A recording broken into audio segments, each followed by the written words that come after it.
If you like to watch or bet on UFC, then you come to the right place. My name is Artsy. I'm a professional handicapper specializing in UFC. What we're going to be doing today is we're hosting a live betting watch party. We're going to be watching the fights together. Before the fights, I'll give you my analysis. I'll tell you how the fight's probably going to go. I'll even tell you what the best bets are if you are betting on the fight, what to look out for, some value lines. And then during the fight, I'll tell you the play by play. I'll tell you what's happening, what I'm specifically looking for when I'm live betting.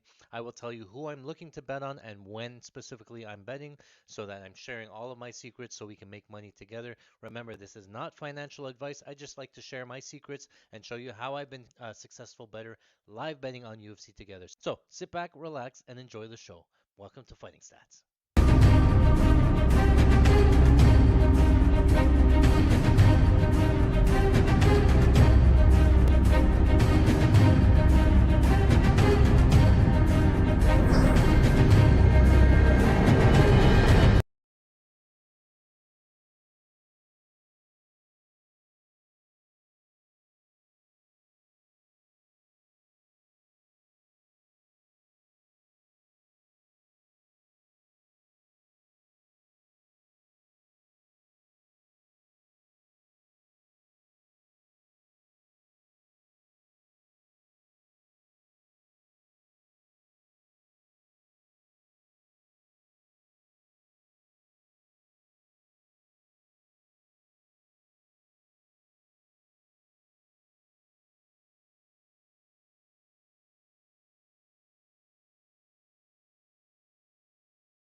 Oh my God. Sorry, guys. That better? You guys can hear me? I've been just still no sound? Here. What about now? What about now? Huh? Test, test, test. Oh, what a fail.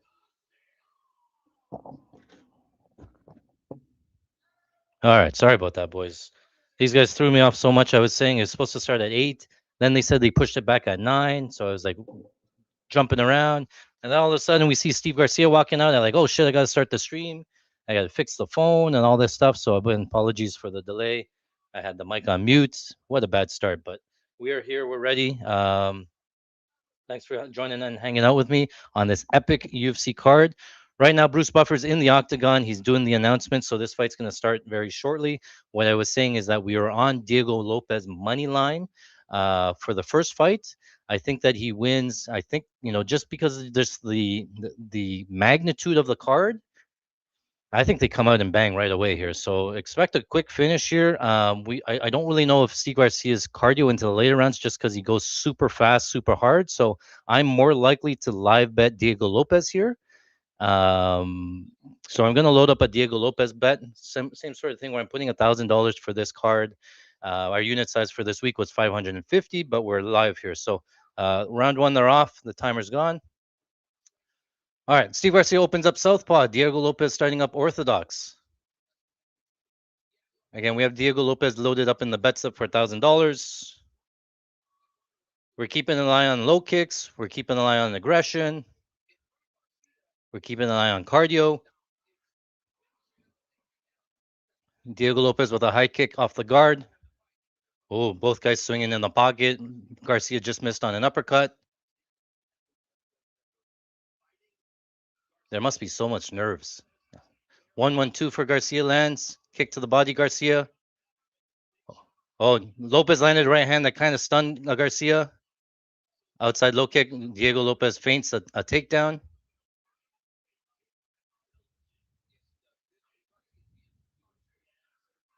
Trying to get my DraftKings up. Teep kick from Diego Lopez. Right hook from Garcia. Nice jab from Garcia. Right jab. Inside low kick, Garcia. What is happening? So a little bit more tentative pace than I start. 3 minutes, 44 seconds still.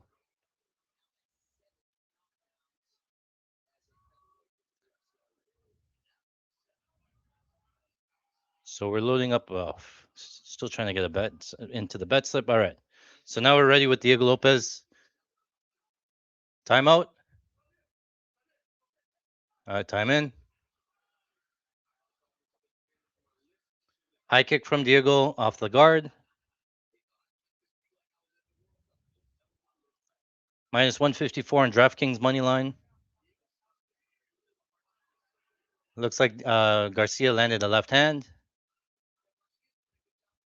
Lopez's chin is super itchy. He keeps scratching it. Head kick for Garcia lands.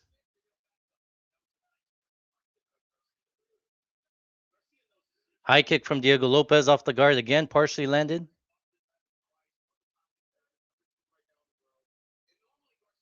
One, two from Garcia misses.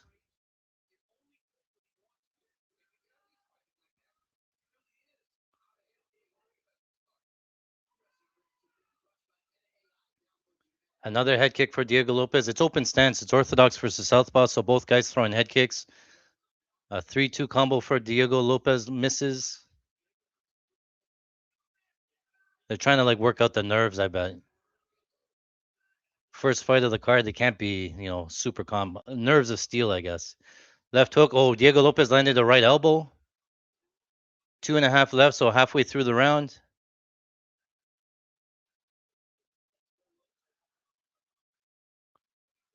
Triple jab from Garcia misses. Lopez backed up against the fence. Circles off. No real low kicks. Left hook again. A right hook from Garcia misses.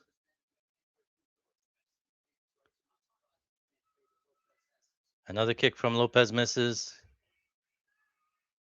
Right hand from Lopez misses. Left hook. Oh, right uppercut. Garcia landed an uppercut.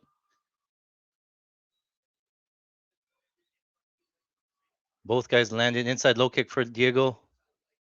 90 seconds left.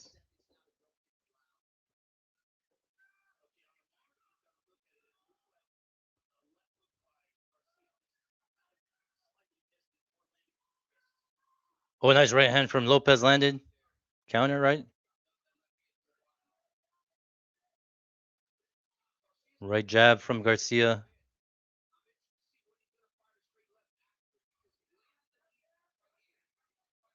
Diego tries an uppercut. Oh, Diego caught him with the left hook.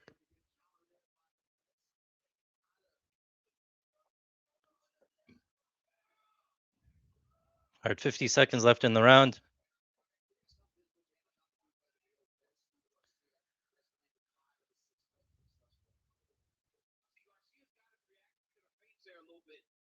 Diego's feinting a level change, but not actually committing to it. 30 seconds left. Overhand left for Garcia. Nothing too concerning in terms of cardio. Nobody's really done a lot. 1-1-2 for Garcia misses. High kick was off the guard. Nice jab from Garcia. Left straight lands for Garcia. 10-second clapper. Some wheel kick for Garcia misses. Looks like the lines pick him on DraftKings. Round number 1 is done. All right, boys. Very close round. I kind of give a slight edge to Garcia there. I think he maybe landed a little bit bigger shots. It was very close. What do you guys think? I'm gonna score it for Garcia, but I understand that this round was very close. Understand that the live line is still pick'em. Diego Lopez 115. So market seems to be kind of divided. Poly market is a little bit more juiced at minus 130-ish sort of thing. So haven't fired yet. Nothing really to fire yet in terms of like damage. Cardio looks the same for both guys. A couple of big breasts from Garcia in the corner.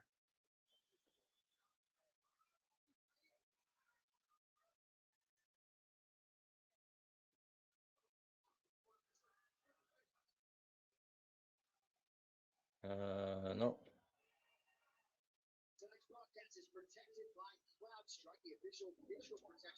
The stream's going on Patreon, boys. KO 120.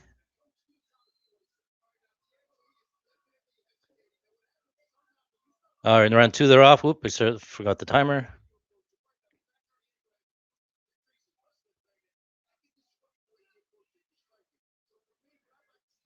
Still Orthodox versus Southpaw. Garcia seems to be a little bit faster. Front teep kick from Diego.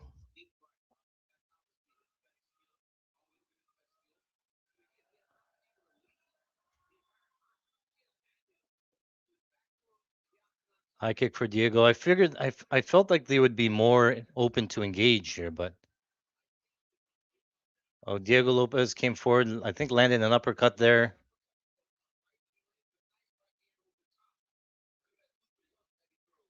I'd like to see some grappling here.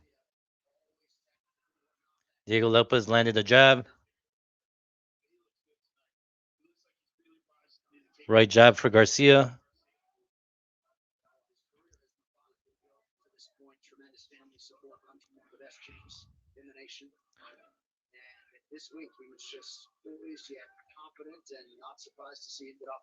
Plus 120 now for Diego Lopez.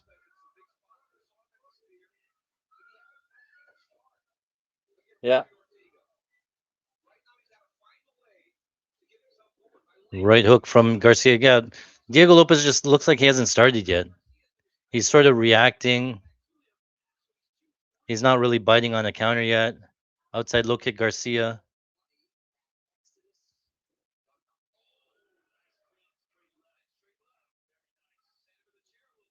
Garcia landed a straight left. Right hook for Garcia. Oh, his hands are low. Garcia's there to be hit. Just Diego Lopez has to throw. Hands are super low for Garcia.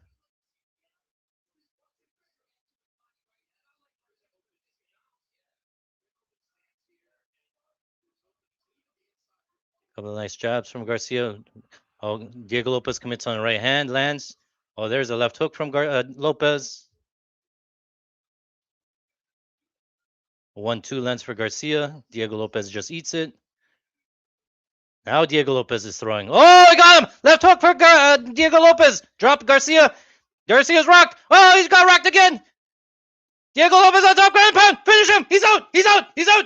Diego Lopez. Knockout round 2. Let's go. It was just the durability. The durability is such a key factor. This Diego Lopez is so hard to put away. He's not the most technical striker. Garcia is going to be the better distance striker, but the chin just keeps him in fights.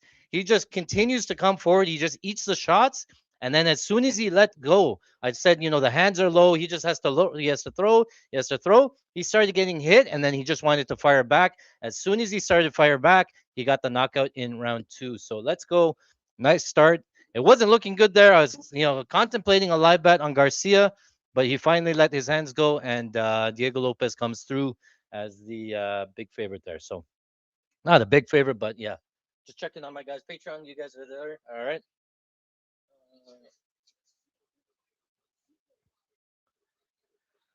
All right.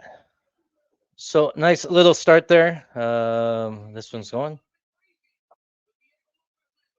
Oh yeah, I caught him clean with that left hook. Garcia gets dropped, stands back up. It's just the durability. He's been dropped 5 times. This would be 6 times. Left hook hit him clean.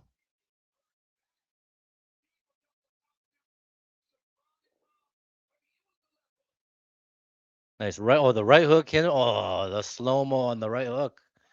Oh, and then the left hook. Yeah, and then the follow up ground and pound. Diego Lopez cannot fight in like a technical kickboxing at distance match, right? We saw it in round 1. He's not that type of fighter. He needs chaos. He needs to be in the pocket where he just throws wild, right? And that's his type of fight. I thought they would have gotten to that type of fight a lot earlier because it's the White House card, the nerves and whatnot. But I think it takes a round to get adjusted. Get your feet wet. Your heart's racing. You're a little bit tense. You got to work your way in, and so Diego Lopez in round 2 gets that knockout there. So off to a good start. We had Diego Lopez there. Let's see what else we got. So,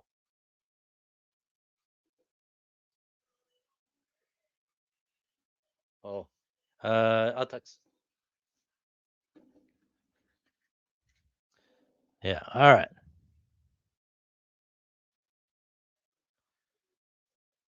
How did you guys do? I saw some people in the chat got the knockout, dirty boxer style in the pocket. He's a natural in that. Yeah, it's all right.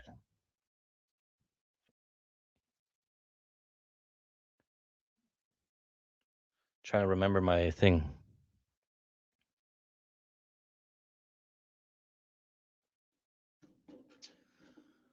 All right. So before the stream started here, what I was saying was that this fight card is only 11 or sorry 7 fights, and for some reason I just felt it was like the Super Bowl, so I kind of went nuts.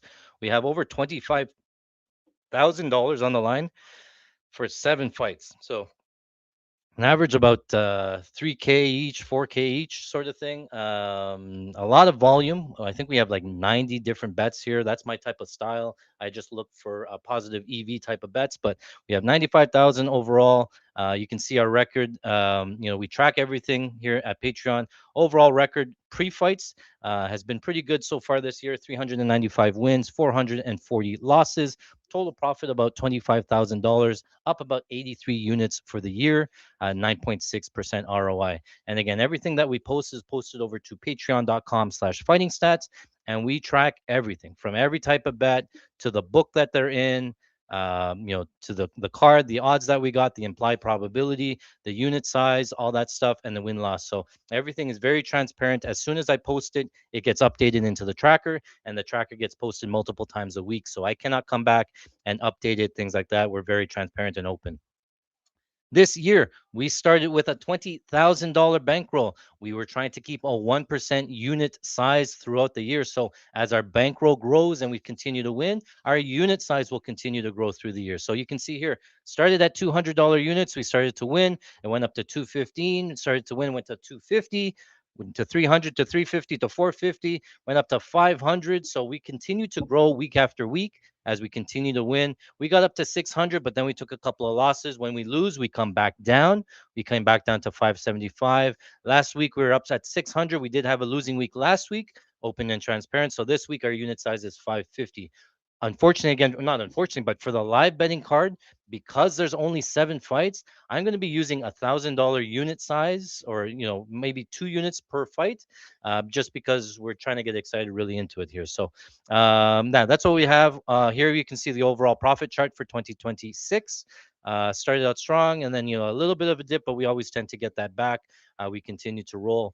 If you guys didn't know and are new here, we did the same thing in 2025. 2025 was an absolute record-breaking year. Again, tracked everything from the beginning, almost exactly the same profit chart. Started at zero, ended up the year at almost up $200,000 last year, just from betting on UFC here. So you can follow us, patreon.com/fighting stats.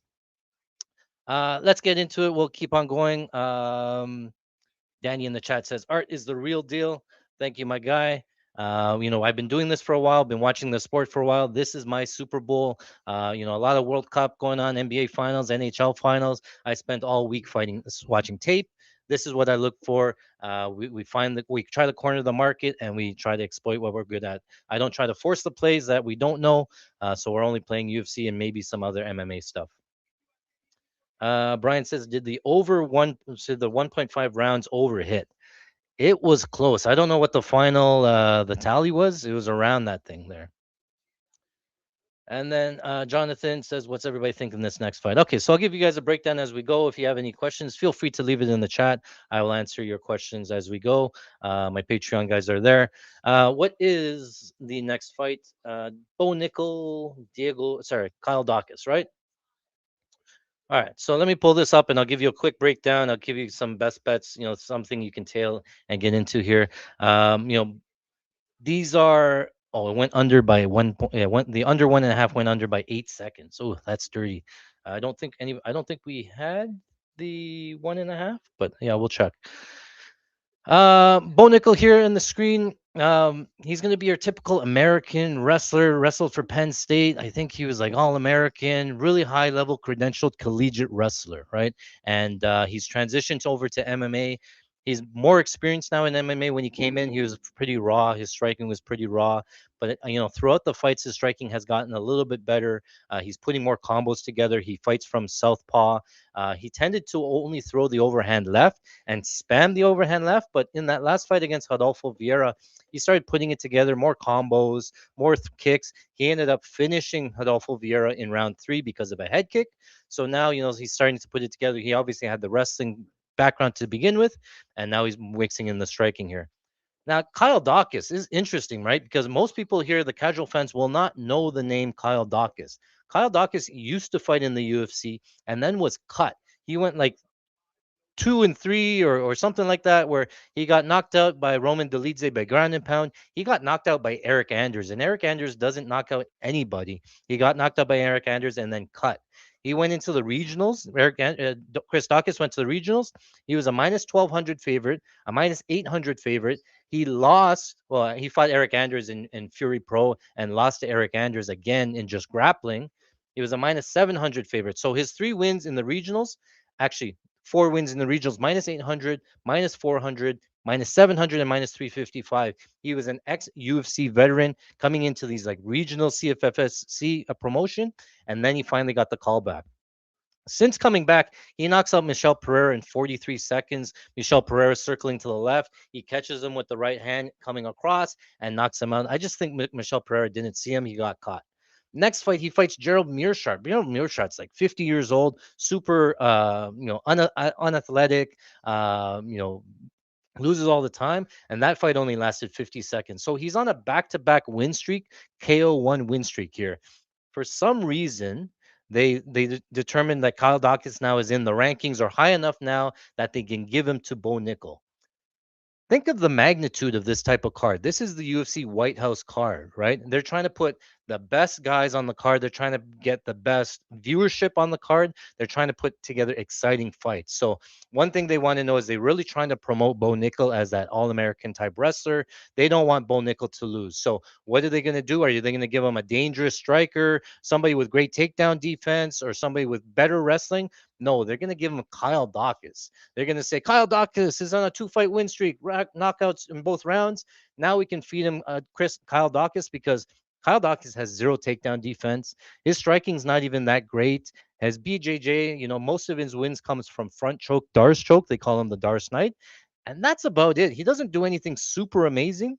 And I think this is a Bo Nickel setup fight. On paper, this is probably one of the easiest matchups for Bo Nickel to win because he doesn't have to worry about, the BJJ. He doesn't have to really worry about devastating power or somebody that will push the pace or somebody that's a lot bigger like an RDR.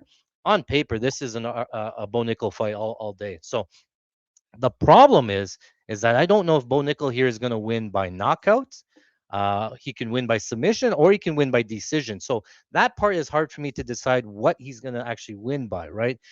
If I look back and look at the regional stuff and I look back at his early career, Kyle Dawkins, he's been pretty fragile, right? He's been dropped. Again, Eric Anders doesn't finish anybody. He finished him. Roman Dolidze finished him on the ground. He doesn't really finish anybody either. He was been getting rocked in some of the regional tape here, right? So I think this is a Bo Nickel by knockout type of fight because, on the feet, he does throw with power. I'm not saying that he's a devastating striker. I just, he does throw and that he fights from southpaw and he is a little bit dangerous.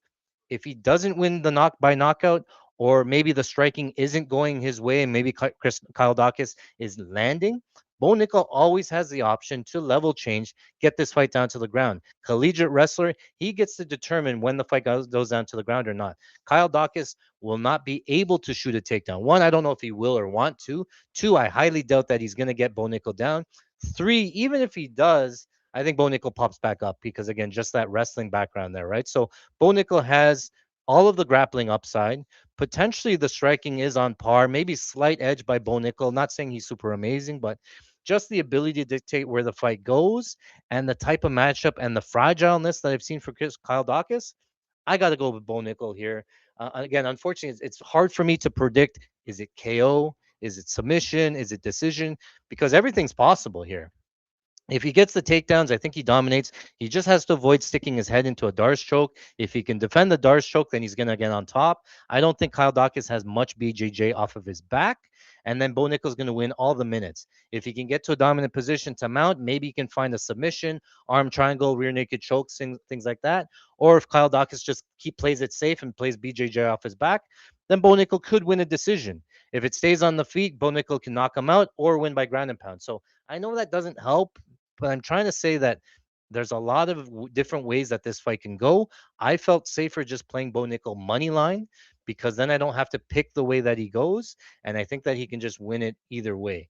You can take a little bit of a stab on Bo Nickel by knockout, but the odds weren't the greatest. Fight ends by decision, all that stuff.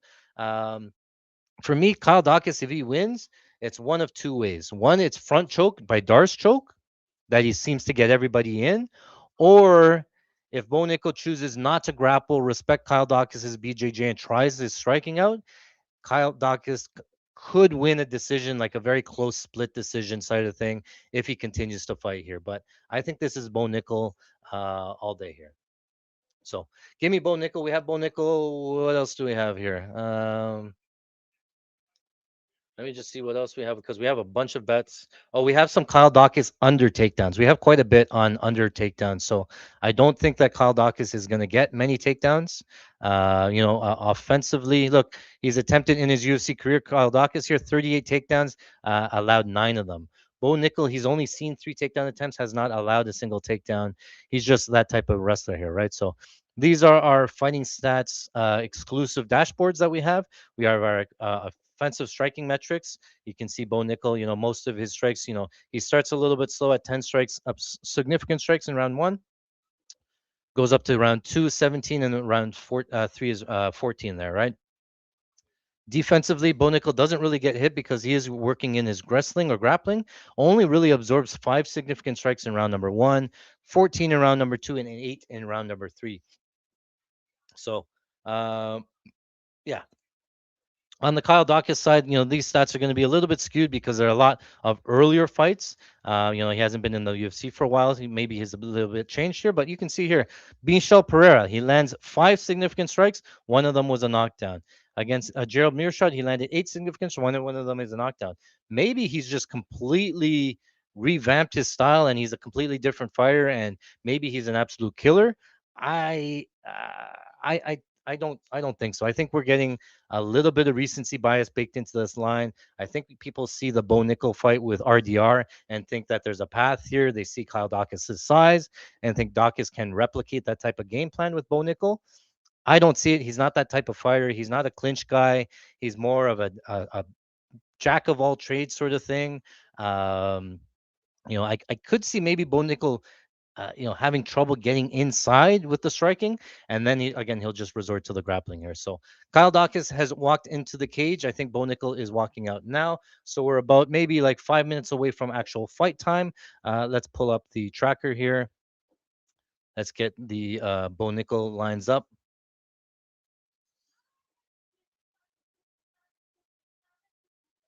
They're doing performances now. They're doing songs and stuff in between fights. I don't know.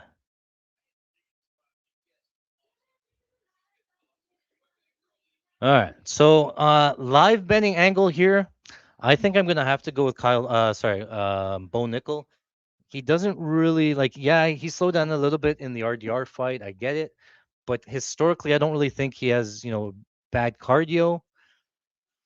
I don't know if we're gonna get a live betting line. I'll be honest. I think that Bo Nickel will get takedowns, or he'll start to run away with it. As soon as he gets takedowns and top control, that line's gonna move to minus 500, and it might not even come back unless Kyle Dawkins gets the finish. I don't see Kyle Dawkins getting on top, and I really don't see him like doing a ton of damage. Maybe he knocks down Bo Nickel early, and then Bo Nickel has to resort to the wrestling after he's hurt, sort of thing, and sprawling on the legs. That's maybe the only opportunity that we can get Bo Nickel like closer to pick him. So we'll keep an eye on that if that happens. But I'm going to be live betting Bo Nickel or pass here. I don't think I can get Kyle Dawkins. I don't even know how he can wear him down, sort of thing. But yeah. Jonathan says Bo Nickel by submission. No, I think that looks decent. Yeah. So I played on DraftKings. I can't show it here, but on DraftKings they have Bo Nickel submission only. It's like minus 160. I think he's way more likely to win by submission than Kyle Dawkins. I know Kyle Dawkins has a bunch of submissions, never been submitted. I get that, but it's just the grappling upside that Bo Nickel gets to decide where that fight goes. He's more likely to have top time here. He's more likely to get into a dominant position. So I think he's more likely to get a submission here. And if that doesn't hit, then it's going to push. That bet's on DraftKings. On Bet Online, you might find like a finish only. I don't mind the finish only for Bo Nickel. I think he's more likely to finish, but again, it could push there. Otherwise, just play it safer, play the money line. I played some again, Kyle Dawkins under half takedown, which again, I just don't need a takedown for Kyle Dawkins. And then, yeah, a lot of sub only for Bo Nickel. What else do we got? Oh, yeah, finish only and money line sort of thing. So nothing too exotic here, but yeah. What were the official stats for the Garcia fight? Let me see. UFC stats. How many significant strikes did they get? I don't think it was that many, but let's see what the official number. Oh, it was close. 71 significant strikes total. And we bet. Oh, really? We lost by a hook, guys? Oh, that's gross. We bet on over 71 and a half significant strikes in the whole fight. And what did it end with? 71. How do they always know? A half strike? We lost by half a strike? Really? Oh, I figured it would just be a barn burner, a striking battle, back and forth sort of thing. 71, and we bet on the over 71 and a half. That's not great. All right, let's move that back. Bad beat out the gate. Oh, trying to get my Patreon chat up so I can see what you guys. you guys need to reach me, Patreon guys, I'll be in the chat, the main chat, so I can chat with you guys and see it. I can't see the actual stream. Those FanDuel hits.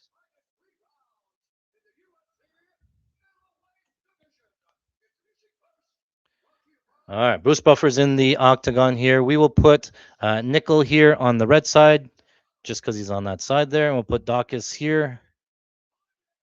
Dawkins, round one. All right, we're loaded up here. We have $1,000 in the bet slip here for Bo Nickel. We're gonna. Oh, we got logged out of DraftKings again. We gotta log back in.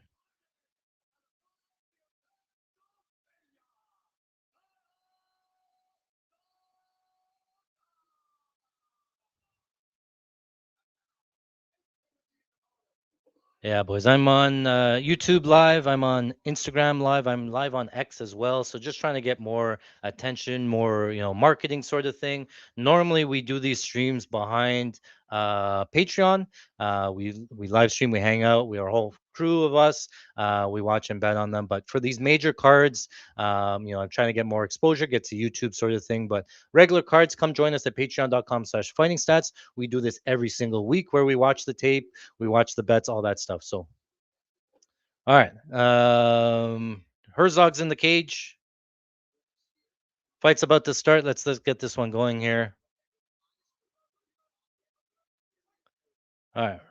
Round one is off. All right. Both guys open up southpaw. Dawkins is a little bit taller. Bo Nickel feinting some level changes early.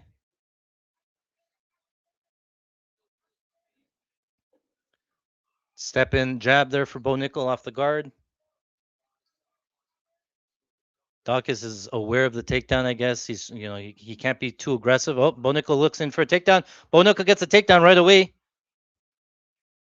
Full guard for Dawkins on bottom. Just exactly as we thought that just Bo Nickel can get takedowns whenever he has. He just has to be aware here of Dawkins on bottom. Arm bars, triangles, things like that. But I doubt that Bo Nickel's going to get caught by that when on top. He's very good, in submission grappling. He fought Gordon Ryan in submission grappling, did very good there. So I'm not too worried. I think Bo Nickel's winning minutes here.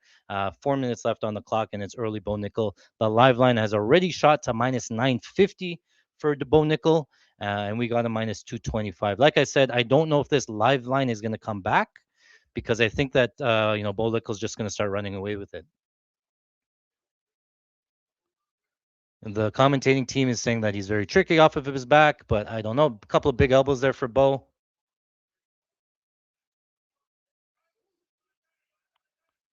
Yeah, Bo Nickel's just going to be busy here, I think, on top. Another big elbow there for Bo Nickel. Already cut Dawkins open on the chin. There is a little bit of blood there. Dawkins can't really do much here on bottom. He's trying to just control the left arm with an overhook. Couple of shots to the body from Bo. Still full guard. Close guard from Dawkins on bottom. This is what I'm talking about. When Dawkins gets on bottom here, if he just closes the guard, it's very hard to submit somebody when the guy has a closed guard. Bo Nickel's just going to ground and pound, work on him, wear on him, sort of thing. If Dawkins tries to give up the back and escape, then the submission might be there and live. You just don't know how the fighters are going to react in specific positions to really know if the sub is there, the knockout is there, things like that, right? So, oh, we did hit we did hit those same game parlays. My Patreon chat. Yeah, Steve Garcia most significant strikes. Diego Lopez wins and Diego Lopez wins by knockout. Off to a hot start. Nice elbow there from Bo Nickel again.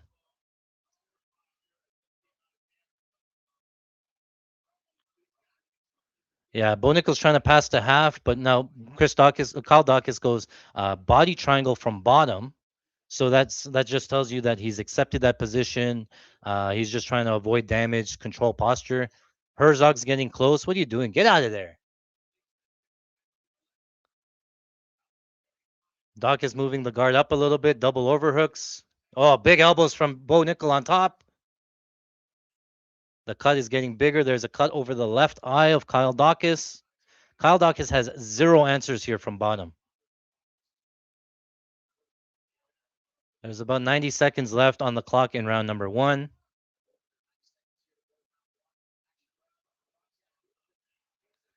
Herzog stands him up. What are you doing, Herzog?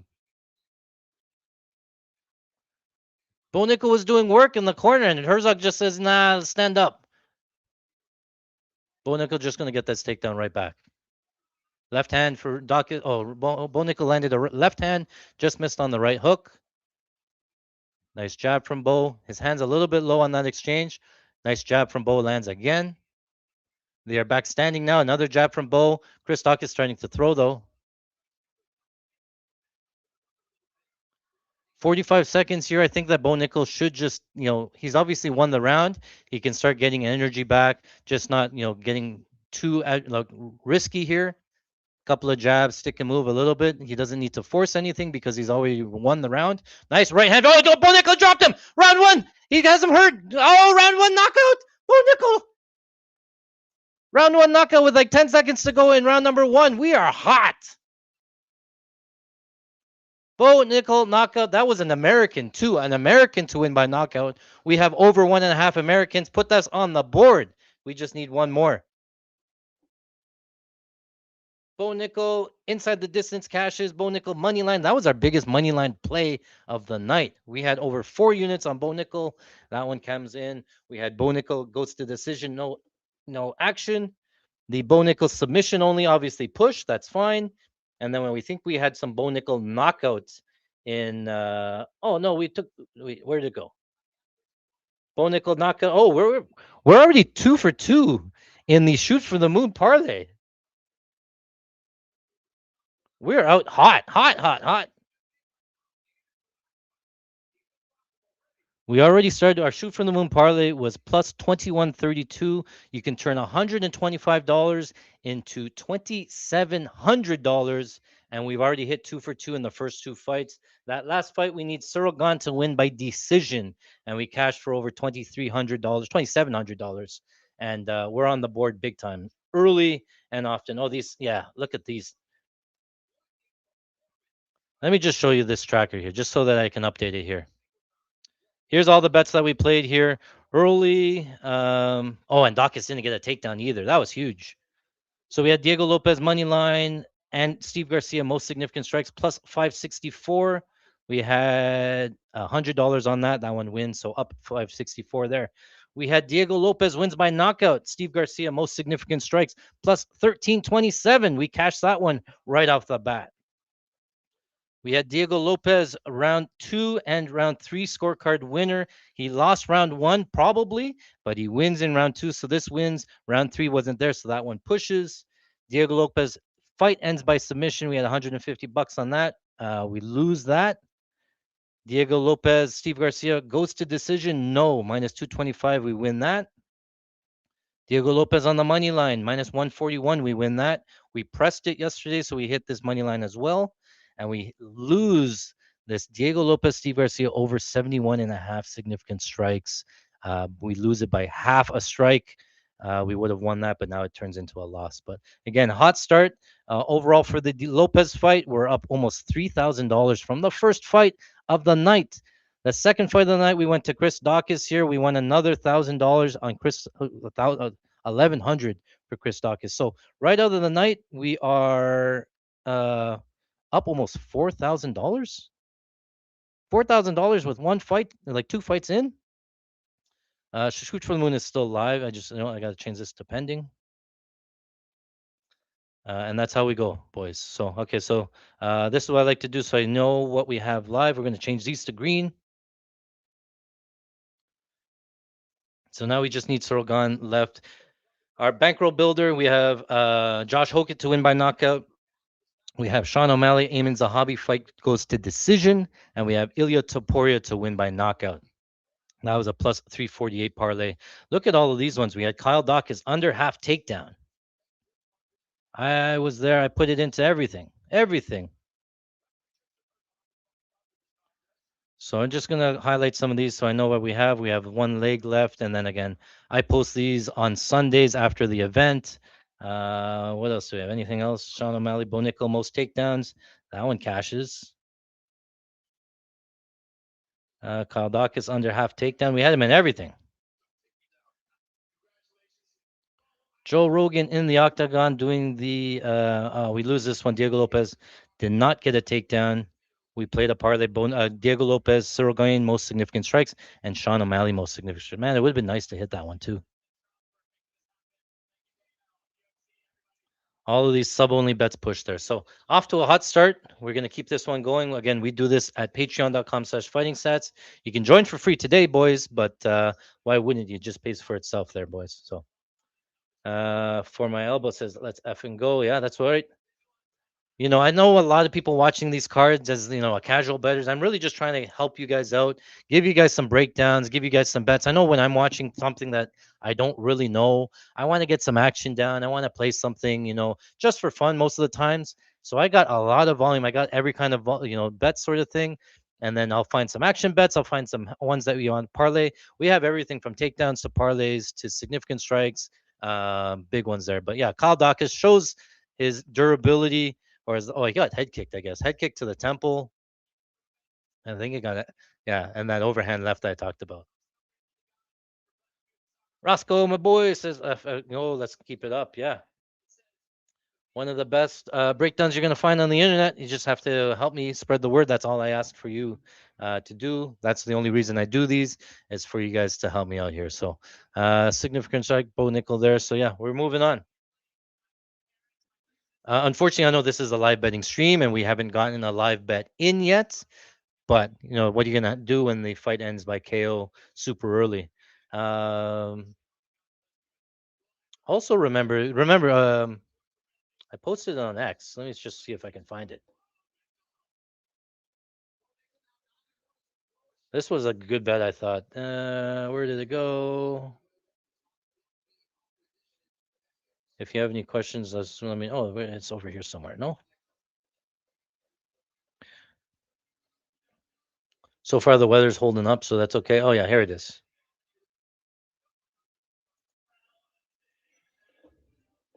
We have a bet here. Number of Americans to win by knockout. Over 1.5 at plus 170. We took it for a unit plus 550. We just needed two of these to hit. We had the Garcia hit KO. That one lost, but we hit the Bo Nickel ends by KO. Now we just need one more of the Lewis Hokit ends by KO, Chandler KO, O'Malley KO, or Gaethje KO to cash this plus 170 bet. This was posted at Twitter. You can follow me on Twitter at Mr. Electrocute. Everywhere else, it's Fighting Stats. So yeah, come join me there. We post all day there. So how's everybody in the chat doing? What do you do? What kind of questions? We can move on to the next fight if you want and start betting. I never updated this thing. Oops. Had so much stuff going on this week. Perfect results so far. Let me just post about this bankroll, this shoot for the moon, because you just need one shoot for the moon. Every week I felt like we've been closer and closer, and like we're always missing by one. But it doesn't matter if you miss by one, you still lose. This week we just need Cyril Gane by decision. You can take maybe fight doesn't go as a hedge if you wanted to hedge. Maybe I'll take a little bit of the Cyril Gane by knockout. Maybe Alex Pereira early knockout sort of thing. But yeah. We're hold on here. Just got to do. I got to multitask here. So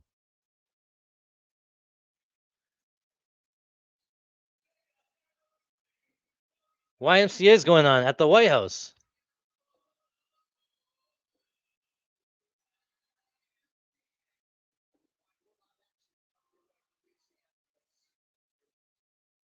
Oh, it's all messy. When does it do this?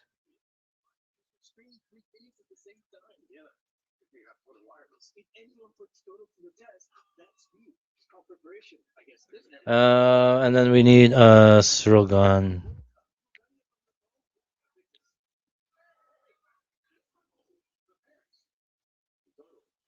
All right.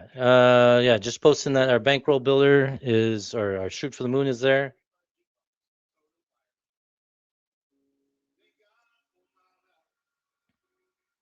And we'll get to a breakdown every a single fight there.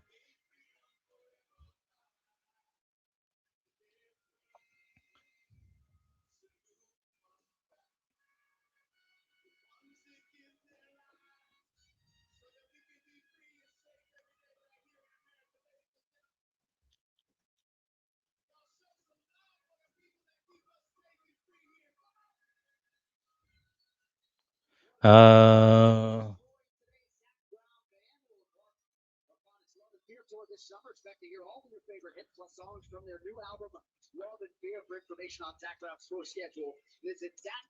all right.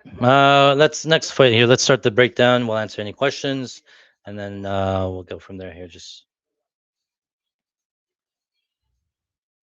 you'll see.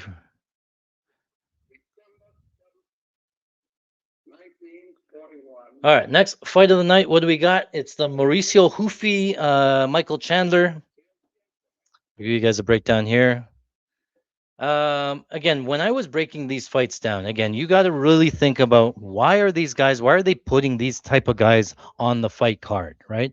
And what was the purpose behind it? What are they trying to do here, right? So for me, Mauricio Rufy, if you haven't seen him before, they're going to draw comparisons to Conor McGregor. They talk about how he fights in that type of style, sort of bladed stance. Conor McGregor has that nice pull left hand counter that he dropped Jose Aldo with.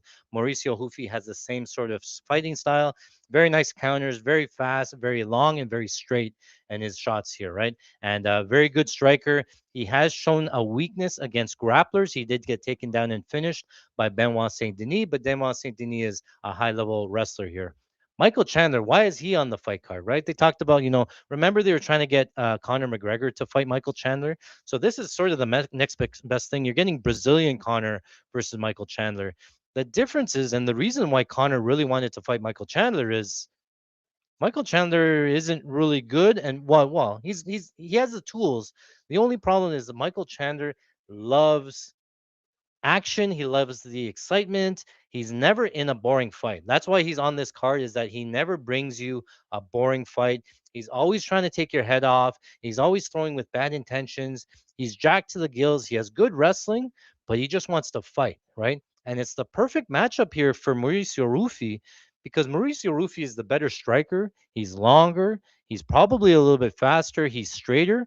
When Michael Chandler comes in, and he throws. He's always throwing these like looping overhand hooks, overhand right into overhand left, stepping into southpaw, working up the footwork, and then even on the hooks, he's like big hooks, hands low sort of thing. So Michael Chandler is very open to getting countered here. I think that Mauricio Rufy does find that counter. The problem is that Michael Chandler does have a path to victory here through grappling. And he could theoretically replicate the BSD game plan, go for takedowns, get top control, wear on him a little bit. Michael Chandler is a very good wrestler. He just doesn't bring it out enough, and he doesn't use it too much. And it's because he's addicted to these money fights, and he wants to put in an exciting show. So, of all the fight cards in front of the UFC in front of the White House, in front of Donald Trump when he got to get this call, I just don't think mentally Michael Chandler is going to look for takedowns. I think he's just going to want to bang, and I think that it's possible that he lands and bangs, and he lands because he fights with so much power. So I think that's live, but Mauricio Rufy is probably the way better striker. Hits a lot harder. He can sting him. He can put him out there. So I think this is Mauricio Rufy to win. I'm picking him to win. The problem is that he's minus 600, and that line is super juiced. It's way too much. I'm not super high on Mauricio Rufy, especially against somebody that can grapple. So I'm not putting him into my parlays. I wanted to pass overall, but there's only 7 fights. So I'm playing some bets just for some action, just to get more involved in it. I'm taking Mauricio Rufy. Well, we have 2 bets here. The first bet I think is Mauricio Rufy, Michael Chandler. Fight ends by knockout. So I think that again, Michael Chandler, because he throws so wide and stuff, he's possible he lands. It's probably unlikely. I think it's more likely from the Roofy side. But I think fight ends by knockout is pretty safe, but it's minus 300. A little bit of juice in there. I get it. But Roofy's not likely to grapple. Michael Chandler could grapple, but I don't know if he's holding him down, all that stuff. And you get 3 rounds. We saw back to back knockouts. I think fight ends by knockout is fine. The other thing, if you don't like that juice at minus 300, you could take a stab on Mauricio Rufy to win by knockouts in rounds 1 and 2. You give up the round 3 knockout equity, but you get minus 135. So instead of laying the juice at minus 600, instead of laying the juice by Ruffy KO at minus 200 or 250 ish, you can take Ruffy to win by knockout in rounds 1 and 2. You get minus 130 ish in that range there. So that's available on FanDuel. If you don't have that specific line, you could do 1 and 2. It's a little bit less. Or you can just do rounds 1 and 2 in case Rufi wins a submission or something like that. But I don't think it's going to be submission here. I think it's going to be by knockout. Now, Michael Chandler, I do want to say that he is live. But the way that he wins is one, if he comes out super aggressive, throws big hands, throws some wild shots, and he lands, he could theoretically win round one knockout. And round one knockout is by Chandler's plus 2000 ish. Like it's ridiculous number. It is super live because you know he's going to throw and you know he's going to throw by power. Is it going to hit? Probably not, but it's plus 2000 there for a reason, right? So you could take a stab on that. The other way that he wins is it would have to be like a very close split decision, like Chandler split decision, probably another one that's plus 2000 ish sort of thing. It's, it has to be through grappling, it has to be through extended top time. You might hear boos in the stadium. You saw that the referee was very quick to stand up Bo Nickel after landing huge elbows in the ground and pound. So if that's what we can expect going forward, I don't know if Chandler can win that decision because he relies on top time. And if it fight stays striking at any point, I got to take Mauricio Rufy. So is it live? Yeah. Is it likely to hit? Probably not. I overall would probably pass this fight, but only 7 fights on the card. I ain't passing nothing. We're gonna get some action down for you degenerates, and we're here to make money as always. So just hit me a follow if you haven't. Tell your friends. Hit the forward button. Just hit the forward button. Don't even have to forward it. How's that? It just helps the algorithm, I think. Lets people know that people are interested. All that stuff, and it helps me out, sort of thing. So. Let's get back to it. Back-to-back knockouts. There's a lot of AI going on here. Let me get this one back up. Still trying to figure out how to bet on Poly Market. We're learning as we go, but there's definitely something here. I think there is the possibility here of a live bet for this Mauricio Rufy Michael Chandler bet. For example, if Chandler comes out aggressive and he does look to grapple, maybe he gets a takedown early, and then that live line on Rufy might come down a little bit.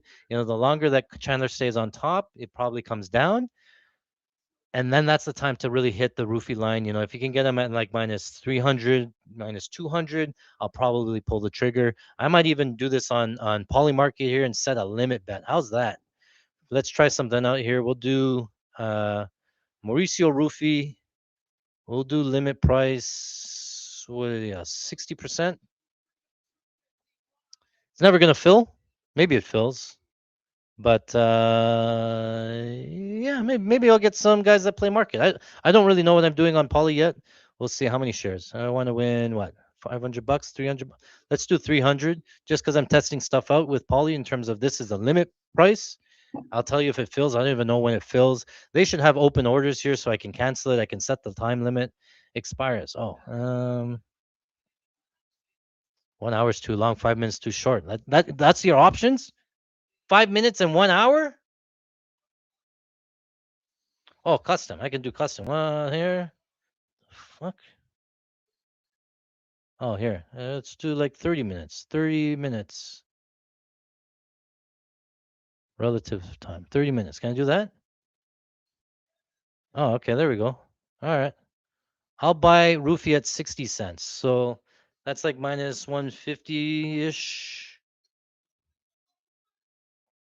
We'll see what happens. We're learning as we go. If you guys can teach me, I'm all ears. But I'm getting it. I'm learning. We're getting there. Otherwise, I'm going to switch this back to market. We're beginning on the Mauricio Rofi, and we're going to pre-populate it with $1,000 in the bet slip there. We're going to put Mauricio Rufi here in the red corner, Chandler in the blue corner. We're going to reset the timer, and we're ready to go. How's the chat doing, boys? Patreon boys, are you guys okay? I can't see the chat over there. Apologize, but I can see it here. What an insane start.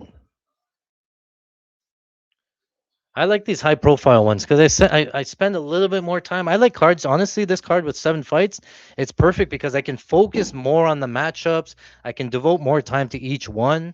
And I actually did the breakdowns last week, and I could focus on the props this week and all that stuff. So I tend to do very good in fight cards that I'm going to because I spend a lot more time doing heavy research.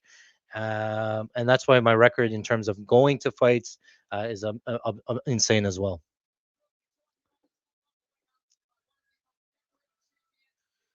Oh man, they got everybody there. Haven't seen anybody in the crowd there. I was wondering who got invited to the White House, who's not there. I know a couple of buddies that are on the lawn at the fan section watching across the street. I'm curious to know what that experience is like there.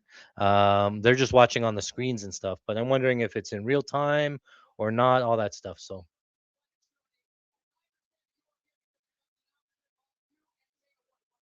whoa, Tyson Fury. Dana White has an announcement with Tyson Fury. That's big.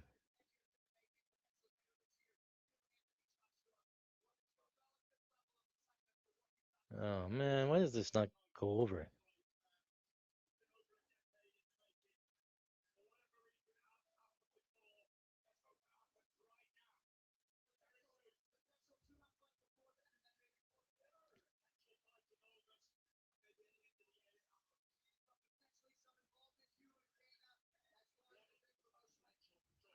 All right, just updating some stuff.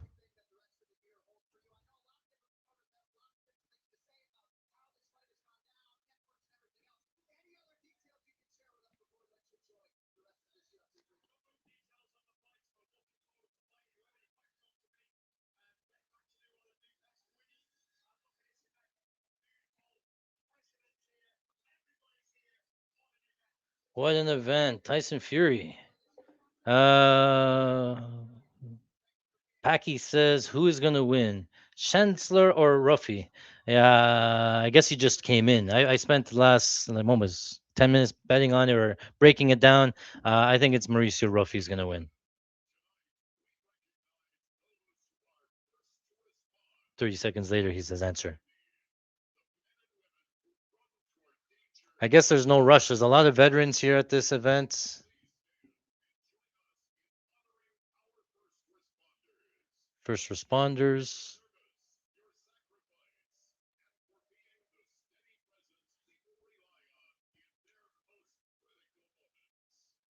Oh, for my elbows, the nickel KO1 plus 450. Nice, nice hit.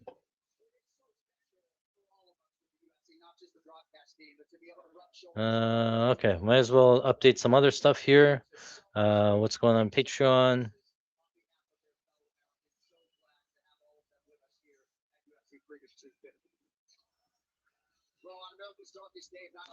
Unless I can get this stream up here on this side somehow. Let me see if I can keep on working. I want to talk to my Patreon guys. They're in the. Oh, here it is. Could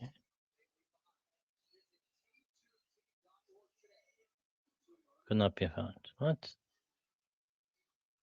You guys found? I know there was some confusion about the stream and all this stuff. This one's still here. Oh, here we go. Oh, I remember. Echo. All right.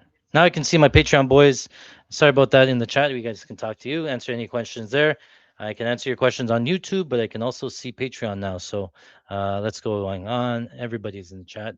There's over 100 you guys there. Just seeing DI's. What are you most confident in now that is playable on all books? Um, Let me see what's available here. I think you could play Josh Hokett by knockout. I don't mind that one. I think that knockout comes. Um, I think you can do the Sean O'Malley and Eamon Zahabi fight goes to decision minus 160. If you want a little bit more, less juice, you can take Sean O'Malley by decision. I think he wins a decision. Then the Cyril Gahn, Pereira one, that one's up in the air. I like Cyril Gahn on the money line. And then Topuria, we have fight ends by knockout for quite a bit here. So let's keep an eye on. Let me know if you guys see that Topuria line come down. I'm expecting it to, a lot of late money to come in on Justin Gaethje. Maybe there's an upset and a big favorite loses, cash, killing all of the parlays, and then the parlay boys need to get it back, and they try to, smash Justin Gaethje as a big underdog. It's possible that Ilya Topuria gets to like minus 400. I think you can get him on Polymarket at minus 400 here, so keep an eye on that. So Packy says, do I think it goes 1.5 rounds for the Chandler Roofy one? I wasn't gonna play with it. I wanted to take fight starts round two. I'll be honest in this fight because I think that there was going to be a little bit measured, but I just think it's just the venue, the whole atmosphere. I didn't want to take any overs on this card because I didn't know how aggressive these guys were going to come out, and it wouldn't surprise me if anybody lands early. And I didn't really want to pay juice on fight starts round two. If I'm picking, I think it ends in round two. Whether or not it's between the halfway point, I don't know. I think round one can be somewhat of a feeling out process. Finding the range, calming the nerves, like we just saw in the Garcia Lopez fight. But I think after round one, you sort of settle in a little bit, and you're more likely to finish. So if it's over or under, I think it's in round two somewhere there. I think fight starts round two is a lot safer than the over 1.5 because you have to fade that extra 2.5 minutes, and that 2.5 minutes is going to sound like eternity. All right, Moneymaker says, where was that KO special? You're talking about that FanDuel one? The FanDuel one was under specials, under White House specials. Yeah. Unless you mean where was it? We posted it to Patreon. It was there, but it was under FanDuel under specials or special props. Could all these fights finish? Oh yeah, for sure. There's a very possibility that these fights finish. Um, the only one I'm not too convinced with is the Zahabi Sean O'Malley. I think both guys pretty durable. I think if it does, you could take fight finishes. I think if it does end, it's probably Sean O'Malley KO 2-3 in that range.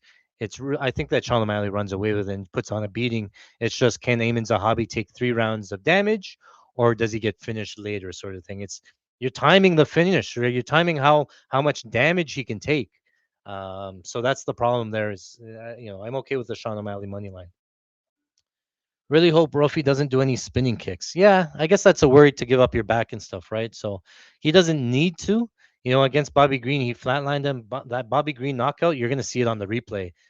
It might be like top 5 KOs of all time. Like they show the Uriah Hall one, but that was on the Ultimate Fighter. They show like the Edson Barbosa one against Terry Edom, and that was a wheel kick. And then the Mauricio Rufy one was probably better than those ones as well. Bobby Green goes limp. They go like just ragdoll. It looked like ragdoll physics, where they're like, a guy goes ragdoll in the game, and you're like, he doesn't fall like that. No, like Bobby Green actually felt like that, and like every part of his body was bouncing and stuff. So all right.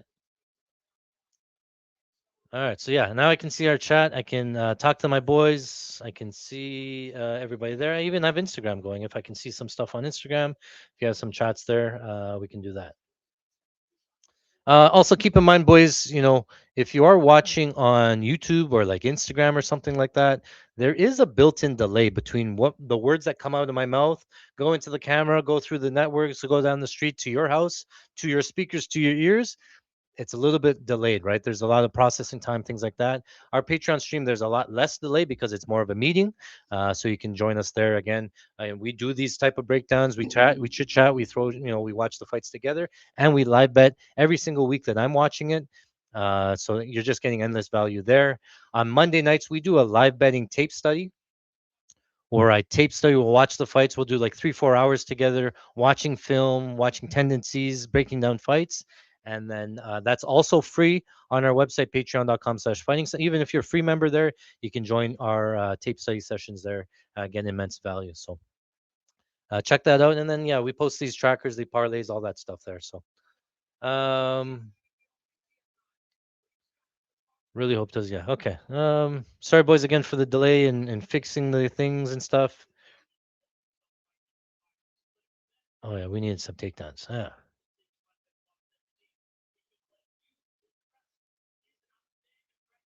All right. So yeah, we're up and running. Michael Chandler's in the prep point. Have you seen any like crazy celebrities? And I know my head's been down and stuff, but I haven't seen any. Looks like just all politicians, veterans. We have a bet that will the crowd sing Donald Trump happy birthday? So if you hear the words happy birthday, we would have lost that bet. So we're cheering it for every moment that we don't hear happy birthday sung to Donald Trump. We had a discussion on Twitter today. Some guys were ragging on me for betting the minus 2500. Will any fighter bleed during the weigh-ins yesterday? And we saw the minus 2500. They say that you can't have EV bets. At minus 2500, I still think that was a plus EV bet. When is the last time anybody bled during the weigh-ins when they were looking at each other? I don't even like DC Cormier when or sorry, like John Jones and Cormier when they were fighting at the weigh-ins and stuff. There was no blood there. Where was the last time anybody bled during the weigh-ins? So the guy was saying, at minus 2500, I just don't think there's enough value there. I think it should be minus 10,000. So at minus 2500, you're getting a little bit of value. I'll play anything that has value, boys. So that's what we do. We're more volume plus EV bets, and then over time, you're just going to build the profit. And you can see it in the profit charts, right? Where it's not big wins, it's not big losses, it's more consistent over and over. You know, consistent wins, small wins. You'll rarely see me go 3 units or higher. You see, that's why you're seeing a lot of like just ragged, just a couple of jumps, couple of downs, but trend line. If you wanted to see a profit chart, I think that's the ideal profit chart. You wouldn't want to see big win losses and big wins and big losses and stuff like that. You want to see consistent over time, and that's our 2025 chart. Um, let's go back. Look, this is our 2024 chart. So we're going back 2 years, 2024. We can see a little bit stagnant, and then we started picking up from 2024. And then ever since Q3 2024, we've never stopped in building this one. This is 2024. That's 2025. And then 2026 continues where that left off. I did want to show you also that we are tracking our live betting profit as well. Every time we come in, we make a bet on the live bet. We will track it here. Our unit size again goes up. Our live betting record so far: 160 wins, 112 losses. We're up about $10,000 live betting, up 39 units overall, 11% ROI. You can see here our average bet size is only about $300. And the volume here is kind of insane, 272 live bets. But we're betting all the time, we're winning. And then again, over time, you'll see the gradual increase. You'll see an 11%, 15% ROI. And that's really what you're looking for, right? So it's just ROI type bets. You can see here total wagered. We've already in 2026 we've wagered over $250,000 at 10% ROI. So that's type of the return that you're getting so far. Last year was like 26% ROI. So just an insane record last year, and then we're trying to replicate that this year here. So you can see here we have Mauricio Rufy. That Michael Chandler fight ends by KO. We had minus 300 on that. And then now here we have Mauricio Rufy, Michael Chandler, round one, round two knockout. So we're looking for an early knockout by Mauricio Rufy and then go from there. Otherwise, I didn't want to force a ton of other bets. Oh, we have some Rufy significant strikes. So I guess we want to see some volume from Mauricio Rufy. That would be nice. Well, we have some finish only in this parlay down here. So if he finishes him, if he loses a decision, we're okay. That's probably the better way of playing Mauricio Rufy. And then no other bets down here. We got a lot of parlays going. Takedown strikes.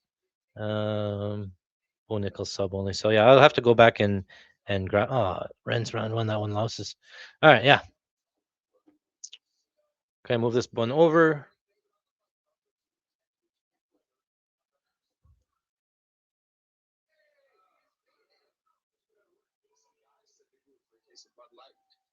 Marisa Rufi is entering the octagon. Cheers, boys, to those that are drinking.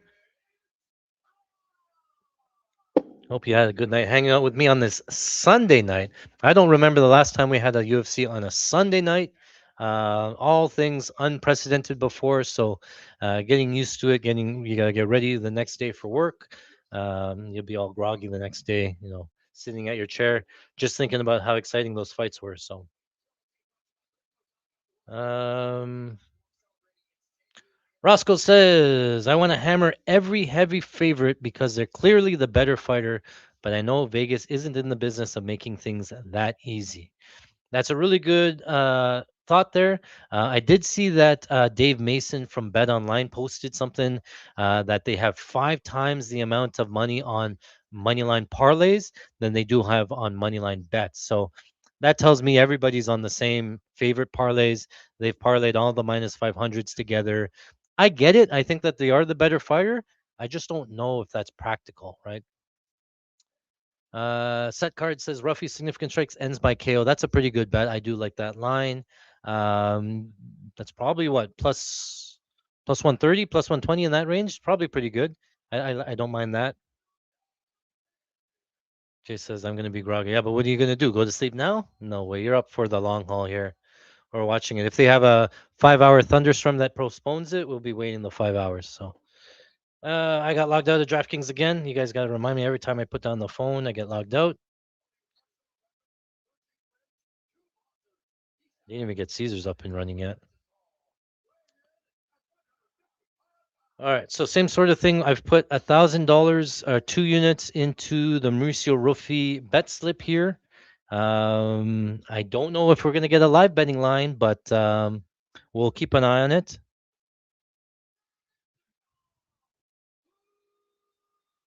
I kind of want Chandler to get that early takedown because then that live line will come down a little bit. We just saw that the referee's not going to let him hold that position and keep it. Chandler's not a BJJ guy. He's more of a wrestler. So when he gets on top, he's just going to stay there. Yeah, I think Bo Nickel's going to do more damage than Chandler is on top. All right, round number one. They're getting ready to go. All right, they're off. All right, orthodox for Rufy, orthodox for Chandler. Chandler just looks like he's gliding on the octagon. Very wide stance, right? Very open to low kicks if you want to throw it. Outside low kick there for Chandler. Yes, Chandler circling to the left. That's good.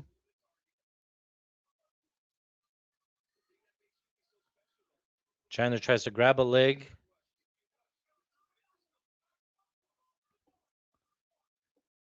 Orthodox versus Orthodox. Chandler's in the red trunks. Rufy in the white trunks. Chandler coming back. Rufy pulling him. Watch the counter. Chandler trying to get to the hips. Rufy just holds the arms. Chandler outside low kick misses. Chandler has to, you see the difference in the height and the reach, right? Chandler really has to find his way on the inside. That's why we like the significant strikes. There's an outside low kick for Rufy. Just Rufy doesn't throw a ton of volume. I just don't, it's the kicks that worry me a little bit.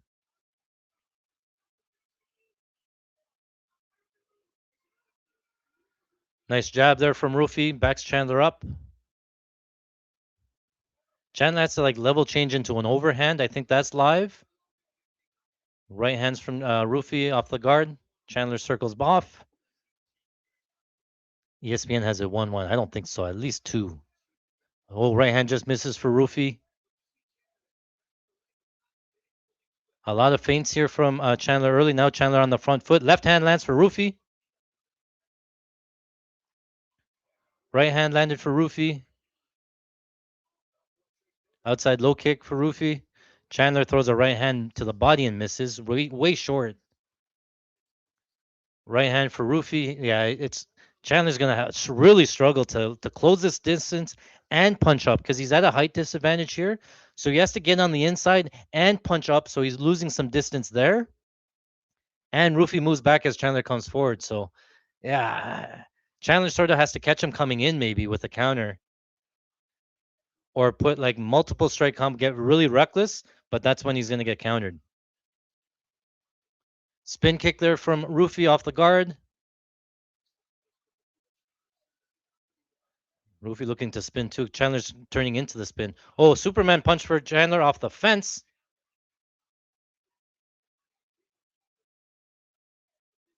Rufy now on the front foot. 2 minutes and 20 seconds left on the clock. Chandler feinting some takedowns.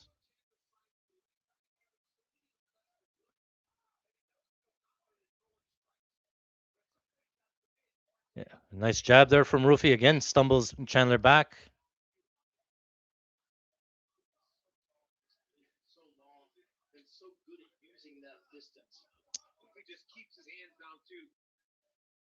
Right hand lands for Rufy. Step into southpaw, back elbow for Rufy. Right hand lands for Rufy. Jab, jab. Oh, Chandler's backed up against the fence. Oh, Chandler's back to circling to the left into the power shots of Rufy. Rufy's stalking him. Looks like Rufy's gonna spin. Here comes the wheel kick. Oh, I called it. Oh, wheel kick off the guard. Oh, has Chandler stuns a little bit. Chandler's looking up at the clock. I think he's hurt. Chandler looking for a takedown. Oh, back up. Minus 500 for Rufy. We're gonna hit minus 500 for Rufy. Has him hurt. Big uppercut for Rufy. Didn't get it in. Oh, has him hurt. Uppercut for Rufy. Chandler's running away. He's hurt. Nice right hand counter again for Rufy. Left hook. Sprawled on a takedown. Chandler trying to grab a takedown, but he sprawled. Just get up, Rufy. Don't do this. Yeah. Has Chandler back up. Chandler's hurt. He's circling left. 50 seconds left to go in round number 1. Looking for an uppercut. Left hook against the guard. Chandler has to look up again to the clock. Chandler's gassed. 40 seconds left. Spin kick again. Hits the guard. Hits Chandler. Oh, he's hurt. Left hand, right hand. Right hand, right hand. Finishes him. Oh, uppercut. He's done. He's done. Oh, Mauricio Rufy knockout. Round number 1. He hit the wheel kick. Even when you block the wheel kick, it goes through. You hit yourself, and it rocked Chandler. Finished him up with some uppercuts. Chandler was rocked and dazed. Mauricio Rufy wins by knockout with 30 seconds left in round number 1. We are 3 for 3. We've hit those bets. We hit the fight ends by knockout. We hit Mauricio Rufy knockout round 1 or 2. We are just on fire today. Great fight. Donald Trump, cage side, says great fight.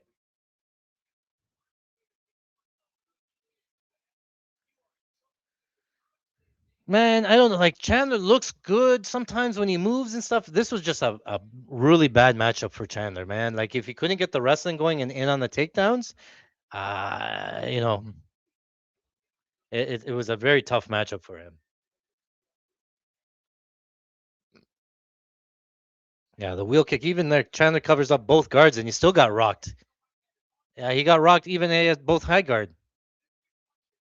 Oh, nice uppercut land for Rufy. Hurt him, stumbled him backwards. He hit his head on the bottom. Dig to the liver. Oh, dig to the liver. Dropped his hands right away. Just so many different weapons. And that wheel kick. My guy Flo in the chat was saying, I hope Rufy doesn't spin kick. I counted at least 3. Oh. That was the problem, boys. I was saying I think I want to start fights round 2. I just don't know. He can find the finish at any point. I don't want to. I don't know if I want to take overs tonight. The bonuses are 450K or something like that.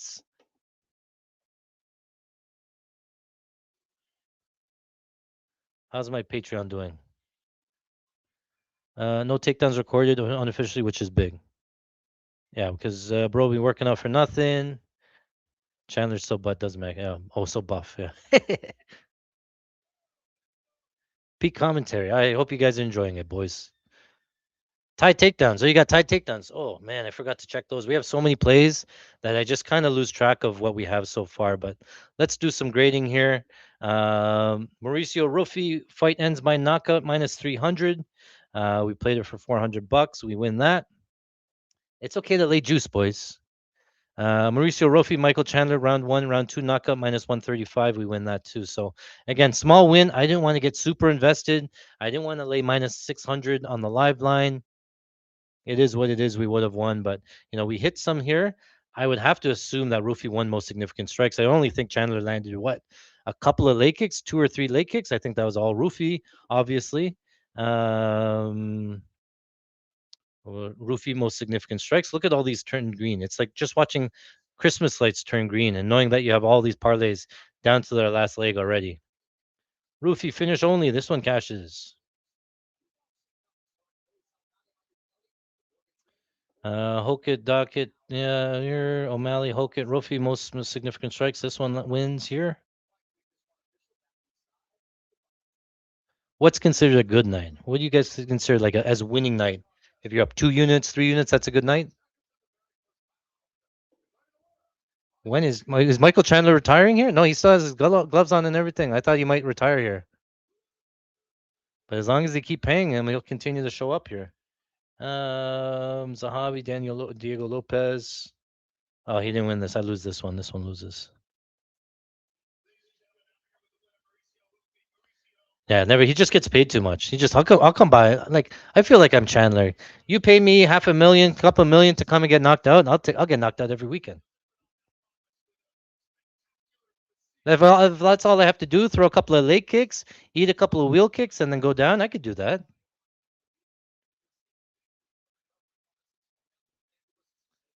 Diego Lopez Garcia tied takedowns. Oh, we hit this one. No, takedown parlay right away. Diego Lopez, Steve Garcia tied takedowns. Michael Chandler, Mauricio Ruffy tied takedowns. Plus 320. Plus 320. That one hit for $200. That's a win there. Mauricio Ruffy tied takedowns here. Tied takedowns here. Oh, that was a round robin of takedowns. Oh, and then 2 of the 3 here, boys. Oh, so look at that. Now we need Topuria, Gaethje tied takedowns to hit these 3. Those 3 will pay. Well, all 4 pays 4 grand, 3,500. 3,500 if we get Topuria tied takedowns.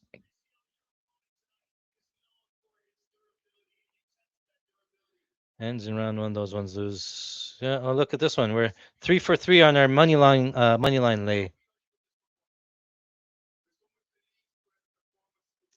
All right, boys. Let's move on to the next one. Let me just say shutouts. Everybody's here. Good. What's that chat? We're going back to the comments here.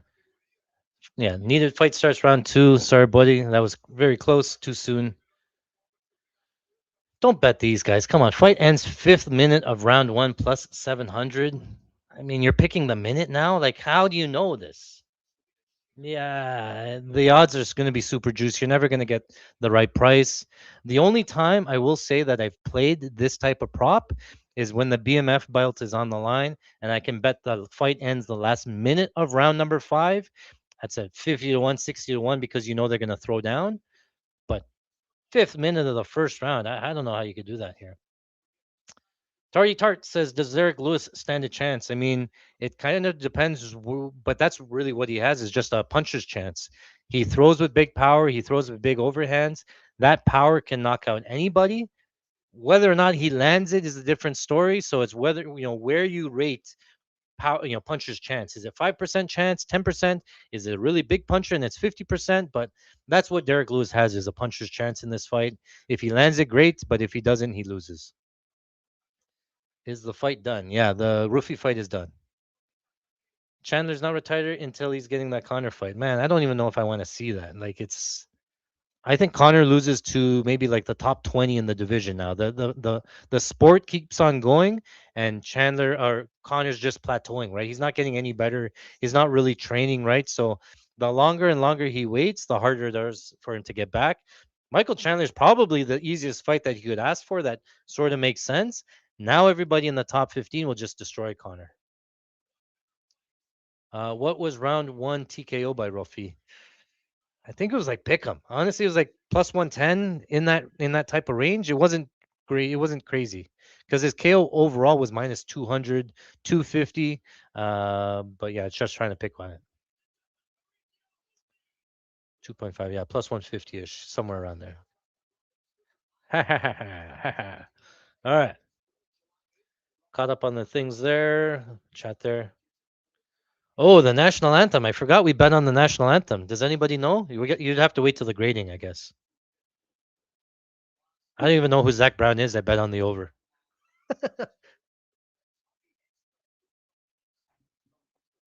Oh, looking at the crowd now. People in the crowd. Okay.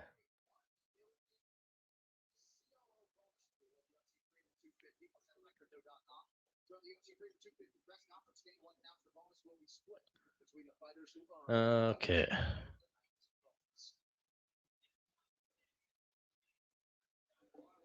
Next fight of the night. What do we got? Josh Hokett. We're already to Hokett and Derek Lewis. All right, let's break this one down.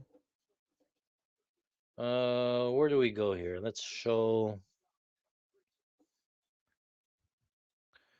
Okay, so I know you guys. Some of you guys might not be a big fan of Josh Hokett. Some of you guys might be new to Josh Hokett. You don't really, you've seen some of the clips of him. Trying to whatever. I imagine you see him more on social media for the shit that he tries to pull and stuff like that. But maybe not too familiar with his fights here. After last type of fight there, right? You might remember Josh Hokett in the last fight. He fought. Look at this. He fought April 11th. So yeah, it was about April, May, 2 months ago, right? He fought Curtis Blades there, went to decision. This was one of the top fights in all time. This, it's probably top three fights of all time for Josh Hokett. He fought 2 months ago because that fight was so good. They called him back and said, "Hey, can you come fight at the White House? We're fighting in the White House from 2 months ago. You have to heal up, and then we want you to fight." Derek Lewis is on the fight card because Mr. Trump there, he loves Derek Lewis. That's his favorite fighter here. So they put Derek Lewis on the fight. They said Josh Hockey can come and fight. They said, this one's going to be a banger here. But styles make fights, right? And Derek Lewis is 42 years old. Well, he once relied on, just pure power and maybe some speed. Every day that he gets older, that power is going less and less. His speed is going less and less. He's getting more fragile. I remember when he fought Francis Ngannou, he said his back was messed up. He was in, surgery and chiropractor and stuff. He keeps on bringing the back. I'm sure that his back is not great. He has to work through it. At 42 years old, you just wake up sore. He's coming up against Josh Hokett. He's a collegiate wrestler. You remember we saw Bo Nickel, that type of wrestling? Bo Nickel and Josh Hokett actually fought in collegiate wrestler. Bo Nickel obviously won, but that's the type of level that Josh Hokett is on in terms of his wrestling here. But he's now fighting up at heavyweight. He's very fast. He used to play football. I think he was a halfback as well in football. So very fast on his feet, light movement. He moves really well for a heavyweight, and he has wrestling upside and stuff, right? So Josh Hokett's going to be younger. He's going to be faster. I don't know if he hits harder, but he's more durable. He can take more damage. We just saw that in the Curtis Blades fight. We saw him go 3 rounds in the Curtis Blades fight after taking immense amount of damage. So it tells us his cardio is better. And he has grappling upside where he can get takedowns. He can smash you there on the ground, right? So he has all of these ways to win. For Derek Lewis to win, it has to be like a knockout. And if the knockout's coming, it has to be early. So it's like round one, Derek Lewis knockout. Round two, maybe Derek Lewis knockout, and that's about it. If it ends by submission, it's probably Hokett. If it ends by decision, it's probably Hokett. Even in round one, Hokett can beat him up in round one. Hokett should be able to get takedowns at any point if he wants them. So whether or not he stands with Derek Lewis and tries to strike with him, probably bad idea. Probably easiest path to victory is get a takedown, get on top, smash him. It's probably Josh Hokett by knockout round one is my official prediction. He could submit him as well if you want something longer. You could take some Josh Hokett submission one or just Josh Hokett sub. Let me just play that because I talked about it. I wouldn't want. I would hate to lose this one because I do think that the submissions. It really just depends. Josh Hokett gets on top. He's smashing Derek Lewis. He's smashing him, smashing him. Does Derek Lewis roll and give up his back, or does he stay and eat damage? That's up to Derek Lewis to do, right? You can't sort of predict it, right? If he rolls and gives up his back, he could easily get submitted. He could easily instant tap as soon as he gets the choke in. He just doesn't want to go up bitching and tapping to strikes. So it's probably a little bit easier for him to roll and just whatever. We haven't really seen Derek Lewis go out cold. He tends to just cover up and sort of quit there, right? And I think if Josh Hope puts him into that situation where he just starts unloading, I think Derek Lewis takes the way out. He's same thing where he's getting massive amounts of money every time he shows up to fight. So why show up and why get beat up and whatever? You're getting paid anyway. I think if you show him the door, Derek Lewis will run through it.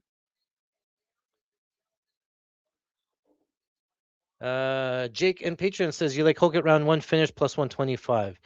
Yeah, I do like that finish. I don't know if it's free. I think he finishes in round one. We ended up getting some early. We have Derek Lewis, Josh Hokett under 1.5 rounds. We got this at Bet Rivers at minus 152. As soon as I got that, I posted over to our Patreon guys. They got that as well. Since then, the lines moved quite a bit now. We had $1,000 on the minus 152. And then you know what? You could sprinkle this one if you want a long shot here on FanDuel. It's Derek Lewis most significant strikes and Josh Hokett wins. It's plus 2,800. Do I expect to win it? No. Derek Lewis is very low volume, but there is a case here with Josh Hokett. If he shoots a takedown right away, Derek Lewis could land one or two strikes here on the entry, like he tried to time an uppercut, and then he loses once he gets taken down in mauls and stuff, right? It's not likely to hit. Derek Lewis is not a volume guy. I just took it at 2,800 and I just left it as is. Just a small sprinkle, $50, point 0.1 unit. You can see there, not a big risk overall. I do want to get some submission here for Hokit because if he gets that rear naked choke, I'm going to be not bad because we have the under 1.5, so it wins anyway.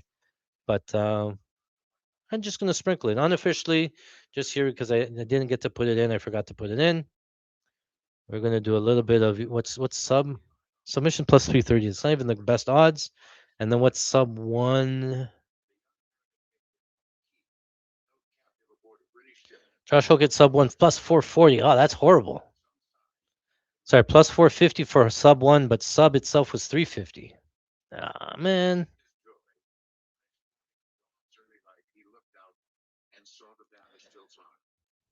Yeah, I figured this line would get blown out. Josh Hoke was like minus 250 for a long time, and then now it's out to almost minus 500.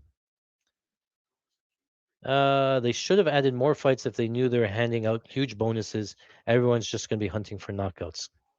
No, I don't think so. Like this is, you're used to 13 fights, but half of them, majority of them are on the undercard. Just think of this as just the main card. There was no undercard.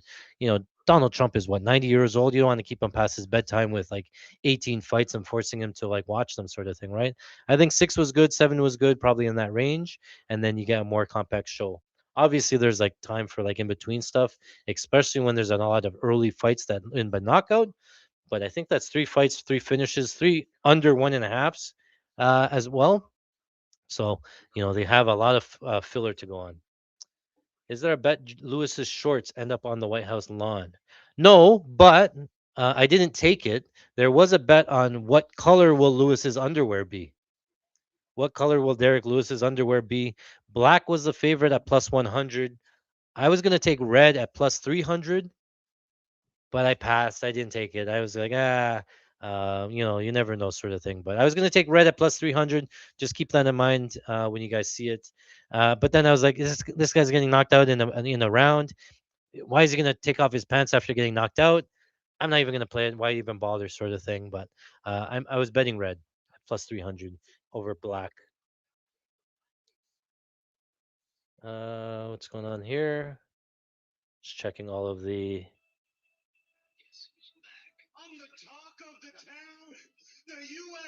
Uh, Conor McGregor.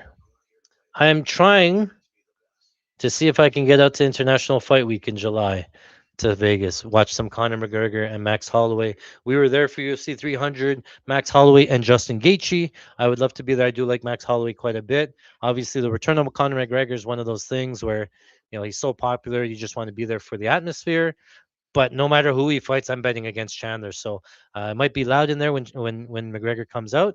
I'm going to be betting the other guy and laughing when he gets knocked out here. So let me just make some posts, and then we're going from there.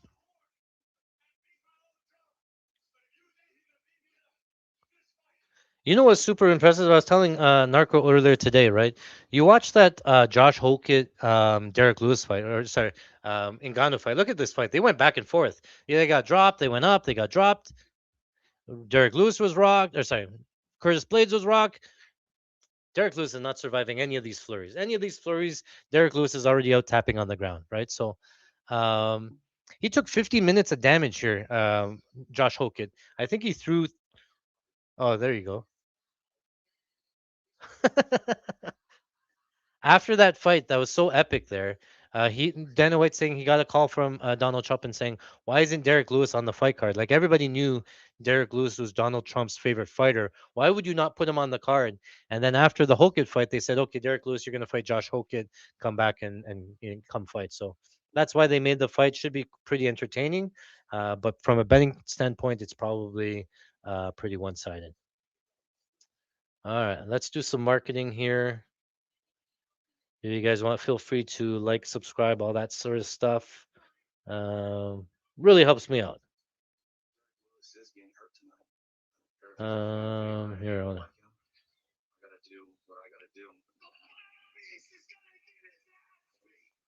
Most satisfaction I ever get is whenever I knock a guy out that's talking trash.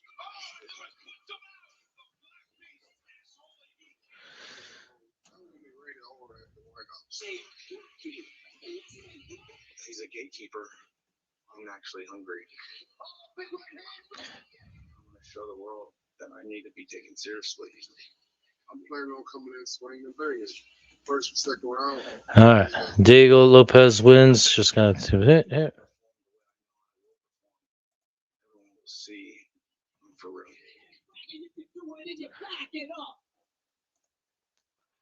All right.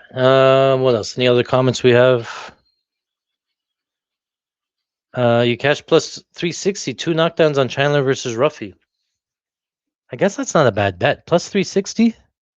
You figured there'd be at least one to the finish, and then Chandler just had to stand up again. It's not a bad bet. I don't know if I'm ever betting two knockdowns though. Those hit Chandler took were nasty. That heel kick. Yeah, he had his hand up and it still hit him through the guard. Imagine getting hit clean. And you look like Bobby Green out there. All right, let's move this one over here. Let's close this. Move this one over as well. Uh oh.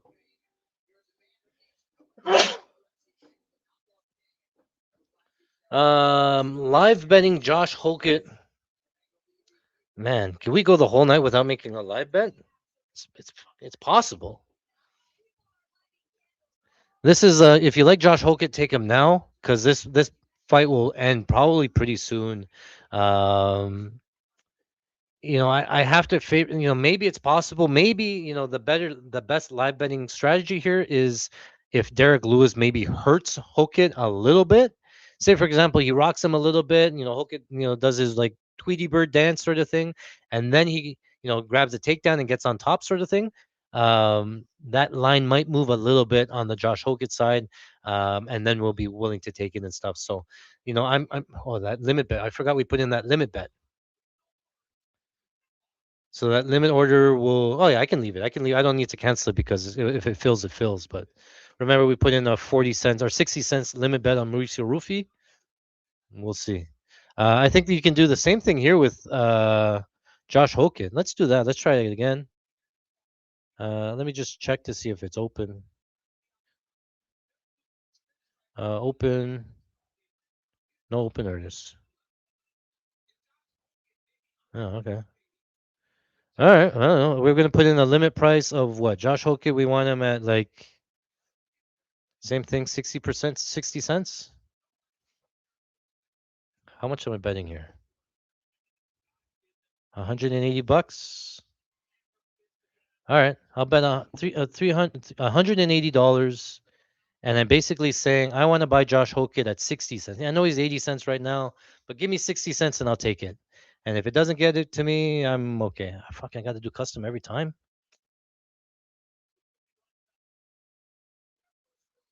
30 minutes. All right. So I placed a buy order on Josh Hokit at 60 cents. I think that makes sense to me. Let's see.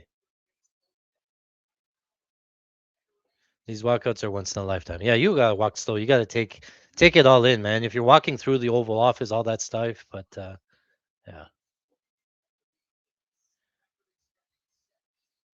All right, one day you're gonna do a make, and the guy will place the order for willing at flatline. Oh yeah, that's what it is. That's why I don't really like it.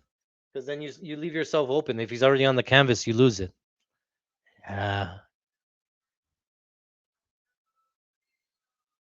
If Derek Lewis, say for example, he knocks him out, then it's gonna fill my limit order once he gets knocked out, and I'll fill it after the thing. You're right. You're right. Stay away from limit orders. Change it back to market. I will load up $1,000.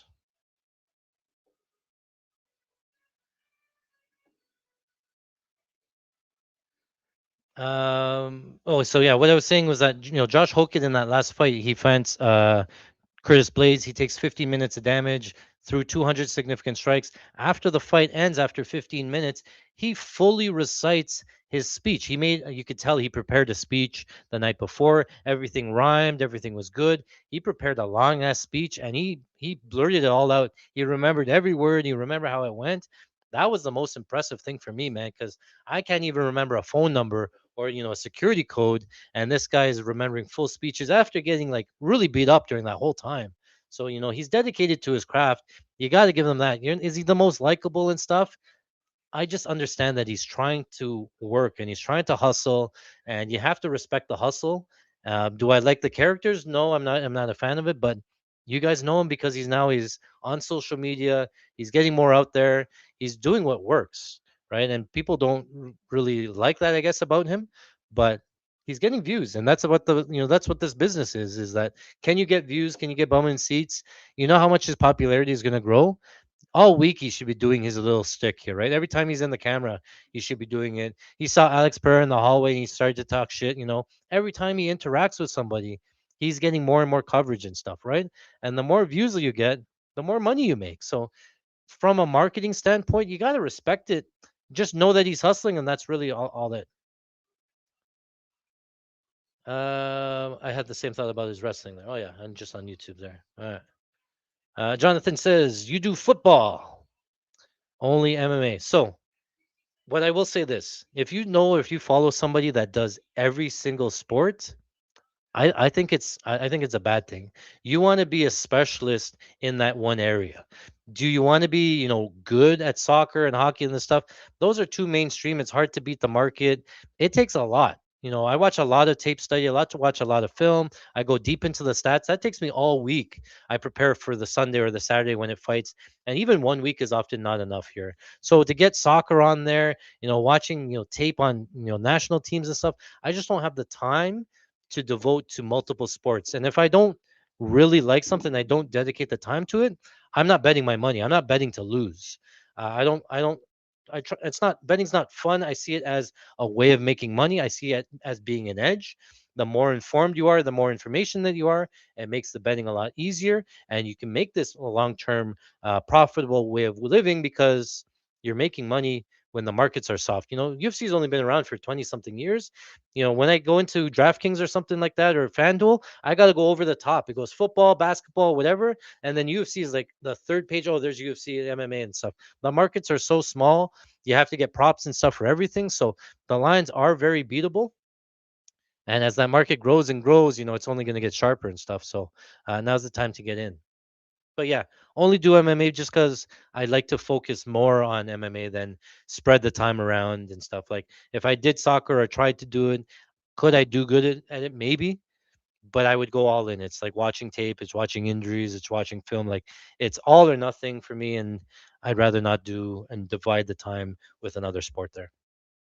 I'm pretty good at football. I do follow football. I'm pretty into like a big fantasy leagues and stuff like that. But that's about it now. Like I used to do football a lot, but I figured let's just go all in on MMA and specialize that way.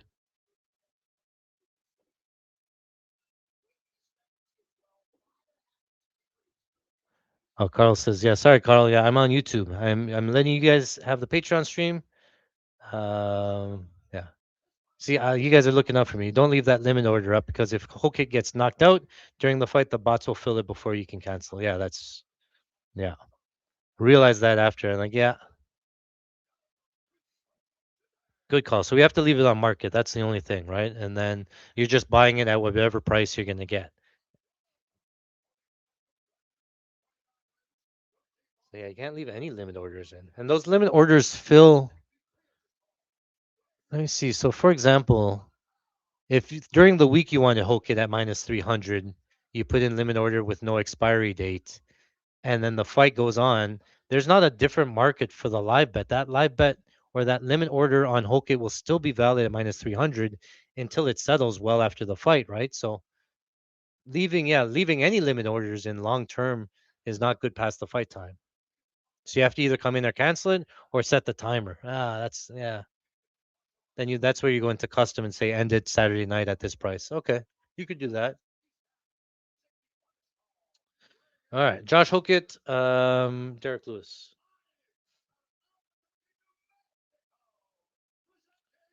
Appreciate the points. You make good points. If you're trying to follow somebody, guys, on they call themselves sports spiders and stuff. You know how much time it takes to put together research for one play, and these guys are putting together 5 plays every single day.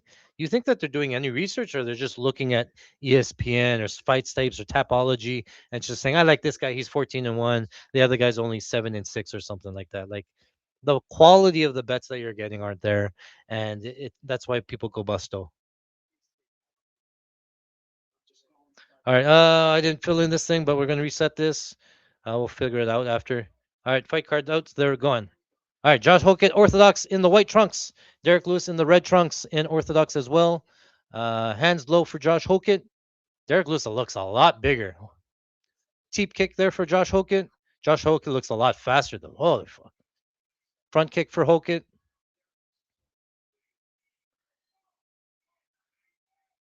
Here. Yeah. Derek Lewis looks huge. Spinning wheel kick from Hokett misses. The same roughy wheel kick he threw, he just threw against Derek Lewis. Another front kick. This is what I'm talking about. I love this decision only for Josh Hokett because Derek Lewis just stands here and just eats shots. Another spinning wheel kick, falls down. Derek Lewis follows up. He's not going to chase him down to the ground. Derek Lewis is a puncher's chance. So what do you give the odds to a puncher's chance?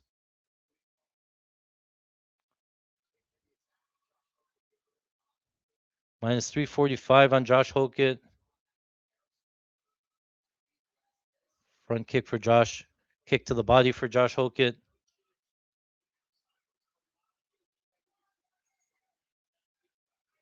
Derek Lewis still hasn't thrown anything yet, but and then he's just looking for that big knockout.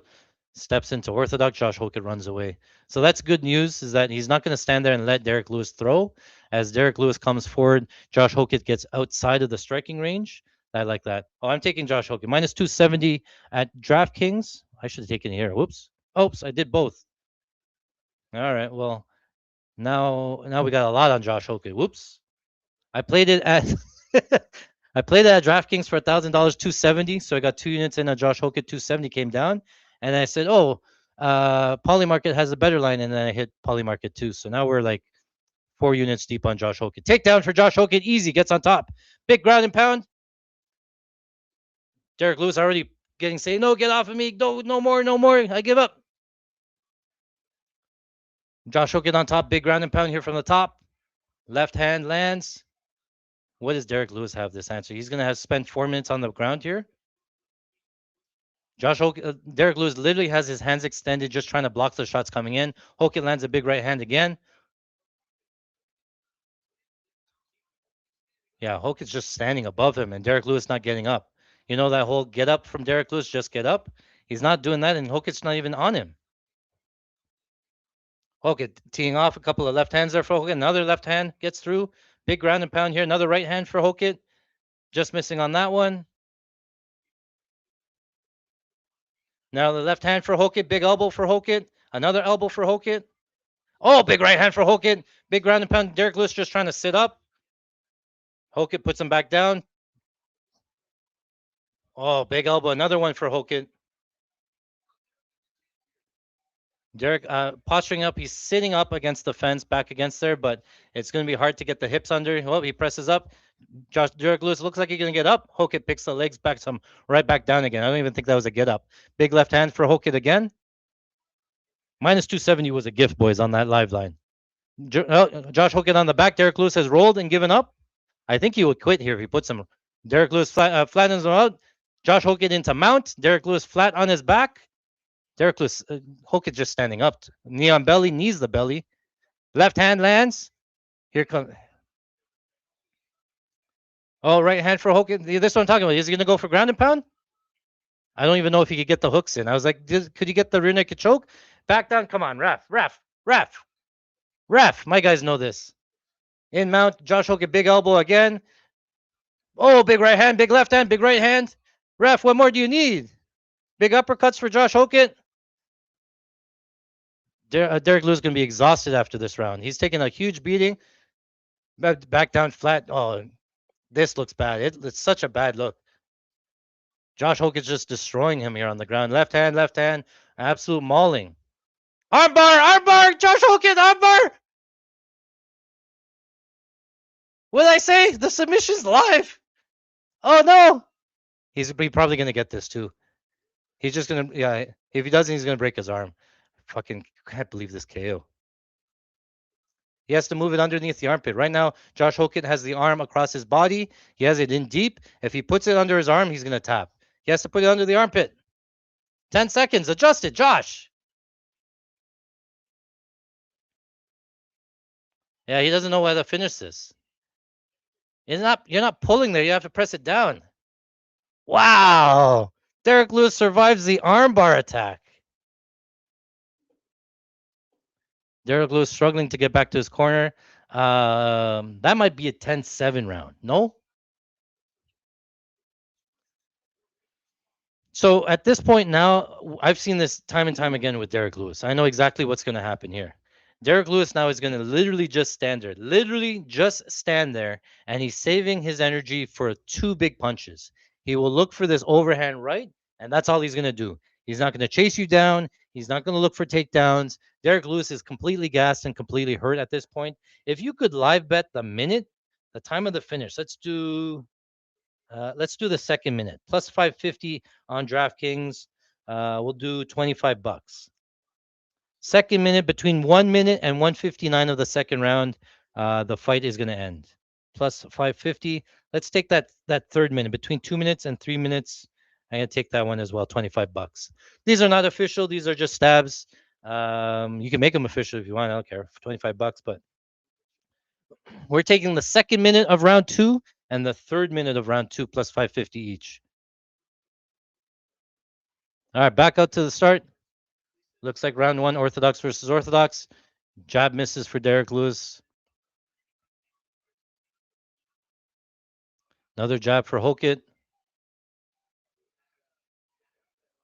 440. Oh, black flare up again. Again with Derek Lewis is in his back. We got 270 on that live line. We hit it for 4 units, right? 2 on Pauly and 2 on DraftKings. Now he's minus 1950. So if you got him 2 units like I did, you want to come back on Derek Lewis, you can, but I'm letting mine ride. Josh Hoke gets a takedown, single leg. Single leg still. Oh, Derek Lewis teeing off a little bit with some uppercuts. Oh, Derek Lewis hit him. Josh Hoke backing up.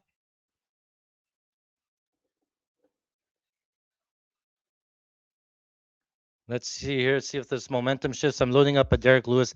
Half a unit bet here on Derek Lewis, just in case his cardio comes back.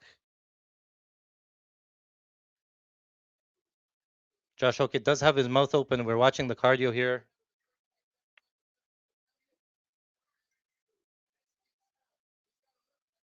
There's a right hand that misses for Derek Lewis.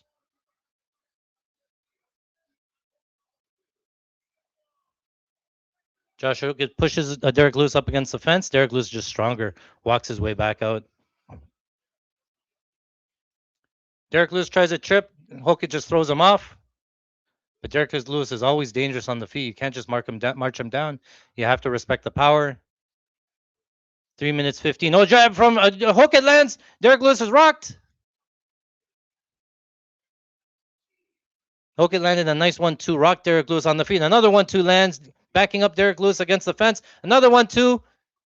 Get him down to the ground, Josh. Don't even risk this, man. The takedown's there, Josh. Don't do this. Derek Lewis looking for that right hand, throws it and misses. Gets himself off the cage. 1-2 lands for Hokit. Another jab lands for Hokit. Right hand lands for Hokit. Right hooks lands for Hokit. Derek Lewis is backing up against the fence. He looks like he's done. Knee. Nice uppercut for Derek Lewis. Level change to the takedown now. They're standing in the clinch here. Couple of uppercuts to the body for Hokit. Not a ton on them. Clinch. Knee to the body, misses. Oh, 1-2 just misses. Oh, Derek Lewis is kind of live here. Oh, 1-2 live for Hokit. Hurts Derek Lewis again. This is where he lands those stupid right hands when he thinks he's hurt. Another 1-2 lands for Hokit. Oh, Derek Lewis spinning, and you almost fell down from just missing. Oh, man. I'm considering playing this. Now, Hoket landing some more right hands, knee to the body. I'm just so worried about just Derek Lewis out of nowhere, just landing his one punch. Oh, a nice uppercut for Hoket. Controlled the wrist. Where's the knee? Work the knee.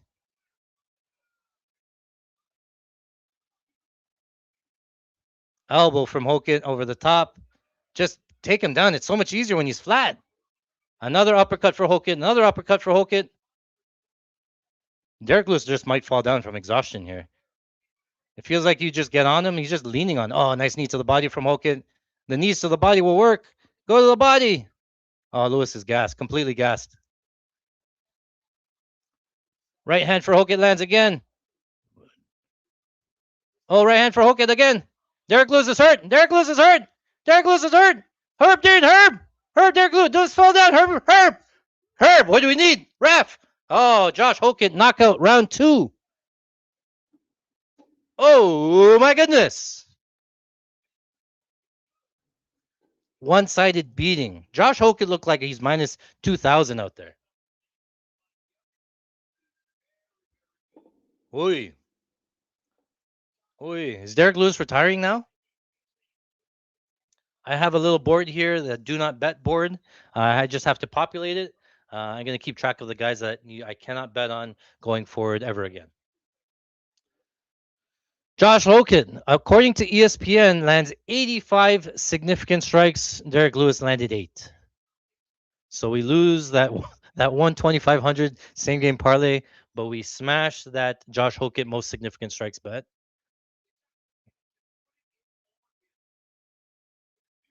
Every time I keep hearing, oh, Derek Lewis has abs. Derek Lewis has abs now. Oh, he got clipped and he went down. Oh.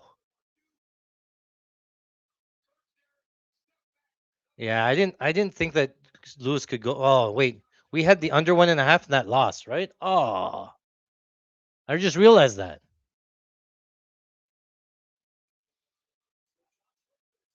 What minute did he get knocked out in? We took the second and third minute. Was the fourth minute? Oh, now you got to turn it up. You got to hear the interview.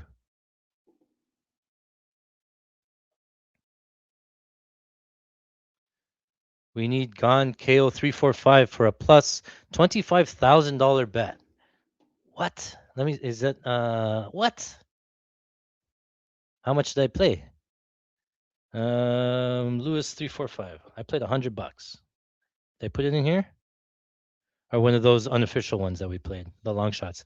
Yeah, the KO 2-3. Let me see if I can find it.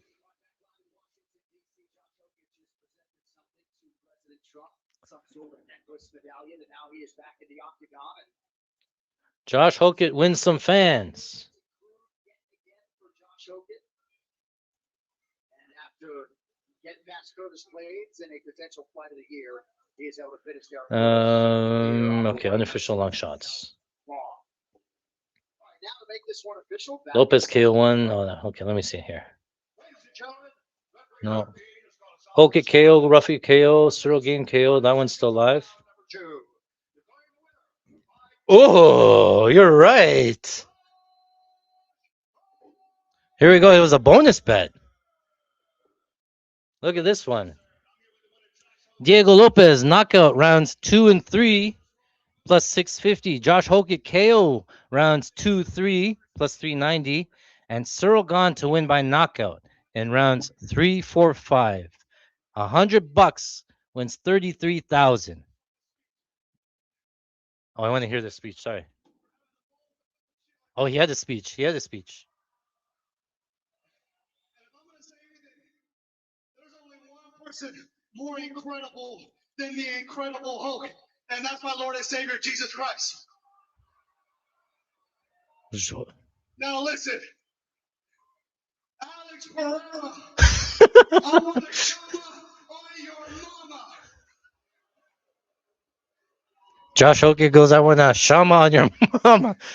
Michelle Obama is a man. Oh, All right, Josh, go get. honestly, it's not a bad strategy. You know how many people are going to clip that? You're going to see that everywhere tomorrow. Who is this Josh Hogan fella? Who is this guy? What does he do? What is like what's he all about sort of thing? Yeah. All right, let me just copy this one. We got to post it. There was a bonus bet too. FanDuel's where I play all of my shoot for the moon parlays and stuff like that. So they see me as a big parlay better over there. So they shoot me a nice little bonus bet there. Okay. So now we need, listen to this, boys, my Patreon boys. We need Suragon KO 345 for $30,000 or $32,000 or whatever. Or we need Suragon by by decision. We hit the shoot for the moon for plus 21 or 2200. Yeah, I think we should edge a little bit, no? Or play some Pereira money line or something. Especially Pereira KO like 1-2, something like that. KO 1-2-3. Probably the most, like, if we lose those two bets, it's probably Pereira KO, yeah, 1-2-3. It's a little bit of Gon submission. Gon can submit, fuck, Ayman's a hobby. So weird, man. I'm watching him shadow box. He's not technical at all. Oh my god. Yeah. So yeah, I think we should play some Pereira KO 1-2-3 at least, and then you could take a little bit of Gon sub 3-4-5 as well. Because if, oh sorry, yeah, 3-4-5. You don't want to get there, and then you lose by fucking heel hook or something like that. O'Malley KO. Oh, he was squatting the mosquitoes. You guys are talking about. I bet some guys in my Patreon said that they bet on will a bug land on the fire. I don't. I didn't see any bugs there. All right, boys. 4 for 4 on the main card in terms of like perfect reads, exactly how the fight would go. Let's keep this moving. Sean O'Malley, Ayman Zahabi. I'll give you a breakdown here in terms of what I see for this one, and then we'll get into some bets that we have going. Sean O'Malley, everybody knows Sean O'Malley, right? Big, long distance striker, right? Fan favorite, America's favorite. Everybody knows him. Pink hair, green hair, all that stuff, right? The reason that he's on the card because he's a big draw, and everybody likes him again, so they put him on the card. Now, Sean O'Malley's coming off of what back-to-back losses to Marab when he got grappled and he got held down and he couldn't let his striking go. Then he faced Song Yadong last time, and Song Yadong's very good as well. That was a very close fight. I thought that Song Yadong won that fight, but that was a very tough fight for Sean. So Sean's now in the top 5, right, in terms of the division. Good striker. Grappling is a big hole, but he's fast on the feet, distance striker, all that stuff, right? So who can we give to Sean O'Malley that, we want him to win. So we want to find somebody that doesn't grapple, no takedowns, because we don't want him to get held down. We want somebody that really wants to strike. And then we want somebody to like try to strike with him or bring him the fight or, bring the fight to him and really let Sean O'Malley showcase his talents. Who do we have in the division? Oh, we have this Ayman Zahabi, who's coming off of back-to-back split decision wins, barely reaching the rankings. I think it's good if we position this to say Ayman Zahabi, he's Canadian, he's fighting the American, all this stuff. Let's give him Ayman Zahabi. On paper, this is, again, remember we talked about that Bo Nickel matchup being ideal for Bo Nickel. This is another tailor-made matchup specifically for Sean O'Malley to win. If there's no Sean O'Malley, there is zero Ayman Zahabi. There's nobody picking up the phone calling Ayman Zahabi, hey, can you come fight at the White House card? No, it's Sean O'Malley first. Who can Sean O'Malley beat? Ayman Zahabi. He has a skill set. He does everything that we want him to do. Ayman Zahabi, if you look at here, his offensive takedowns, he's landed one takedown in the whole UFC. He's tried 7 times. He only got one takedown, right? So he's basically going to strike, right? Offensively, Ayman Zahabi, 90% of his strikes come from distance striking. So he wants to strike, right? And the thing is, right, he has pretty good head accuracy at 43% head accuracy. Sean O'Malley's head strike defense, yes, he's fought some big strikers, big top of the name, 28% head strike defense, very hard to hit. Sean O'Malley, right? And the other thing that Sean O'Malley has is that he's never been knocked down. He has some good striking defense, head strike defense. He has some good movement, and he actually has a pretty good chin here, right? Ayman Zahabi, if you look in terms of his offensive, yeah, he has 3 knockdowns in the UFC, right? But Ayman Zahabi's not a huge power puncher, right? The knockdown that he got was against Richie Lang. He got one against Draco Rodriguez, and he got one in his first fight against Reginald Vieira.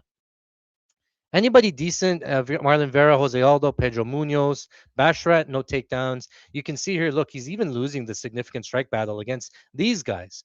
Marlon Vera's, not he's obviously at the tail end of his career here. Sean O'Malley's by far the easiest, best striker that Ayman Zahabi has fought here, right? So I think that Sean O'Malley probably runs away with it. I think he looks minus 500 each round with the striking. I think he just picks them apart. I think Ayman Zahabi, his best chance here is to try to wrestle, is to try to get him down and to hold him down. Now, can he do that? I just don't know if he can do that for 15 minutes and hold Sean down, keep him down. The referee keeps him down. The reason why Marab broke records for the amount of takedowns he got was he kept on letting Sean O'Malley back up, or Sean O'Malley kept on getting back up. So is Ayman Zahabi going to do and out wrestle Marab? Remember, Marab couldn't really finish him. I know he submitted him and stuff, right? But Ayman Zahabi, his win condition here is like 3 takedowns, 8 minutes of control, very close split decision type of win. That's about it in terms of how he can win this fight. Sean O'Malley, I think, has all of the finish equity here. I think he can win by knockout. I think he can win by decision. I doubt he's winning by submission because he doesn't want to grapple here at all. But I think the knockout can come through attritional volume. I think that Sean O'Malley could land like not 200, but like over 100 significant strikes here because Ayman Zahabi is pretty durable. And I'll talk about it, man. Like when he moves, Ayman Zahabi's like he's just in there. He's flowing. Like it's not nice to watch. It's like he's so awkward with his striking, and it's not intentional. It's just I don't think he's that good technically, right? And he's finding ways to win. He's making them a dogfight. I get that. He's bringing the fight, but the technique, the strikes, Sean O'Malley blows him out of the water, right? And if he can't grapple, he's going to have trouble here. So I like Sean O'Malley, obviously on the money line. Very, very juiced to win on the money line, right? Let's go into the actual bets. I'll show you the bets. We got so we have Ayman Zahabi most. Oh, this is wrong. Most significant strike. This is wrong. What are we doing, man? I would never bet on Ayman Zahabi most significant strikes. Not at minus 250. That's insane. There's something missing here. We have Sean O'Malley. Actually, I like his most significant strikes quite a bit. So I have most significant strikes here in a couple of parlays. I think that he's way more likely to just be at range, hitting and moving, sticking and moving, not get hit, moving his head. Again, the leg kicks worry me and stuff, but Sean O'Malley throws his own leg kicks. So Sean O'Malley, most significant strikes will close out a bunch of parlays there for us. Actually, this one won. Josh Hogan, most significant strikes, just one. We also have Sean O'Malley finish only. I think he's way more likely to finish than Ayman Zahabi is to finish. I think this is a better line than his money line. If you're going to pick between money line, finish only, take the finish only, way more likely to finish. But we have the goes to decision in the bankroll builder. That's because like Sean O'Malley is not really a big power puncher. He's more volume, he's more speed, he's more accuracy, right? So if he can hit you with the right shot coming in, he can land, he can put you out for sure. The knockout is pretty live. But if Sahabi, he keeps a high guard, he doesn't take a lot of clean punches either. I think it's Sean O'Malley decision here. And you could play it safer by taking a goes to decision because that really is all of Zahabi's win equity is a decision. And then you get also Sean as well. So goes to decision is like minus 160. Sean O'Malley decision is like plus 110, a little bit different in price. I think both hit. You could also take some Sean O'Malley like minus 3.5, like on the spread line, because again, I think that Sean O'Malley, if he doesn't finish him, it's probably going to be like a 30-27, 30-27, 29-28 type of fight. So you could take 7.5. I worry about the 7.5. You could take the 3.5. He probably covers the 3.5. He could finish him there as well, but I think it's a decision. We have a little bit here. Sean O'Malley, Ayman Zahabi fight to be a unanimous decision. So fight goes to decision was minus 160. Fight ends by unanimous decision. I think was on DraftKings plus 110-ish in that range. That's not a bad bet because you're saving a lot of juice, and I think it's likely going to be unanimous decision. Anything else? Oh, Manish. Yeah, we have a 7.5 in here, but it's small. Yeah, I think Sean O'Malley runs away with it. I think it's going to be there. You know, if you like, or if you have a lot of money on Sean O'Malley, you could take some Ayman Zahabi split decision because I think that's how he wins. Oh, the crowd's singing the national anthem. No, they're singing the Canadian anthem. Why am I hearing "Oh Canada"? Oh, because Zahabi's coming on. They played the national anthem for him. I thought the crowd was singing it. I was like, what the hell is going on? Ayman Zahabi, best known because he's brothers with Faraz Zahabi.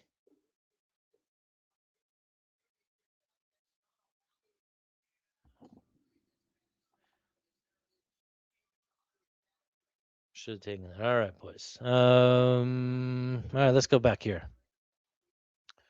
We're gonna just get set up here. So we're gonna put O'Malley in the red corner, Zahabi, blue corner. We're in poly market still. Okay, we'll take that.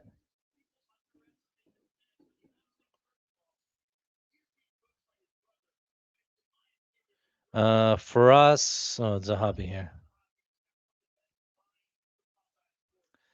Um. Oh, the other thing that I would like to say here with the Ayman Zahabi fight, okay, and I think it's kind of relevant, is that that last fight with like Cheeto Vera, that fight was very close. I thought that Cheeto Vera actually won that fight. Cheeto Vera thought he won that fight. That fight was in Canada, in Vancouver, I believe. Ayman Zahabi gets the hometown judging, wins a split decision.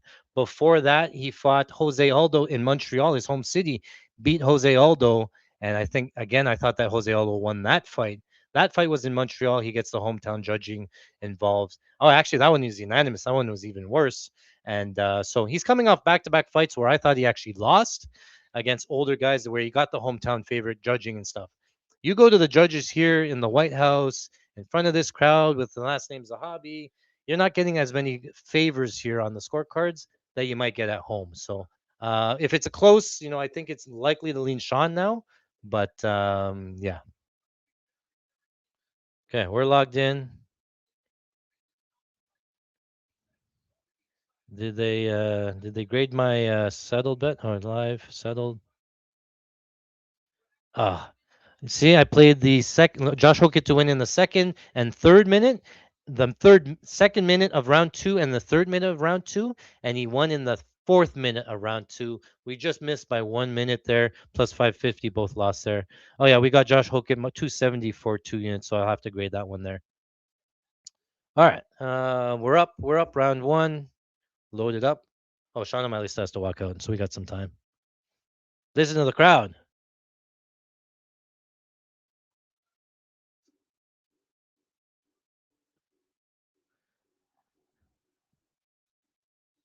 Is that song? If you are who you say you are.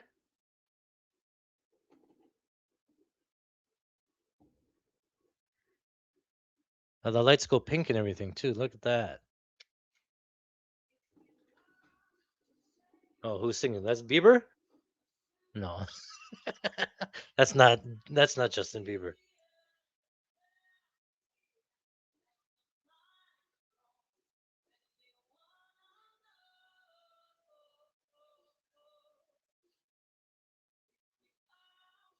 Oh, okay. We also had a main card lay. We've hit 4 out of the 4 on our main card lay. We just need Sean O'Malley, Cyril Gahn, and Ilya Topuria to cash the main card.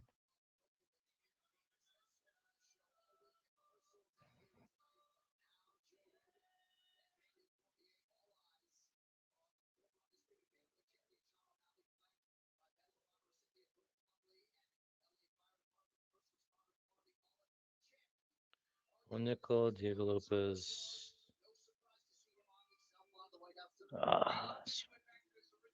We gotta update some trackers here. Give me a second. Gotta fill some time in.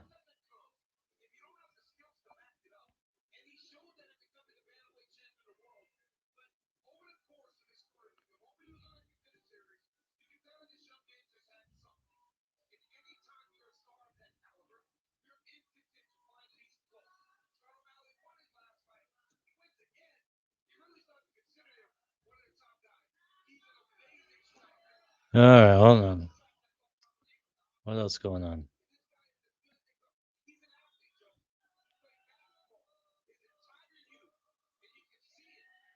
So we hit the finish only. We hit Bo Nickel, massive payday.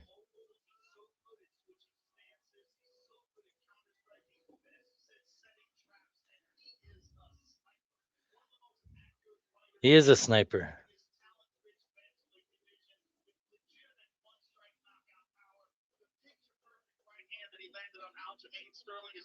Ruffy.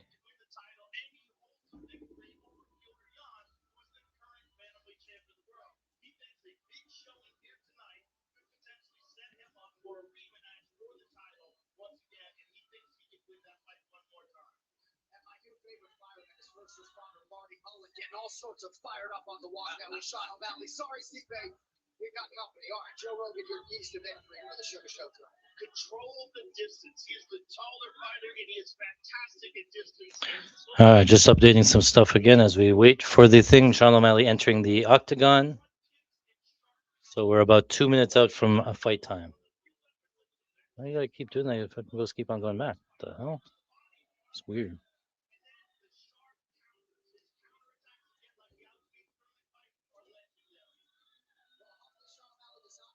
As though even Gathje is on this level, he's very confident he is going to grow beat. But this side of him tonight, bantamweights ready to engage in the feature bout live action after this quick look. They're taking a break. We also played Sean O'Malley on the money line and the over 5.5 minutes or 4.5 minutes. He's a minus 400 favorite. But to get him more playable, you add a little bit of time, 2, 3, 4 minutes in that range. It gets him closer to pick him, and then he becomes playable. Again, I don't think he's getting him out of there in round number 1. If he is, it's going to be later. So I'm okay giving up a little bit of minutes to get him at a better price on the money line. Again, I like him most significant strikes as well. And then that finish only, most significant strikes, all that stuff. So yes. Now we're looking for the Josh Hokett one. No, the Josh Hokett was last.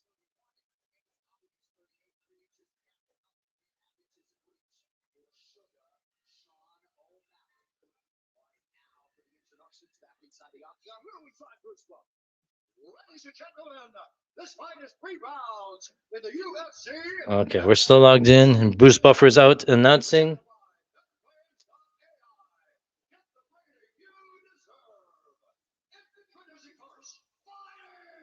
Singers good, don't need big names. Yeah, that's good. Yeah, I like talent. 2 losses. He stands 5 feet 8 inches tall. Oh, yeah. How many times has Joe Rogan said, "Bro"? I forgot about that one. We we had the under 3.5 bros.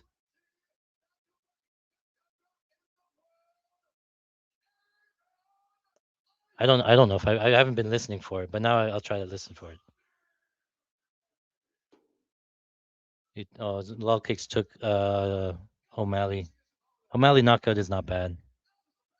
As long as it gives me 4.5 minutes, I'm okay with it. On the live line, it's going to be one of those things where I think it's going to be every round is going to be like 65% O'Malley, right? Like he's going to land a little bit better shots.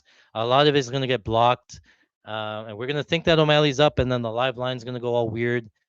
Be prepared to live bet here because we might be able to find some spots based on market, based on the announcements, all that sort of stuff. But for me, I'm only live betting Sean O'Malley here unless I see something that really either he can't get up on bottom or Zahabi, I think it's more likely that Zahabi gasses because he tries to grapple than, really controlling him and stuff. But we'll watch for it.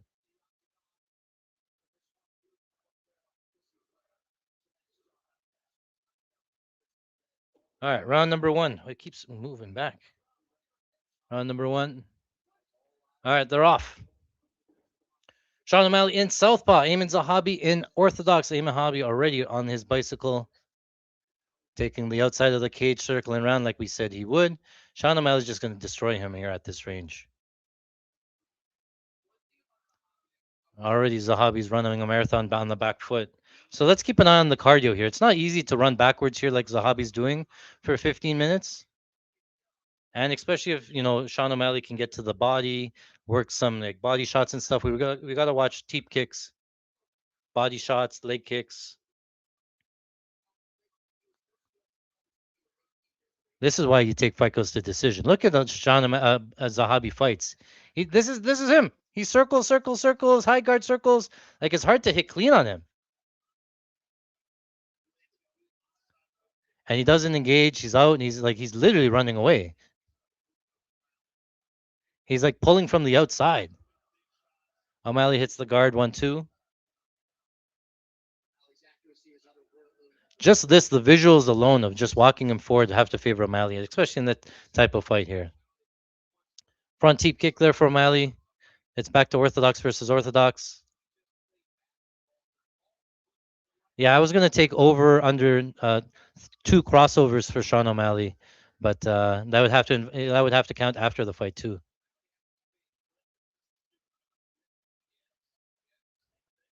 Oh, Zahabi. Minus 345 still for O'Malley on the live line. Hasn't really moved. Nobody's really done anything.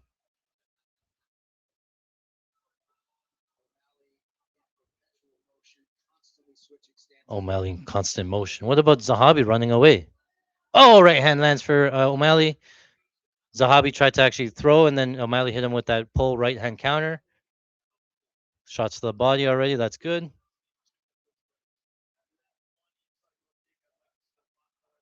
Switch to southpaw for Zahabi, but still on the back foot. Oh, Zahabi's reacting so bad. Sean O'Malley just level changed, and he's making Zahabi like react poorly. Right hand to the body for Sean. Inside low kick for Zahabi. Yeah, Sean goes to minus 500. If you didn't take it at 300, you've probably lost it. It's probably gone now.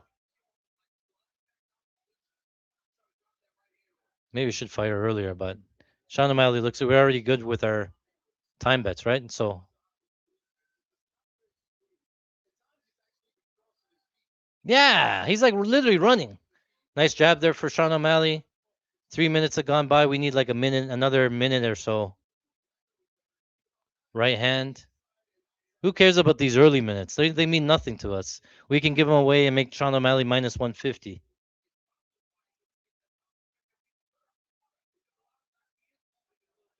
Why would you ever put Ayman Zahabi on a fight card? Zahabi landed a jab. O'Malley's minus 810 now. Nice right hand to the body again from O'Malley. Inside kick Zahabi. That looks like it's the game plan here. 90 seconds left. So we need 1 more minute in our over 4.5 minute bet.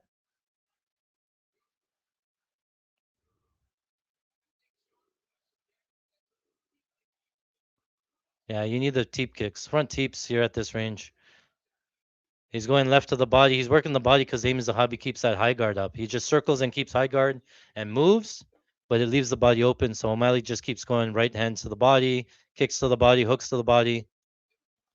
1 minute left in round number 1. Ayman Zahabi literally running forward now, happy feet. What? They're saying the significant strikes are tied? Oh. Minus 620 for Sean. 35 seconds left. We need 5 more seconds. 4, 3, 2, 1. All right. We hit the over 4.5 minutes. That was easy. Now you just need Sean moneyline.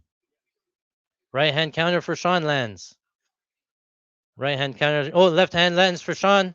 Has Zahabi backed up? Oh, right hand lands for Sean again. Zahabi back up, still running. 10 seconds left. Should be a spin kick here. Left straight around the guards. Oh, right hand lands again for Sean. All right, buzzer goes. So if you guys played that over 1 round, you're most likely to hit in terms of the time. And then now if he finishes them, he finishes them and stuff, right? So some people, if we have the over 5.5 minutes, we still need 30 more seconds. But it looks like a great bet now in retrospect after watching that round 1. Just that fighting style is the hobby. He's not bringing it, right? And you're not going to find a finish if you don't like to get finished or give him that opportunity. I worry about the significant strikes because they're close. Zahabi's really just landing inside kicks.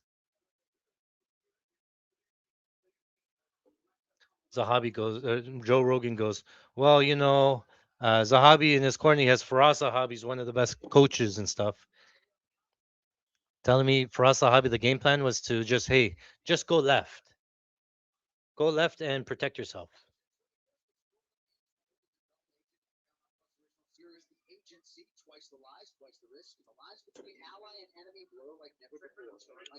All right, round number 2. They're off. That was an obvious O'Malley round. 10-9. Zahabi inside low kick. Right hand to the body. Inside low kick, Zahabi.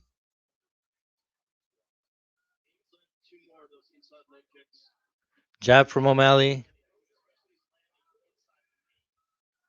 Joe Rogan keep talking about the inside low kick. 5 seconds left. 1-2 for Sean lands. All right, we hit the over 5.5 minutes. That was like closer to pick 'em.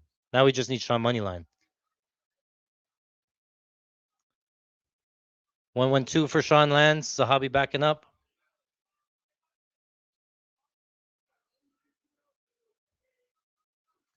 Running inside low kick for Zahabi.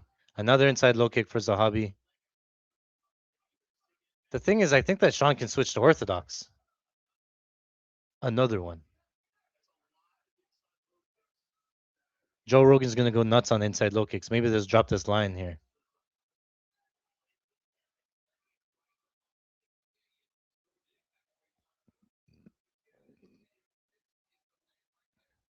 Zahabi, another inside low kick. I think he's fine. The game plan was leg kicks, really? Just hit the body, man. He needs some more volume, Sean. Nice left pull counter from O'Malley. Nice jab from O'Malley. Is Zahabi's eyes bleeding? His face is all red? We got some blood upside.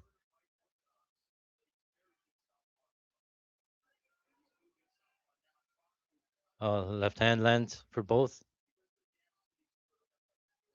Rogan keeps going to the leg. He won't stop it with that. Zahabi's so live with the leg kicks.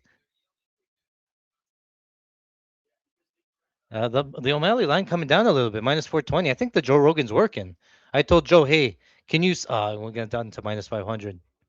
I texted Joe Rogan. I said, hey, can you just talk about how good Ayman Zahabi's landing low kicks so I can get a better line on Sean O'Malley? Oh, 1-2 lands for Sean. Should I pull it?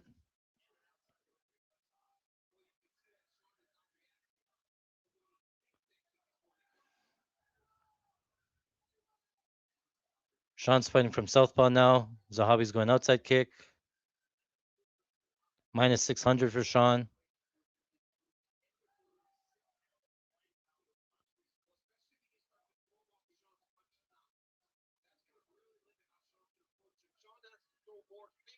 More feints.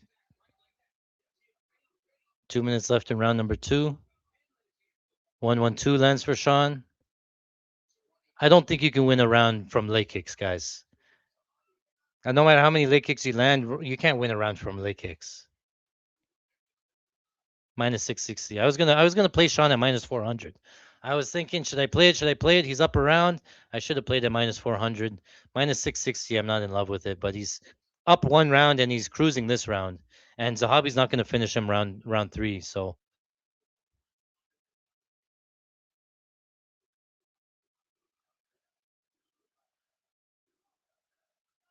minus 500. Come down a little bit, please. Let's talk about the leg kick some more, Joe Rogan. 1-1-2 lands for Sean.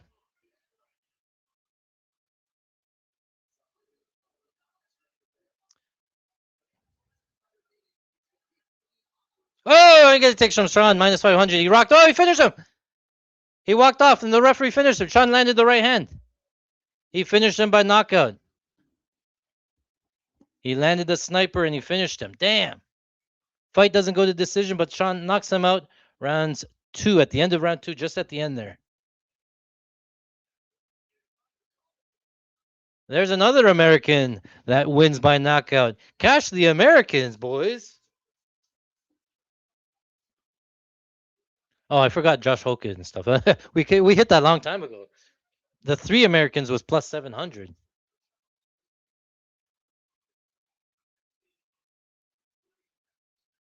Oh man, what a sniper, man! As soon as he,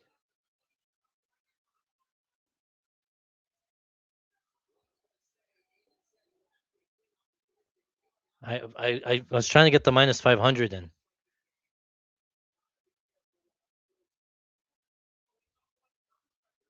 Oh boy, we're on fire.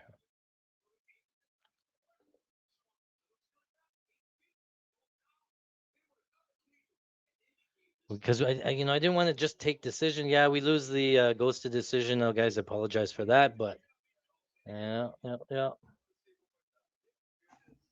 Yeah, he's see it's this pull left straight. He pulls you into it.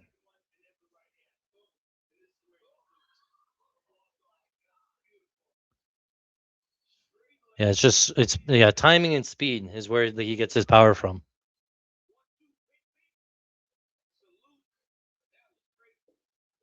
Shogun, Sean O'Malley. Sean O'Malley wins significant strikes. Yes. Oh my God! Don't tell me. Is it close? ESPN has it 36 to 34. Really?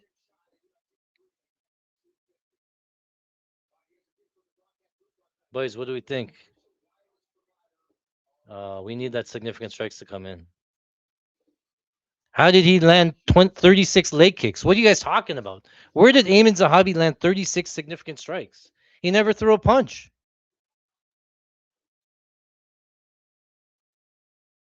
Call the FBI. I demand a recount.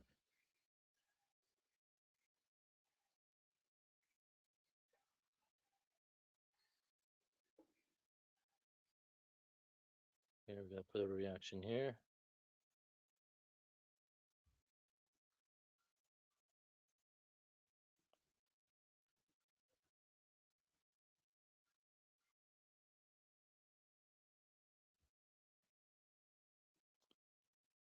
That Americans line was crazy, eh?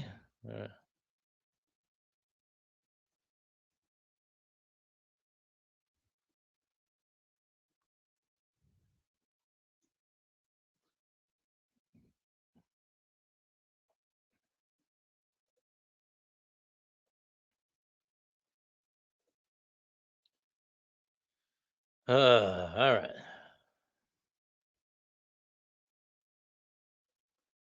We hit that one. What's the chat doing? How we do? How do we hedge?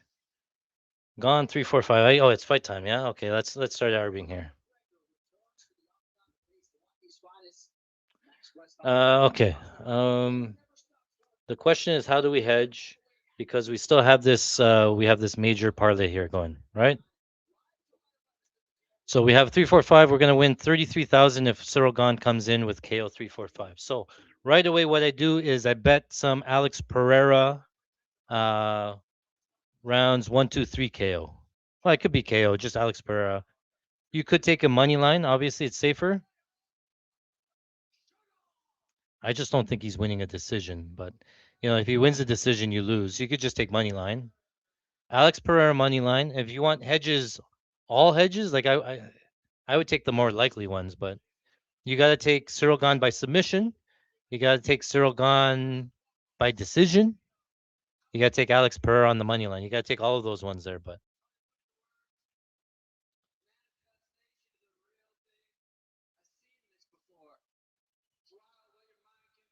Alex Pereira knockout rounds 1, 2, 3 plus 210. Plus 210. What is this? KO just straight? Plus 145. Okay, yeah, take the minus one.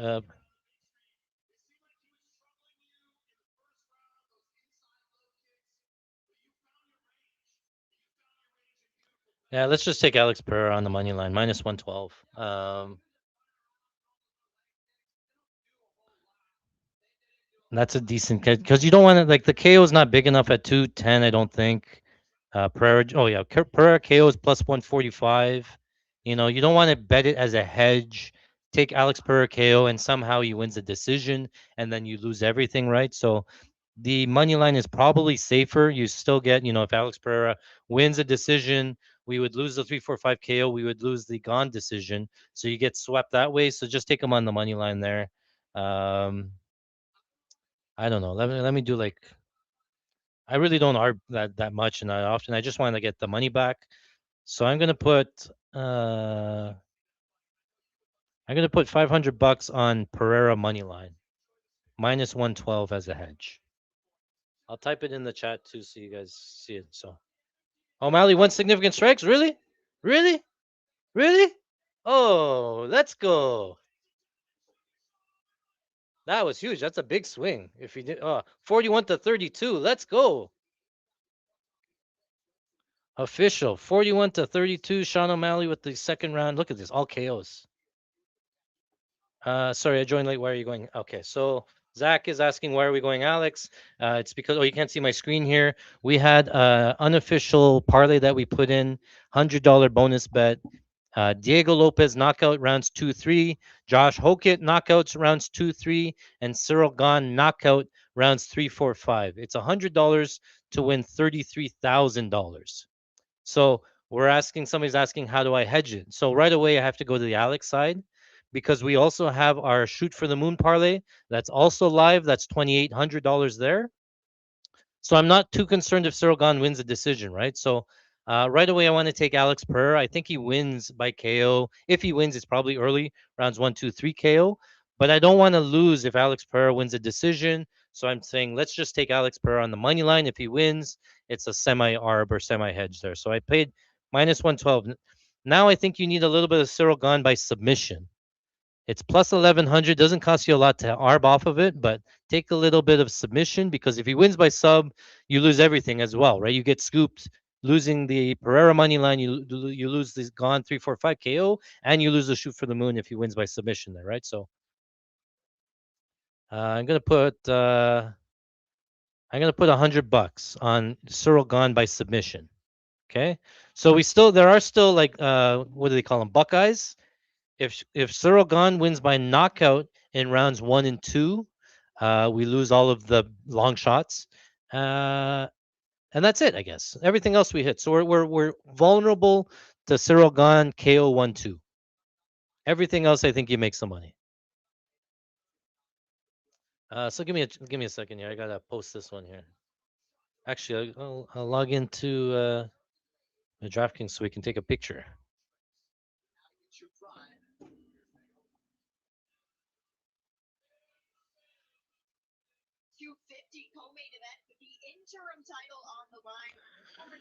All right, how we doing out there, man? We are 4 for 4 in bets and picks. Actually, 5 for 5, right? 5 for 5 so far.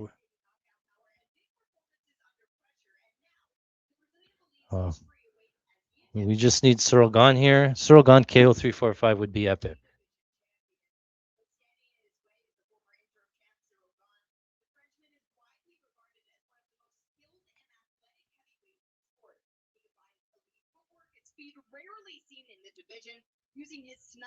Oh, and I got to take a picture of that one too. Sorry. History is on the line in this one, and so is the interim heavyweight championship. UFC Freedom 250 continues on. John, I'll throw that to you. So we want this to go over here. We obviously want it to go into the later rounds.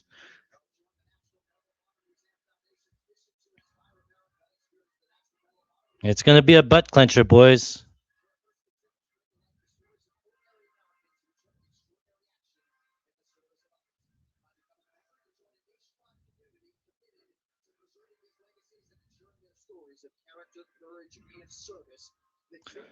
Just posting here on Twitter.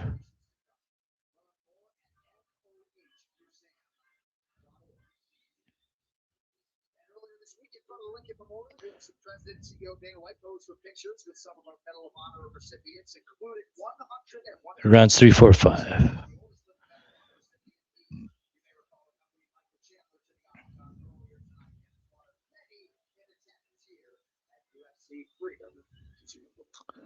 $100.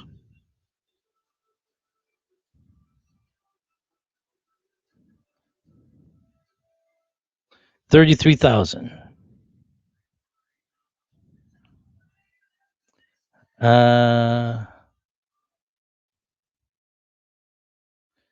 32K is crazy. The profit to hedge is immaculate. Yeah, maybe I should hedge a little bit more. If Alex Pereira just wins by now, yeah, I gotta play some more Alex. You're right.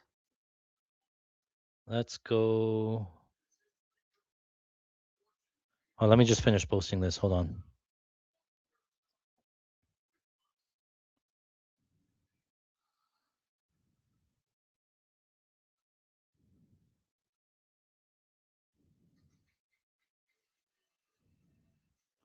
We hit the shoot for the moon if Gon wins by decision. Food.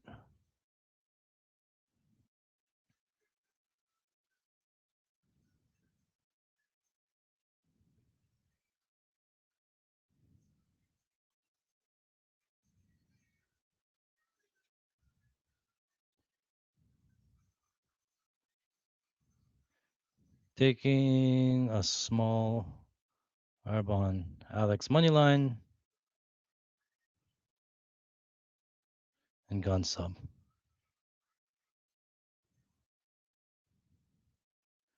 All right, Whitehouse. I'm almost done.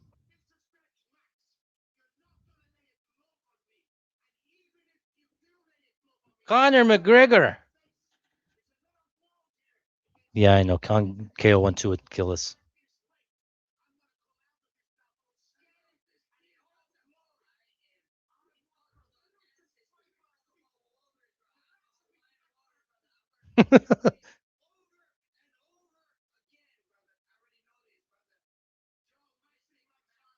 I haven't seen this interview.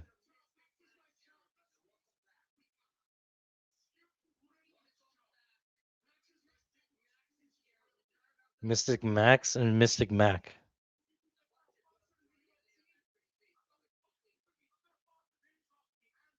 I think we have to go.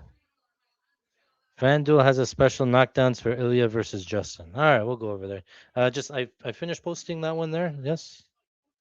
And then I got so much stuff on the go, man. I wish I could double me. I'm gonna arb a little bit more on Pereira money line. You're right, 33K is a lot.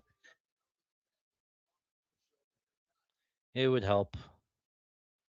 We'll go another 100 or 500. Okay, what else do we got? Any suggestions to hedge the three-way parlay with Gone by points? So yeah, if you're trying to arb the Gone by decision, it's a little bit harder. It's same thing where it's Pereira money line, and then I guess you could. Honestly, you would take fight doesn't go to decision. I think that's a decent hedge. Obviously, you lose on Pereira decision. You get scooped by Pereira, but he's not likely to win the decision. If fight doesn't go, then you get all of Gon finishes. You get all of Alex Pereira finishes. That's probably how you sort of go. Yeah, yeah. I know. Buckeyed if Gon wins 1-2. Again, remember, guys, have we seen what Alex Pereira looks like with this extra weight on? Are we just assuming that he can go 5 rounds at heavyweight? 80 pounds more than what he was wearing when he fought at middleweight? When he got knocked out by Israel Adesanya? So, yeah, I think the KO's live. I think he can outpoint him here. I'll get you a breakdown, I guess. That's what's next. Before we enter the arena, we face a moment of truth. Breakdown. Alex Pereira, Cyril Gahn here. Alex, sorry. All right, so we're set. We're live. Alex Pereira, Cyril Gahn. This one is an exciting fight. Again, I asked myself why these fights are on the card. Alex Pereira, one of the biggest draws. He's moving up 3 divisions now. He used to fight at middleweight, won the belt. Light heavyweight won the belt, and now he's going up to heavyweight. Technically fighting for the belt. It's an interim belt that they created because Aspinall had that eye thing. They could say it's for a belt, and it sells a lot more. So Alex Pereira is fighting for the belt. Cyril Gahn's fighting for the belt. Cyril Gahn was fighting Tom Aspinall as a big underdog. We had Cyril Gahn in that fight against Tom Aspinall at plus 300 or 250. Cyril Gane was winning round one. He was starting to take over. Tom Aspinall was supposed to win that round, and it was all Cyril Gane. He's just the footwork, the in and out, the ability to stick and move. It was giving Tom Aspinall problems, and Tom Aspinall is great. But Tom Aspinall got poked in the eye at the end of round one. That fight went to a no contest. It was getting clear that Cyril Gane was just going to pull away with it and end up winning that fight, beat Tom Aspinall. Now he's fighting Alex Pereira again, who again is moving up to heavyweight. He weighed in at 250 pounds more than Cyril Gane, who's been at heavyweight, the whole time. Cyril Gane is more he's a French kickboxer. I call it more like, think about point fighting. Think about like Taekwondo. He wants to touch you. He wants to get in, get out, kick you like high kicks. There's not a lot of power on the kicks, but it's doing numbers. It's doing damage. It's doing its volume and stuff. That's the type of fighter that he is. Alex Pereira, we all know him. He's a big power puncher. He relies on the left hand. He relies on the inside low kicks. He relies on big shots in the clinch. He sits down on a lot of his punches. He's not very loose on his feet. He doesn't move his feet. He just stands there, plods. He waits for you to strike, and he's looking to counter you. Right? That's the type of fighter he is. That type of slow, stuck in the mud type of fighter, moving up in heavyweight. Now he's fighting the long, rangy speedster Cyril Gane that likes to fight from the outside. So it's going to look like that Derek Lewis fight that we just saw. It's going to look like Michael Chandler versus Ruffy, where it's Alex Pereira having to close that distance in order to land. Cyril Gane's going to be gone by the time he throws his second punch. He's going to be gone by the time he throws his first punch. So I think Cyril Gane is going to win minutes here. He's going to land more volume. He's going to land more punches. But Alex Pereira is always live to land a big punch at any point, right? Left hook, inside low kicks, those are his main type of weapons. But Cyril Gane, he does fight from southpaw too, right? And so if he's fighting from southpaw, the left hook there doesn't really work. The inside low kick doesn't really work. So it takes away a lot of those weapons here, right? So what's Alex left with? Is he going to proactively grapple? No, he never really shoots takedowns, right? So I don't know if Alex has an answer for he can't find him. If Cyril Gane's just too fast for him, what does he do? He just continues to throw. He continues to miss. He probably gasses himself out at heavyweight, missing so much, and that Cyril Gane probably takes over into the later rounds 3, 4, 5. Right? Cyril Gane's gone 5 rounds multiple times. He's fought big hitters in Francis Ngannou and went to decision. Cyril Gane's been here multiple times, whereas Alex Pereira, there's a lot of unknowns. One, you're assuming that he can go 5 rounds at heavyweight with the extra weight. Two, you're assuming that he has the same power since moving up. He probably does. Three, you're assuming that he has the same speed that he did, which is he wasn't really fast to begin with at light heavyweight, at middleweight. He just hit with power, right? So you're assuming a lot of things there when you can naturally assume he's probably a little bit slower. He's probably a little bit stronger. He's probably still, not throwing as much volume, and his chin may or may not be better there, right? So I think Cyril Gane has a clear path here just to stick and move, to pick him apart, maybe find that late finish, maybe win a decision. I don't know. Obviously, Alex Pereira is live, but I consider it more to be a puncher's chance here because he needs a big shot and he needs multiple big moments here, right? So I don't mind the Cyril Gane, obviously, on the money line. I'll show you what we played. Cyril Gane here on the money line, minus 115. We took Cyril Gane most significant strikes. We got that at minus 139. And then we have Cyril Gane to win rounds 4 the scorecards, rounds 5 on the scorecards. I think if it gets later, Cyril Gane more likely to win those cards. I laid the juice at minus 160, 170. Can Alex win those early rounds? Sure, but into the later rounds, I have to favor Gane here. So that one won here. I guess while we're here, let me just grade these ones here, right? Sean O'Malley over 5.5 minutes and Sean O'Malley over 3.5 minutes. Those ones all won here. They'll just grade those ones as wins. This one, I don't know what this one is. Derek Lewis under 1.5. That one lost by seconds. And Derek Lewis wins most of that one, losses the rest.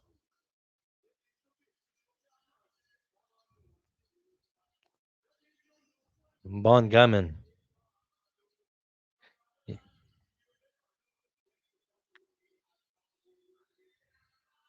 Juan Gammon, Cyril Gane.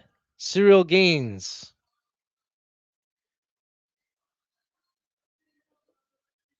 Oh, what?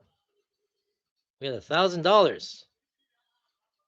On Rufy, most significant strikes, and Mali, most significant strikes. Oh, that was such a huge flip. If fucking Zahabi won significant strikes, that would have been minus 1,000 versus up 750. There would have been other ones that lost. Sean O'Malley. Oh, this one loses.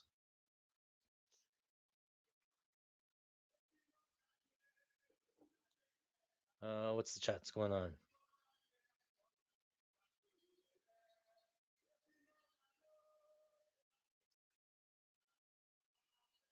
Oh, I didn't even notice that somebody said, the cash out is 2,000. I don't even look at the cash out. Honestly, I just skim right over it.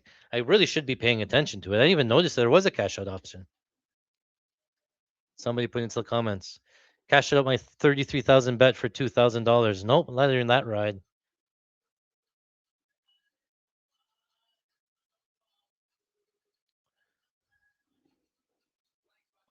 Fuck, Sorogan's a big fucking guy too.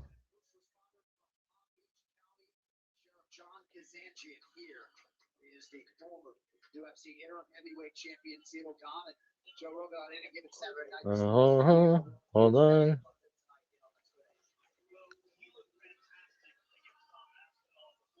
Oh, we also took Cyril Gane by heel hook. If you guys didn't get that one in, plus 5,000 on MGM.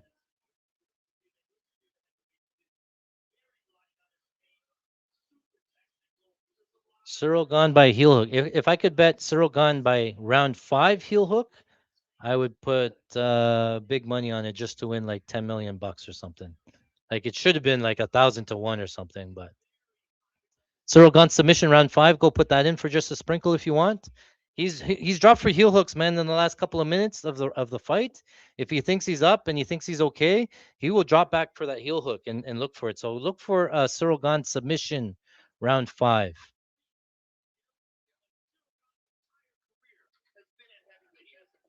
Forever did it 2 years ago. Right. I love the walks. I love seeing the servicemen on the side. And when they see the people in charge of them, the majors and the medal of honor winners, how they salute them as the fighters walk past them. And Cyril Gane actually gave the salute back, and he looked so calm and patient. Because guess what? Cyril Gane is a bad dude, man. Bad dude. Cyril Gane is a bad dude. Okay.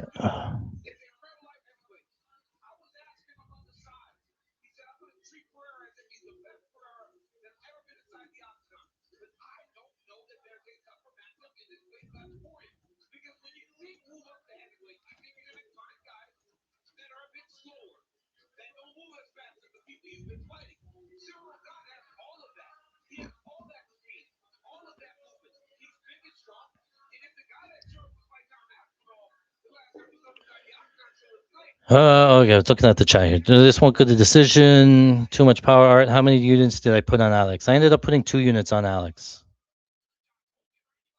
I'm riding with my whole of gain 1-2, KO 1-2. Yeah, I hate it. You're that's like your nutshot, your Achilles heel there. But I'm eating it, just saying it's a big hole if it hits. But I got to cheer for something. Thurston said round 1-2. Ask Pucker. There's no doubt. It's already getting nervous there.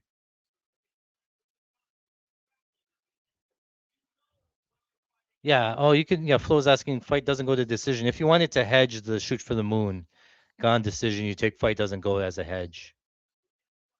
Plus 12,500 gone to win in the last 30 seconds of round 5. Hit that with Glover, I believe. Yeah. Fuck, that's a lot. $100 wins 12,500. Watch. He goes for them, man. He has one against Dontel Mays, a heel hook, and then he went for the same heel hook against Francis Ngannou, up 2-2. I can bet $20. Yeah. I won't even get to my phone in time. All right, let's set up here. Cyril Gane has walked out. Oh, we still have some time. Poetan has to walk out.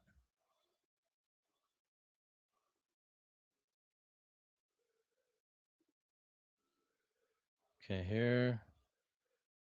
Pereira.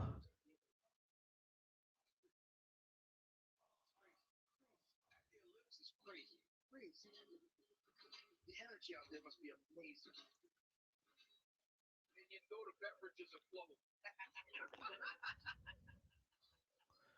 I wonder what that looks like. I think after tonight, if we have like a massive night, I think I owe it to myself. We got to head out there for international fight week in Vegas.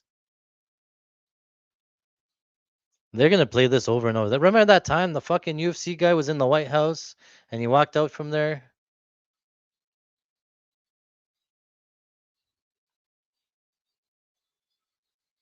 Oh yeah, we can play on. You can play it on the. Remember, you can live bet this too, right? So, um, especially if it goes later.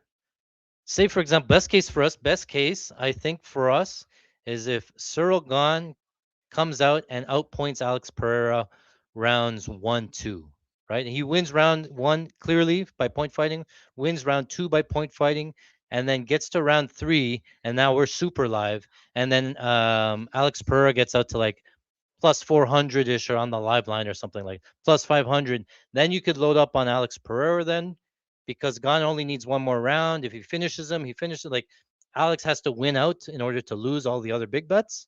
So we'll keep an eye on that. That might happen.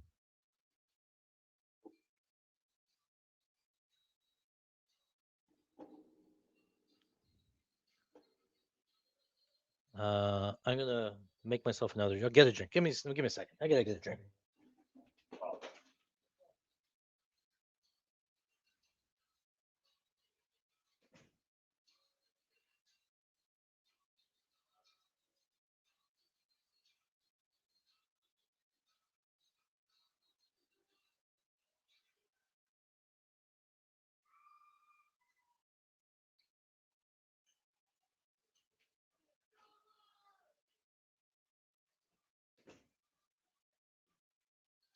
How are we doing?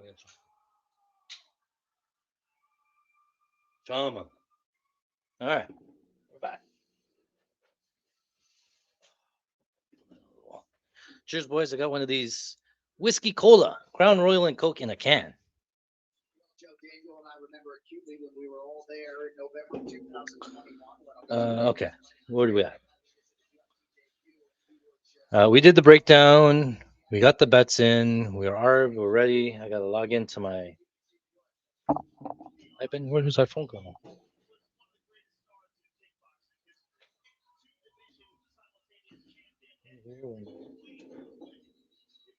Oh, 1 second. What the hell? Oh, here.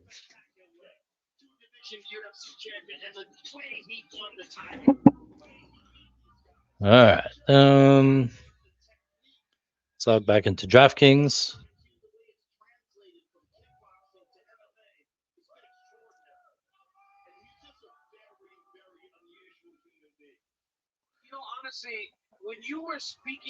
Oh, significant. I didn't even see that FanDuel had significant strikes numbers. Does Cyril Gahn have one for both fighters? Both fighters. Oh my God. Cyril Gahn to land 15 significant strikes in each round. Rounds 1, 2, 3, 4, 5 is plus 1800. I didn't see this guy's on FanDuel. This line's nuts. Max wager 568. $568 turns into 10 grand. Cyril Gahn to land 15 plus significant strikes in each round. Round 1, 2, 3, 4, 5. I'm firing it. One full unit at plus 1800. We're up. I'm pressing. I think again he wins the decision. I think he outpoints him. That's an insane line. I didn't notice that at all. You're lucky I looked. That guy told me to bet the last 30 seconds. I saw significant strike lines. Let me type it out here.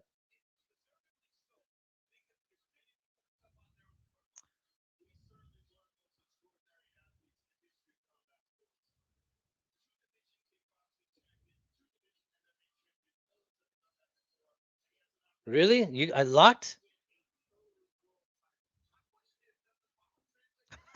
Guys,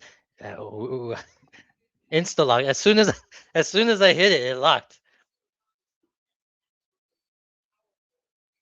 Okay, so some of you, yeah, I think we blow up their algorithm or something like that. As soon as they see like multiple bets come in from multiple accounts, it comes in as super suspicious and they lock it.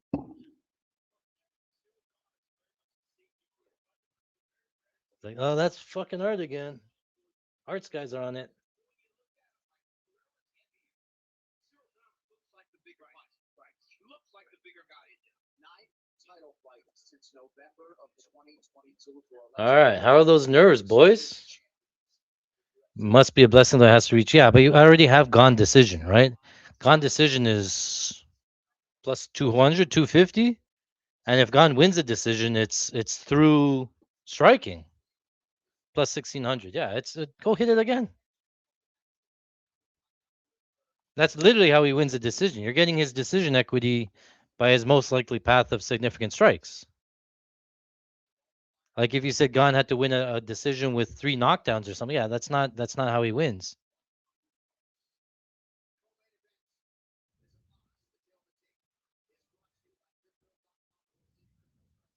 We're up a bunch. I'm gonna play it for a full unit, whatever the max was.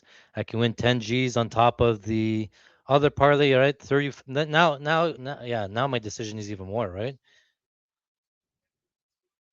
Potentially, you got some big money riding on this fight.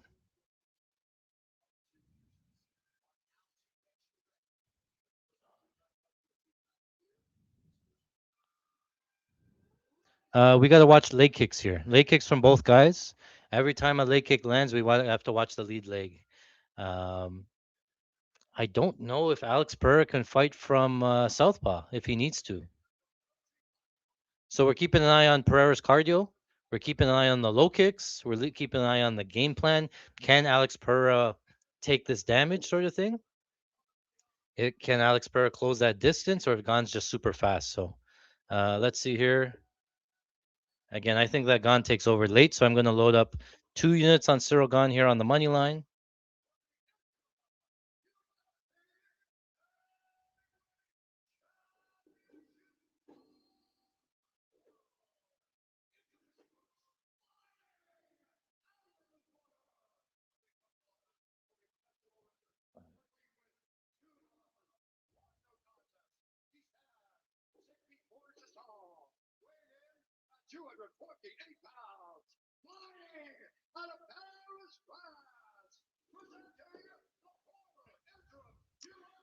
All right, we're loaded up. We're ready to go. I have another phone here. I could have done phone here too.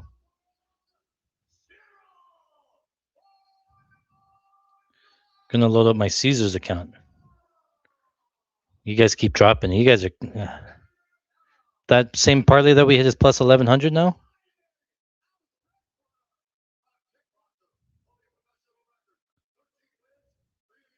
Yeah, I'm loaded. Yeah, loaded 2 units gone. Yeah.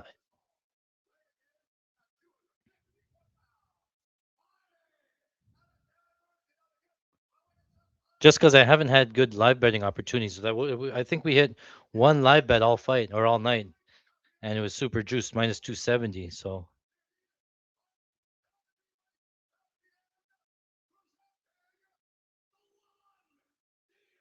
they won the only. Yeah, I'm getting my Caesars account up just because I think we need more outs on the live line just in case. So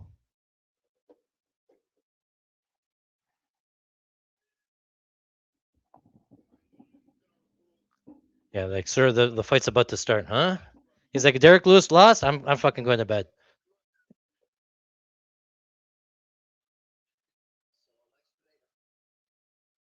Trying to hit that rarefied air as a 3-division UFC champion. Thank you, Red De La Cruz. Cyril Gon figures to have some. Okay, so we're here. Cyril Gon here. We're up. Okay. All right, round 1, ready to start. All right, round 1, they're off. All right, southpaw for Gon, orthodox for Pereira. High kick from Alex right away. Oh my goodness. Off the guard. Yeah, who expected a high kick off the bat? Inside low kick from Alex. Inside low kick from Gon. Watch the legs.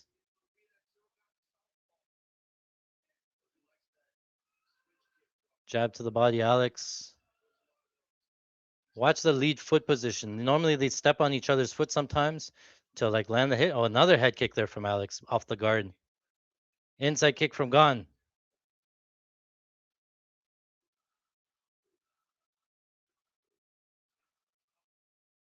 Jab from Gone misses.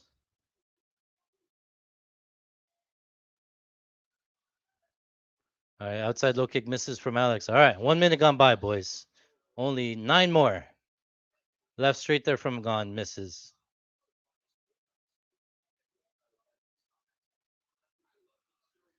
Jab from Gone. Jab from Gone. Still open stance. Nice jab. Normally the jab is not as effective in open stance. Outside low kick, Alex. Outside low kick, Alex. Left straight misses for Gone. Jab misses for Gone. High kick misses for Alex. Inside low kick Gone. Jab off the guard for Gone. Front teep for Gone. All right, 2 minutes gone by. 3 minutes left in the round. Gone's plus 150 now. Why? Nice jab from Gone. 250. 154 doesn't really make sense. Inside low kick Gone. Jab from Gone.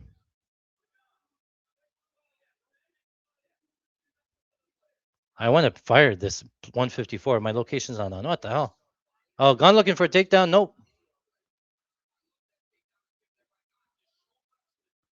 Overhand left misses for Gone.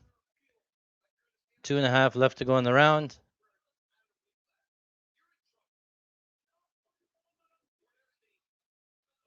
Front teep kick for Gone.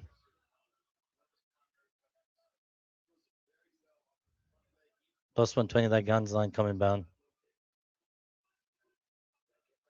Jab from Alex.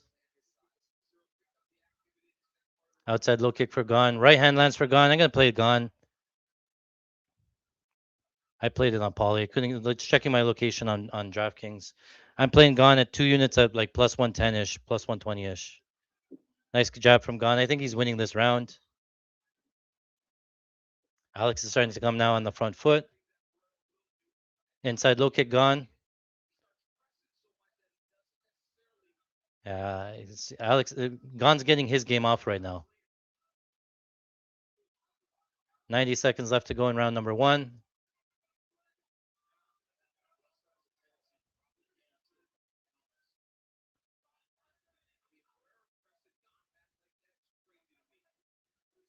This thing's still checking my location. Damn, DraftKings, man. Oh, left hand landed for Gone. Outside low kick. Outside low kick Gone. 4 minutes, 1 minute left. He's still minus 105. Yeah, it's about pick him now. Still. High kick from Pereira. 1-2 lens for Gone. So, Gone's so much faster. And he has some grappling upside here. Pereira's struggling already and he's down 1 round.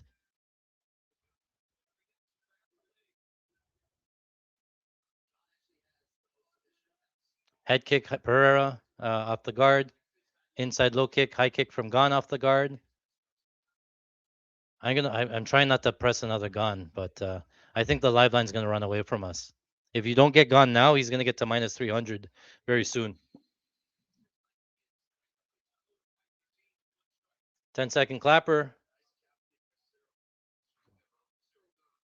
Nice jab from Gone. Oh, he got stuck by Pereira landed right hand right at the end. Ooh. Guys, we're halfway out of our ARB territory.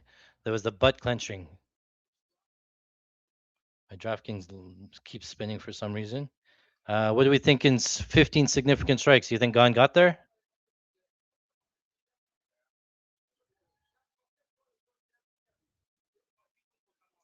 Did Gone land 15 significant strikes?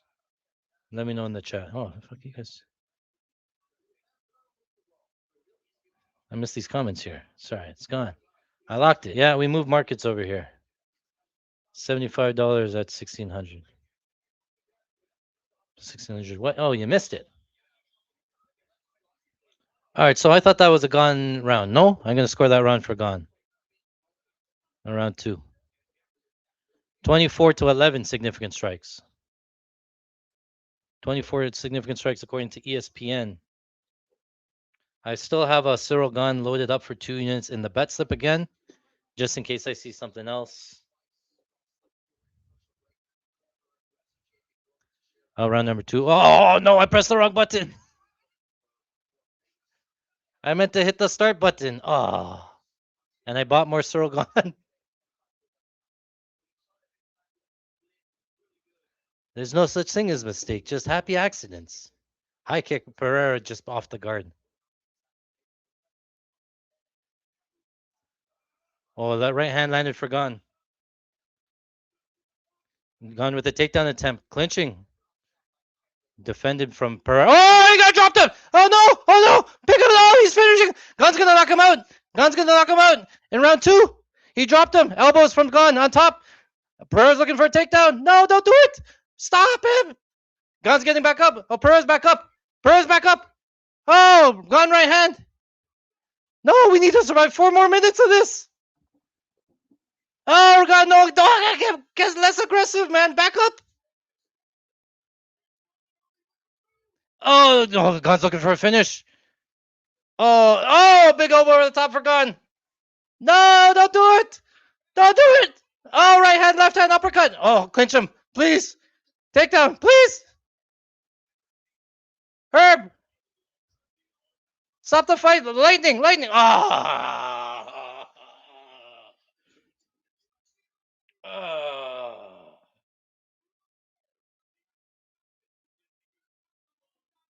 Cyril Gane by knockout. Round 2.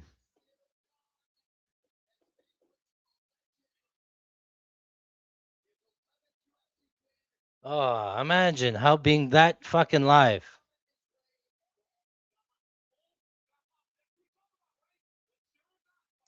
Never been so more upset to win a bet.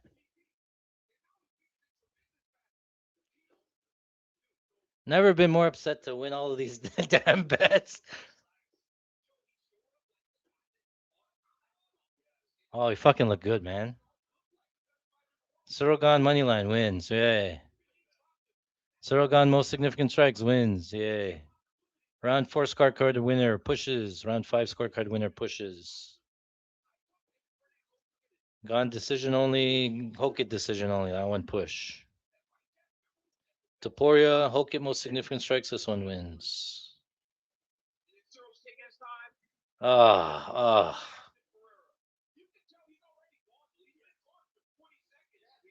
biggest risk that we took was that hole. That one hole we needed. Oh.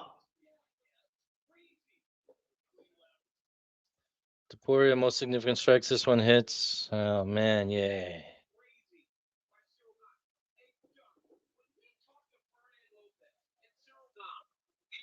O'Malley, most significant strikes. This one wins. O'Malley, finish only. This one wins. That one loses. I got to grade that one.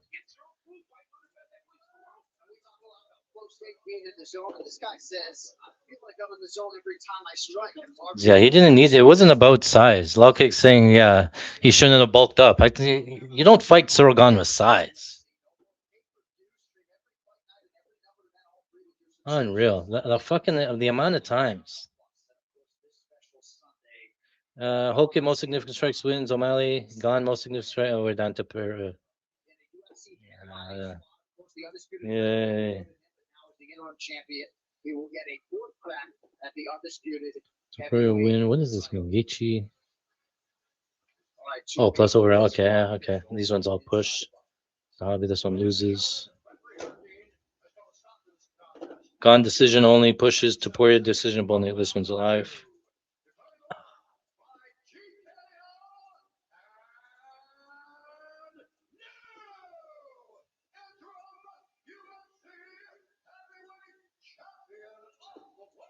Yeah, Alex overrated.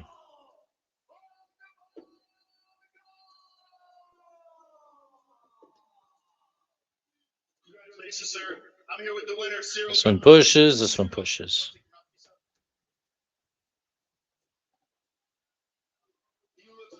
to it tonight. Lopez, The count takedown just spread. went away. No. It looked like you really found your rhythm in that second round and connected beautifully. Yeah, we worked on it. We did a really great job with my team during the camp. I'm really proud of myself. I'm really proud of my I really proud of. Thank you, everyone. Thank you, everybody. Thank you, my family. Thank you, the people behind me. And you did that.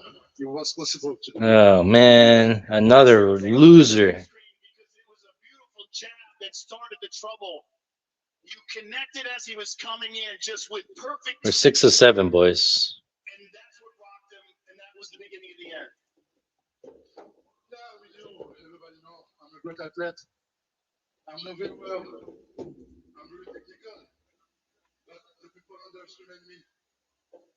My mentality is very tough also, brother. Yeah. Well, you are absolutely one of the elites in the heavyweight division. Now you're once again the interim heavyweight champion. What are your thoughts now? You had the title shot with Tom Aspinall, the unfortunate event. What are your thoughts about that? We're going to see. Now, I just want to say thank you.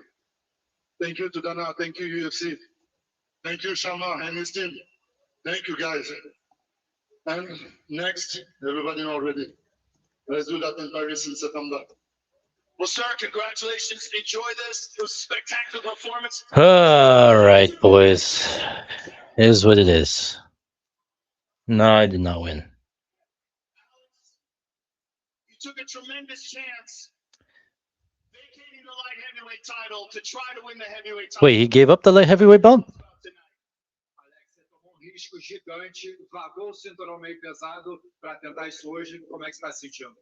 Bom, esse é o risco, né? Se eu não tivesse arriscado todas as vezes. Jake eu- Gallion. I hope she loses. This was the risk, you know. If I hadn't taken a risk every time I fought, I wouldn't be where I am today. Do you think you'll continue to I still got other ones to grade here. Ends in round 1. This one loses.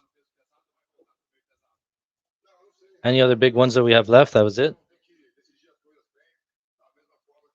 He did this fucking thing again. A gente tem uma decisão junto da minha equipe, com as minhas pessoas. Pelo menos a gente já fez da mesma forma. I don't know. We're going to sit down and look at it the same way when I lost middleweight. We sat down with These ones lose. That's exactly what Has any fight gone to decision? No, yet, right? I did see that all fights doesn't go finish. acknowledge and congratulate Cyril Gane? Ilya KO 1-2 worth a stab. That's pretty much how he wins. Yes.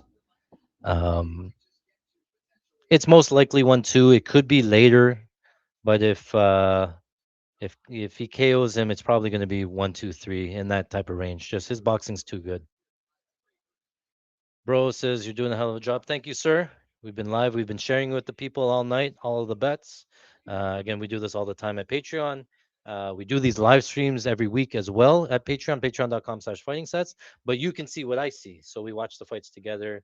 We're more like a family of friends here and stuff. So come join us. You know, and everybody that's joined, they don't really regret it, right? It's the value that you get. Ooh, what is this? We took some strike spreads. How much? How many? No, Sean just barely wants significant strikes, right? Can't push that one there. That probably loses. This one wins. Yeah, I'll go through them all. What? So far on the night, boys, we're about 10.9 units so far, with a couple I think that are super live here. I will tell you guys that we have some. I'll show you here if I go down. Oh, let me hear this. They always advertise the same game parlay for Bet 365. This one from plus 370. 370 to 600. Topuria knockout. 25 more significant strikes landed in round one by both men, and all three of those legs come in. 25 significant strikes for each guy. And Topuria knockout. That's not bad. What FanDuel has that bet? Let's see. Let's go over there.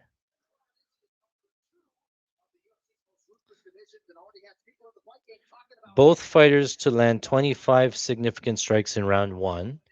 And then Topuria by knockout boosted to plus 600 on Bet365. Now, I did see FanDuel had significant strikes props. Specials.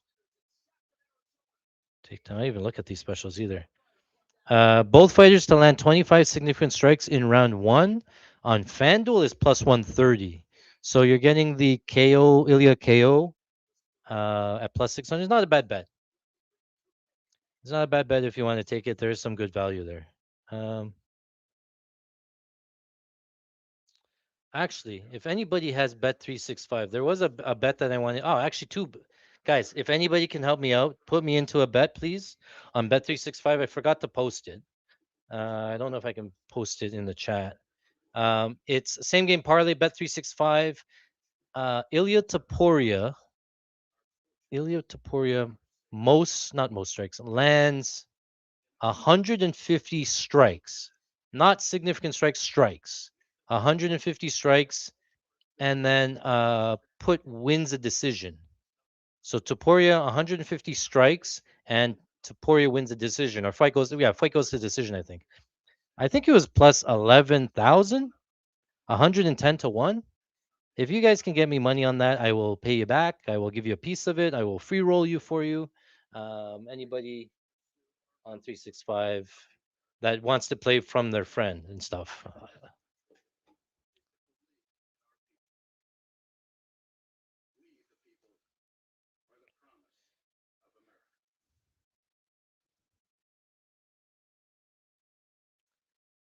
But it's a long shot. You can do that one, and if you okay, so do that one there, and then take away decision, and just do like fight starts round three, over 2.5 rounds, something like because he has to go over that time anyway to get to 150 strikes. So take like the over 3.5, over 2.5, or something like that. I still think it's like 80 to 1 or something like that. 80, 70 to 1.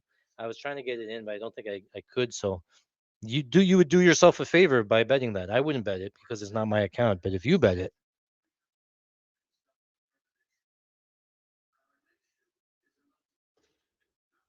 okay, yeah.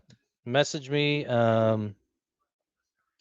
message me with the email. I'll PayPal or whatever for your services. Thank you, sir. Monty says an Ilya win put me up 3-4 units, but gladly upset breaking even for Justin win tonight. Really? We need massive. What's left on our slate here? What's the best case for us? Sorry, yeah, I forgot. We took some Ilya Topuria, Justin Gaethje wins by knockout. So we have Topuria by knockout. We have it at minus 150 though. We took it early. We really liked it. I loaded up on FanDuel with it.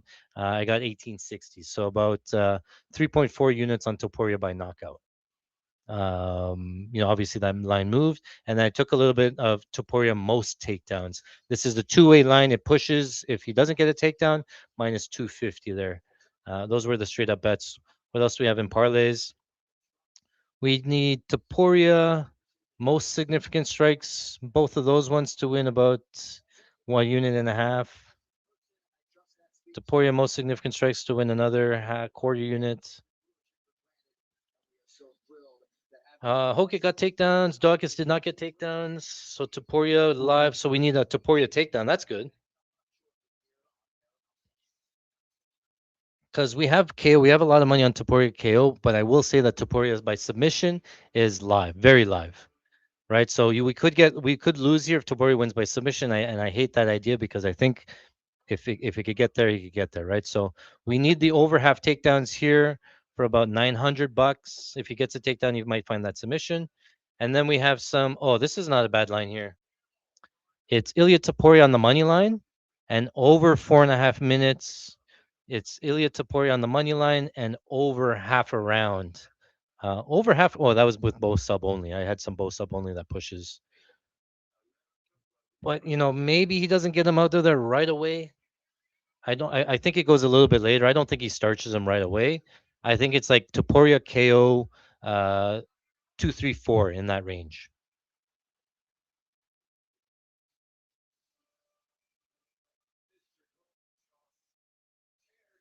16,000. Yeah. Alex took my parlay, not mine. Mine's still going. Any same game parlays?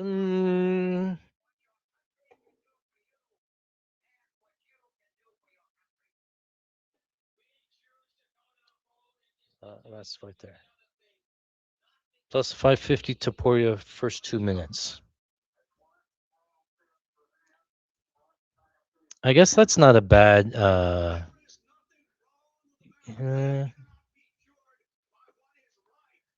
yeah, of course it's gonna get reviewed, so that's why I mean, like, whatever you're comfortable with playing. So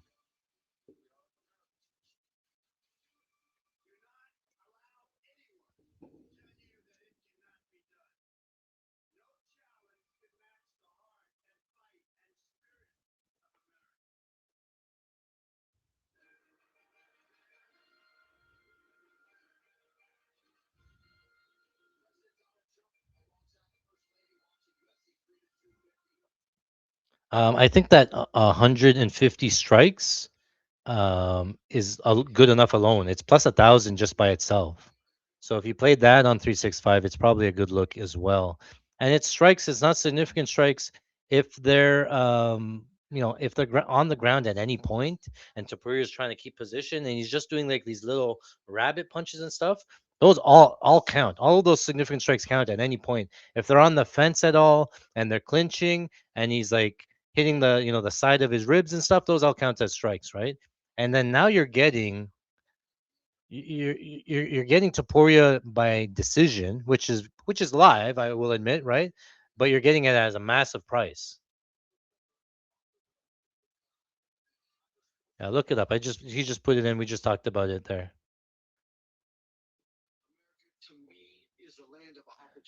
So we need significant strikes for Topuria. Topuria decision only. That's not a bad price either. Topuria. No, what? Topuria. Oh, decision only. Yeah, okay. No, that's right.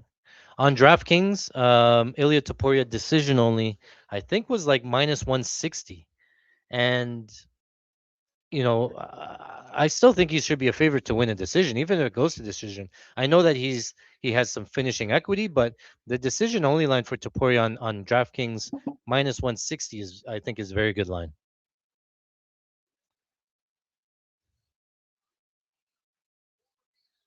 Matthew says Topuria money line, most significant strikes is minus 145 on DraftKings. Really? I'll play that. We'll move that over. We'll play it on Bet Online. I find Bet Online is like a skin of DraftKings with their same game parlays here. So let's see.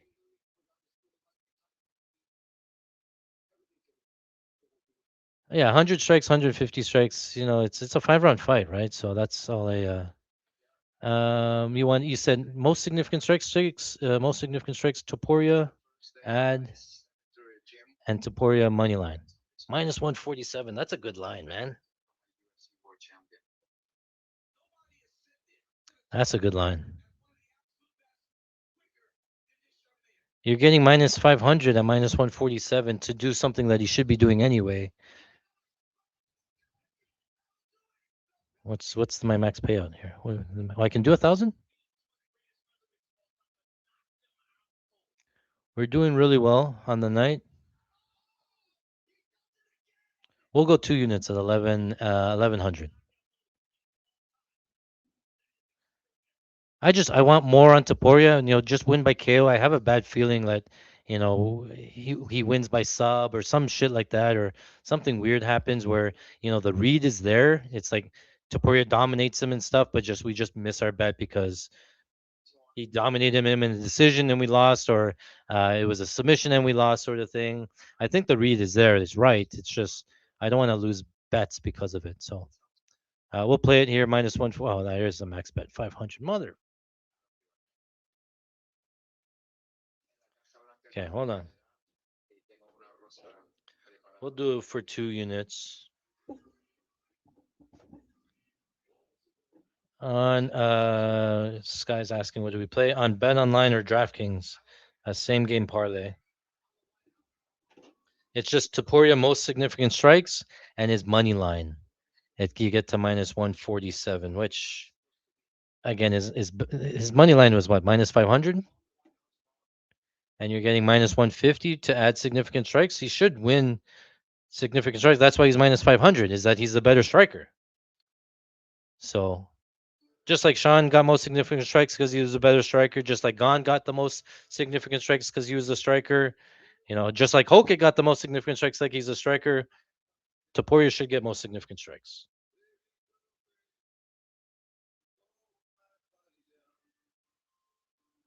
A lot of people predicting like a very quick finish. I think it goes later, so I think we're getting good value in all of these like late stuff, like overs on strikes and stuff like that. Like, I always say like, what's $100? We make $100 instantly in the next bet, right? So if you see these spots where you can get like generational wealth, you take a shot.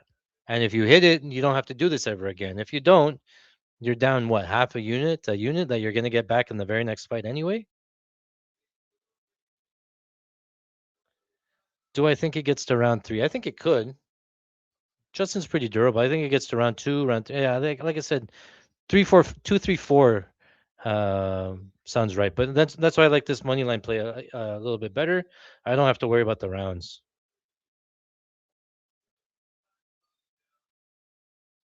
I didn't even check. Should check Caesars. Caesars would have had some good lines. I didn't even check them this week. Still working on that. All right, we're in.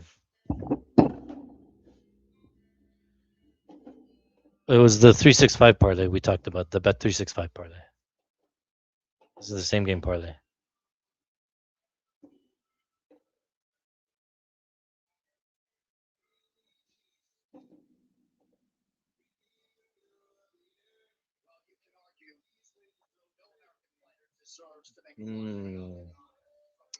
All right, we're sitting 6 for 6 so far. Going into the last fight of the night, we have Ilya Topuria, the minus 500, to close out our 7-team parlay for the main event or the main card.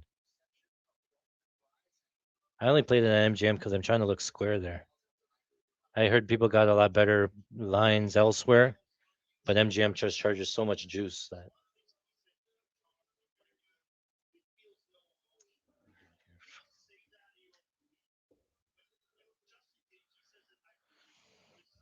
Did I give you a breakdown for this one? This one,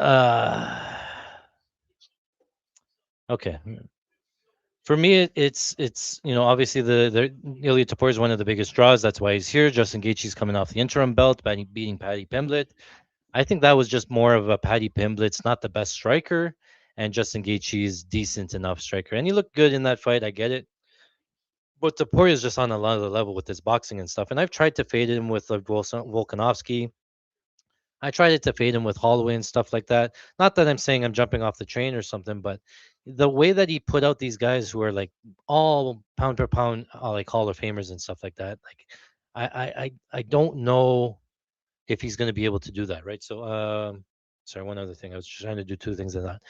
His boxing is really good. He has crisp boxing. He has good takedown defense. He has good BJJ. He's actually pretty good on the ground. He just doesn't need to show it. He throws a lot of punches in bunches, like good combos. He works the body. He works the head. He throws body head, body head sort of thing. So if you stand in front of him, stand in the pocket, he's going to start to tee off and he's going to start to do damage fast and early. If he lands a hook, if he lands whatever, he can knock people out clean. Yes.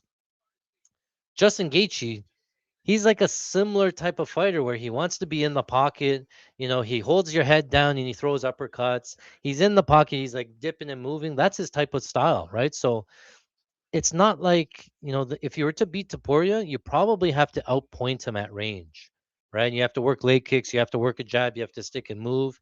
If you enter the pocket with him, it just comes down to like Diego Lopez fight, right? Where Diego Lopez just has insane durability and just insane power. That's Ilya Topuria. He has insane durability as well, insane power. And in this type of fight where it's like a back and forth or like it's it's in the meat in the middle sort of thing, I got to favor Ilya Topuria with the power, whatever. And Topuria does have some grappling upside there as well if the fight goes down to the ground. He probably doesn't. It's more like a pride thing. Like, I just want to beat you up. I don't want to take you down. He probably strikes with him, but I could see like a club and sub. He fucking knocks him down and then jumps on his back and submits him. So I'm worried about the KO, especially because we got such a big number. If you want to take some sub now, you can, but it's obviously they're kind of live. But I think he wins. Could it be early? Sure, he could connect early. I think it's a little bit later because Justin Gaethje can be kind of durable. but I don't know how much he's going to take. I do think that Topuria can win a decision. That's not out of the question, right? And same sort of thing. If he does, he's going to pile up the strikes and he's just going to like work him, right? So I think Topuria -7, and if he wins a decision, he can win like a 50-45 decision. There could be like a 10-8 round in there because, Justin Gaethje goes zombie mode and stuff, right? And just eats damage and doesn't get put away, sort of thing. He can cruise to a decision, right? If it gets there, right? So it's sort of betting on the durability of Gaethje, and but yeah, if his durability holds up, then decision's live. But if it's not, then it's probably by knockout, right, or sub.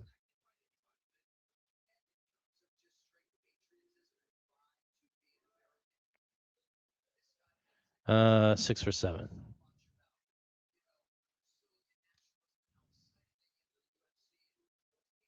Puria.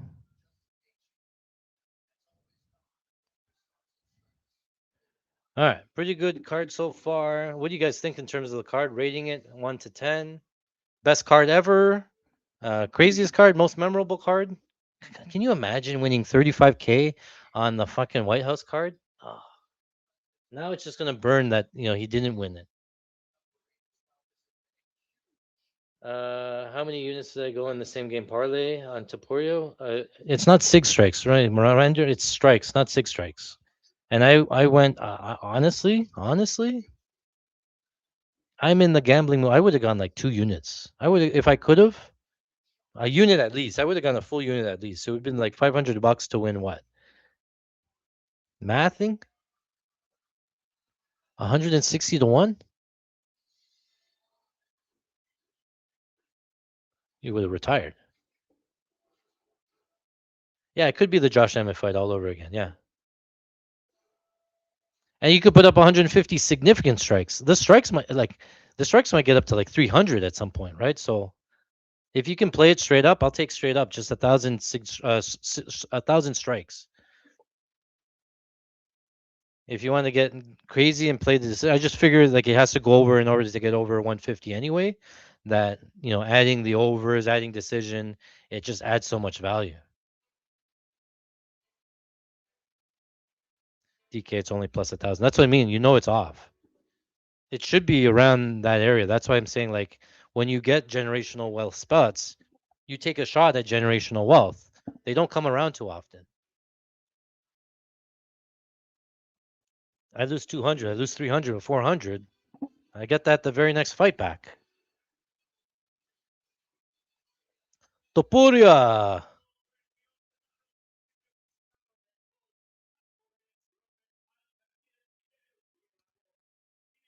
Wait, does he say he's from Spain or Georgia? Where's he represent?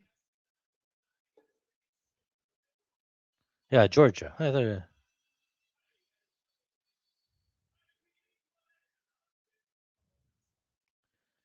Well, they took what down? Plus 19K on DK.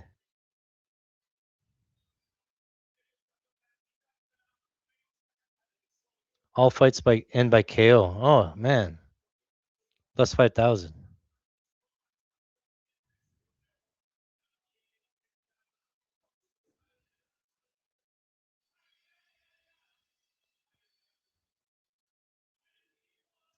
We're also watching for low kicks. I heard Topuria use the word "I'm going to chop you down." I think that might be in the game plan here. I think anything is live with Topuria, right? I think he's better everywhere, even low kicks. I think Justin Gaethje originally earlier was a big leg kicker, and he's just gotten away with it here. And if he tries to leg kick Topuria, Topuria can leg kick right back, right? So it's not even a guarantee that he wins the leg kick battle.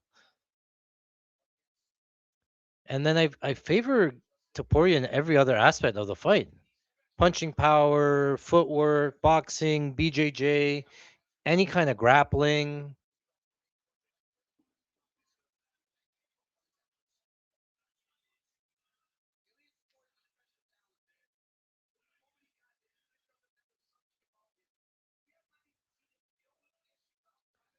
All right.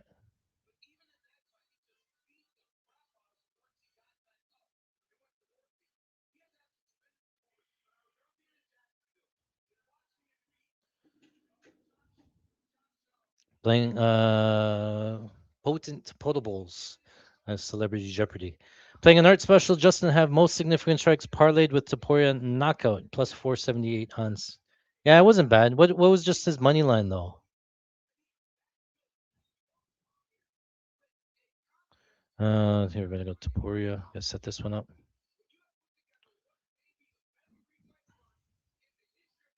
Oh, you know what's fine? I'm gonna clip that one. We look at this win here. Remember this? I forgot about this one too. I had Cyril Gahn to for $1,000 on Polymarket set in the bet slip, and then the round started. I was like, oh, the round started. I got to set the timer, hit the start, and hit start, but it was over.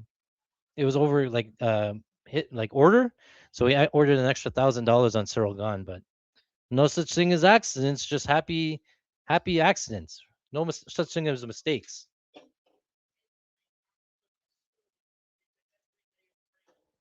Potent says plus 377 on FanDuel. Yeah, I'd rather have if you're comparing the plus 377 for money line versus the plus 478 for knockout, take the 377. Like he's live to win submission, he's live to win decision. It's only $1. I take the money line instead.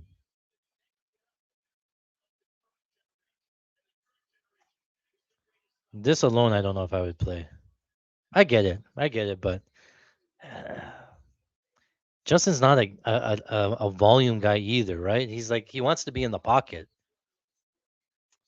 Fuck, these guys can. Oh, you know what? Where's the? Do you think they throw down the last 3 seconds? Yeah. Where's the specials on?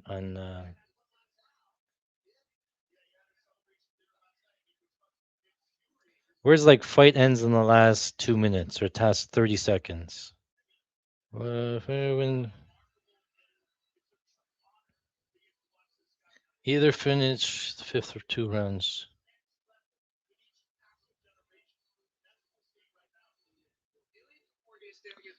I did play. You saw in those long shot ones on FanDuel. It was to Justin Gaethje 20 significant strikes each round, round 1, 2, 3, 4, 5, and Topuria 25 significant strikes 1, 2, 3, 4, 5. Same sort of thing there, right? What's the point? Plus 100,000 on FanDuel for what? Last 30 seconds? Where is it? And I only got 2,700.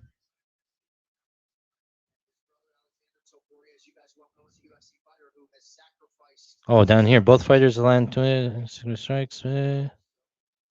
Both fighters. No, I don't see it. Where is it on FanDuel?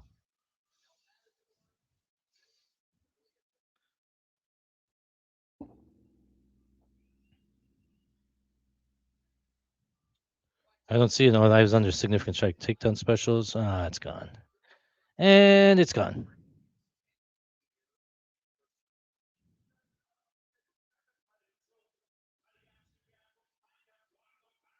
Oh, plus just Topuria. Okay, yeah, I'll take it. $25 to win 2,500. They get down to the last 30 seconds. You don't think Topuria is fucking pointing down and saying, "Let's go"? 100,000? Yeah, I took Topuria. Whatever. It is what it is. Thank you, sir.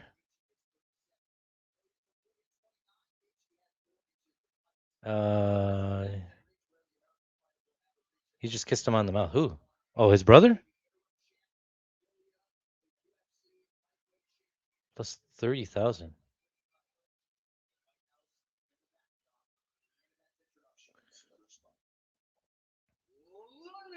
All right, last fight of the night, boys.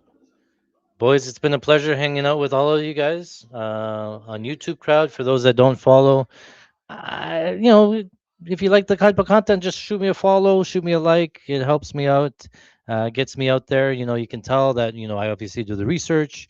The predictions are there. Sometimes you don't get your bounces, but I'm missing by inches. Like when you miss, it's barely. We missed the under 1.5 by seconds. We lost a bet 71 significant strikes and went 71 and a half. We lost the 33,000 by a couple of minutes there. Like there's close and then there's like super close, man. And we're like One of these days, just everything needs to align, and we just crush them. Not that we didn't crush them, but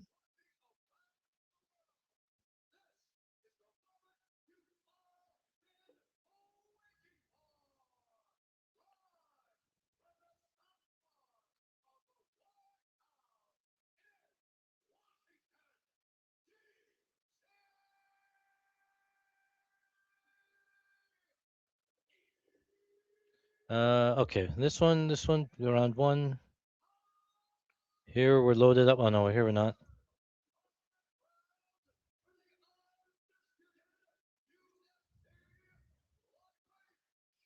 For me, this is going to be Topuria or nothing here. It's just whether or not you get a better line than minus 500. Maybe it comes down a little bit. We'll be watching it. We'll be watching low kicks. Then I might switch to whatever, but I think Topuria can fight from both stances. Not too worried.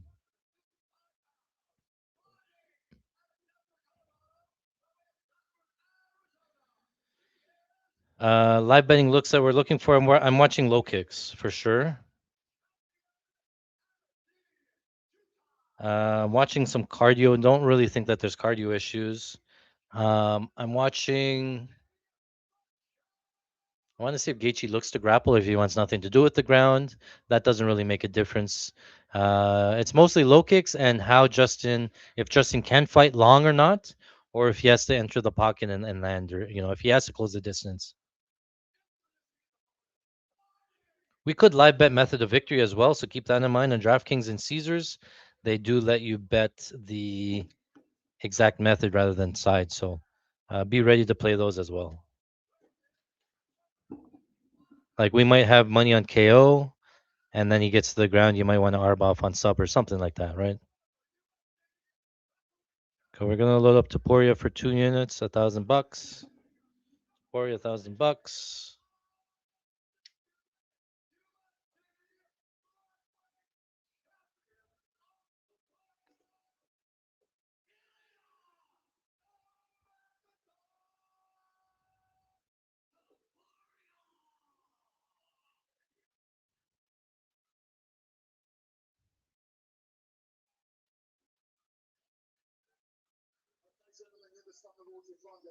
All right. You stop if you want to touch doing that. God bless. The tension is palpable, as they say. 4,300 people with us here on the South Lawn. Another 80,000 outdoors. 80,000 in the lawn of the White House watching it on screen. I couldn't do that. It doesn't really count as being at the event, does it? All right, they're off. Orthodox versus Orthodox. Topuria already on the front foot. Topuria's just leaning back. I don't know what he's trying to do here. A 1-1-2 would be good for Gaethje. Inside low kick for Gaethje. Topuria walking them down. Jab from Gaethje. Outside low kick from Topuria. Topuria's trying to walk himself into the pocket here. Jab from Gaethje.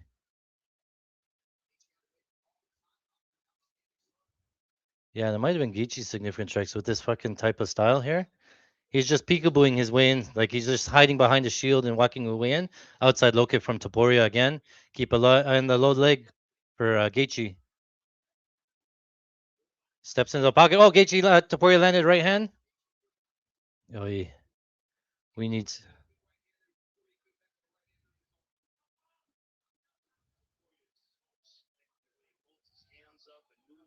Right hand lands for Topuria.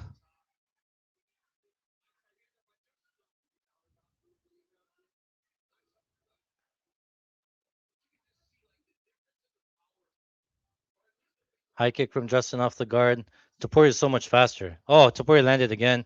I'm going to take Topuria on the money line minus 345 on DraftKings. 2 units. It's in 345, 2 units. I like that price. He's winning this round too, and it's getting better.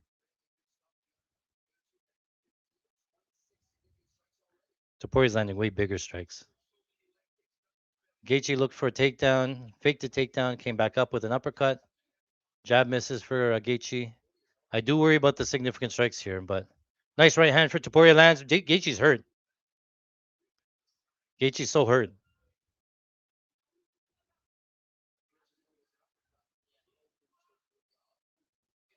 Jab from Gaethje. 250 left on the clock. Outside low kick. Topuria's landing way bigger shots. Gaethje's landing more volume here. Only 2.5 minutes gone by. Man, it's going to be a long round. Uppercut for Gaethje. Right hand lands for Topuria. He's so fast, man. I don't know how much. Oh, 345. I'm taking 345 again, 2 units.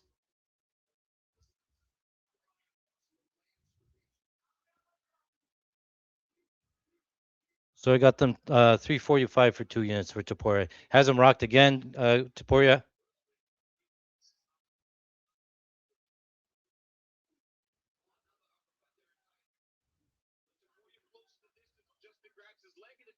Minute, 2 minutes left in round 1.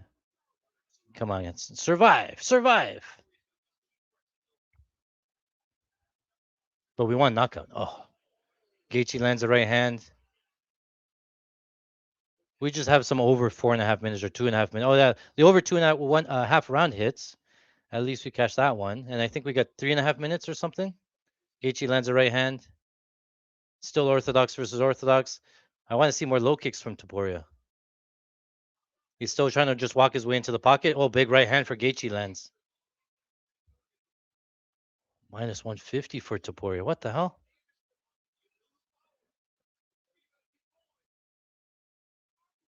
Oh, I gotta take Topuria. Minus 154 is crazy. Minus 154 on DraftKings, another 2 units. I gotta stop.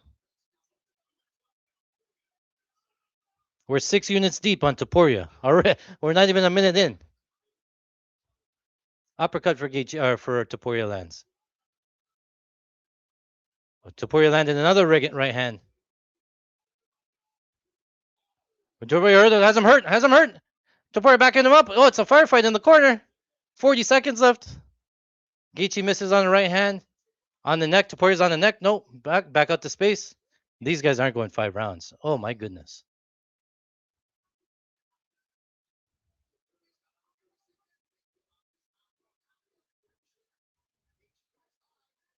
Uppercut from Topuria. Topuria right hand. Topuria left hook right hand. Gaethje. Topuria has him hurt against the fence. Oh my god. 250 Topuria. I'm taking 250 again. Topuria legs left to the body.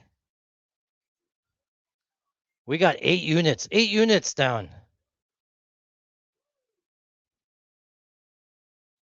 250 is unreal.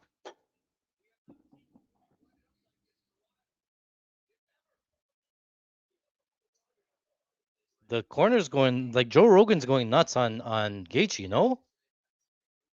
He's saying beautiful job, but Topuria's fucking landing all the big shots. What are we doing? Oh, he landed a nice uppercut there.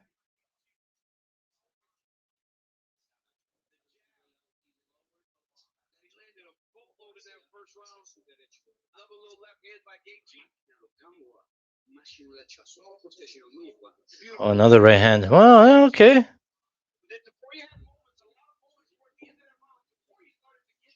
I felt like Topuria had him hurt.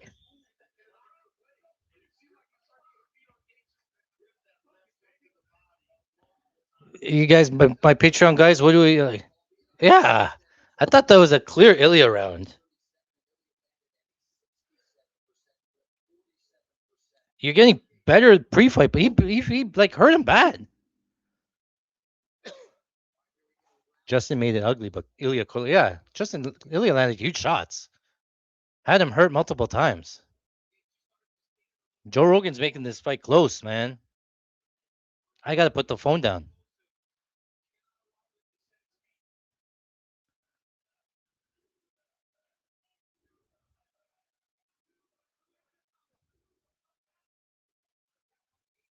Outside low kick from Topuria. I just don't see Gaethje lasting 5 minutes of this.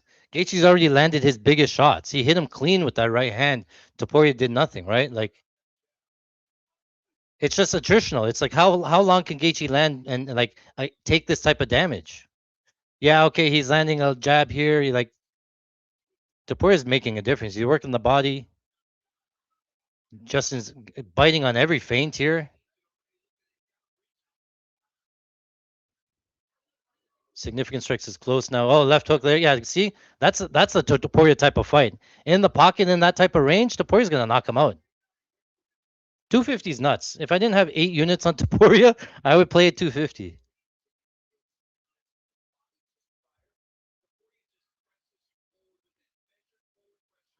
Nice jab from Topuria. He was minus 600 all week, and now he won round 1 and is winning round 2, and you're giving me 250.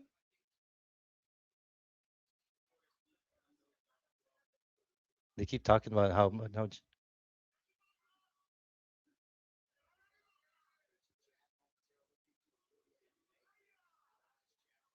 now I'll take a right hand from Topuria landed. Right hand from Gaethje lands.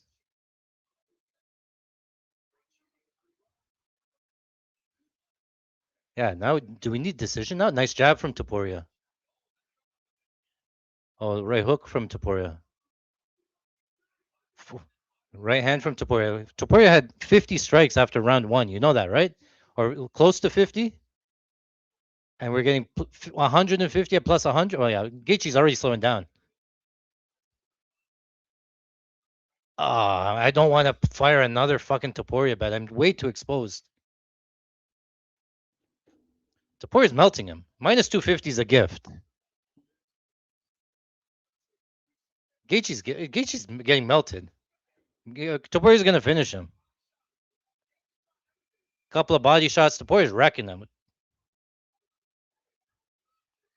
All right, I'm taking some Topuria on Paulie. I'm getting pre-fight price, and he's destroying him. Oh, liver shot. Liver shot dropped Gaethje. He's down. But Topuria's on top. Do not sub him. Do not sub him. Do not sub him. No, get to mount. Topuria's in mount. Do not fucking sub him. He's gonna fucking sub him. He's on the back. Topuria's on his back. He's gonna fucking sub him. Armbar, armbar, armbar, armbar, armbar, armbar.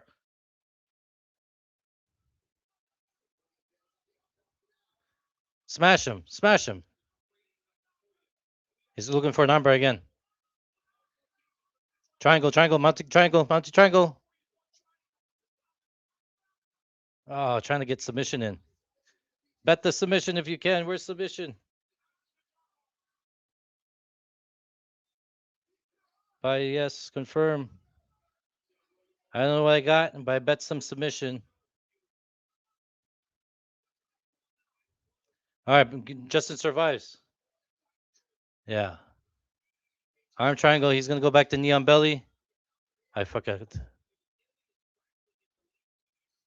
I hate not taking sub. Oh, I knew it was gonna be club and sub. 90 strikes so far. Did you take over three something really?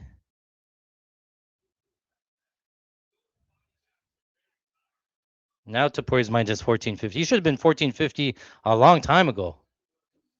I don't know.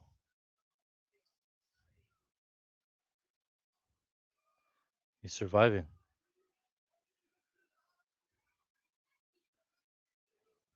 Could get to a point where both of them now are gassed and the power's gone. So Topuria's trying to regain some energy here. He expended a lot. 10 seconds left.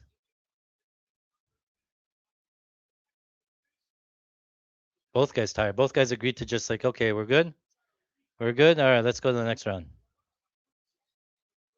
Yeah. He had him hurt. He could have just pounded on him, but he went for the fucking sub.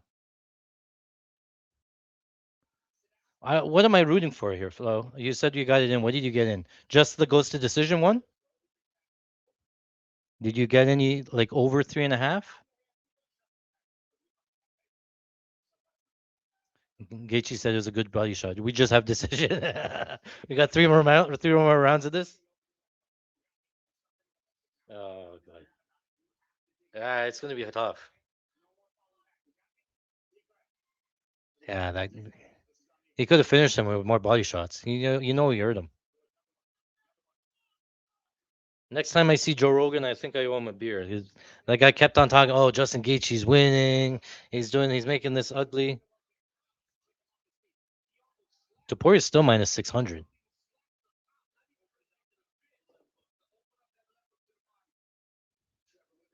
job centering Justin Gaethje. And again, pointed advice. He wants forward motion. This scene is so surreal. The fog is rolling through the cage. This fight is incredible. He wants Gaethje pressing forward. He said he's allowing Topuria to back him up. Round 3, they clutch. Oh, I think it's Topuria 2-0. I think that could have been a 10-8, 10-8 round. Ilya looks tired. I don't see it. Man, they're really working the commentary, man.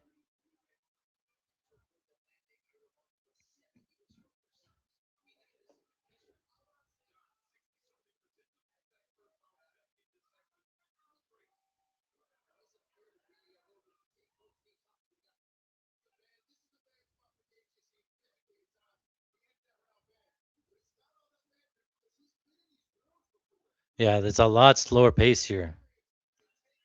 Outside low kick for Gaethje. Nice return from Topuria.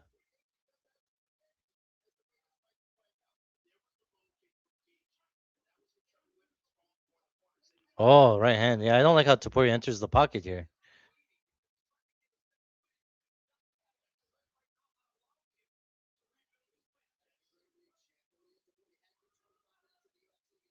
Yeah, Tavori's taking this round off. I think he's okay with this like pace here. Let me get some energy. Make this like a very, he's not losing. He's not winning the fight. He's just trying to gain some energy. I think.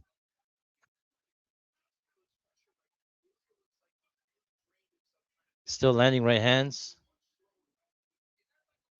Earlier Topuria is minus 270. He's minus 270 up 2 rounds.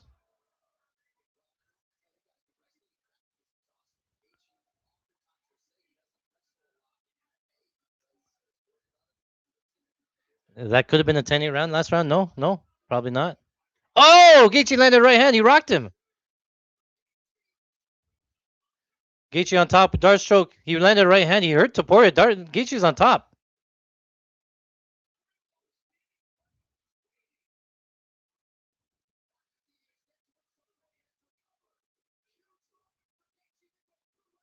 Gaethje's on the neck, on the front neck. He's looking at a choke. I don't know if this is the right idea. And Gaethje with a knee. Topuria's back up. 2.5 minutes to go in round number 3.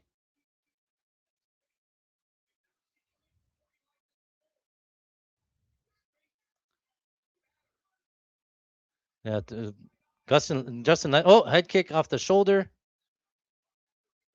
Oh, Gaethje landed clean with the right hand. Oh, right hand from Gaethje again. 2 minutes left at this point. If you're Topuria, you just take the rest of the round off. You've already lost the round. You just recover. You just keep busy. You move around. You just don't get hurt. You recover a little bit, and you get your energy back. Topuria's plus 154. I can't even look at my phone. Get this thing out of my hand.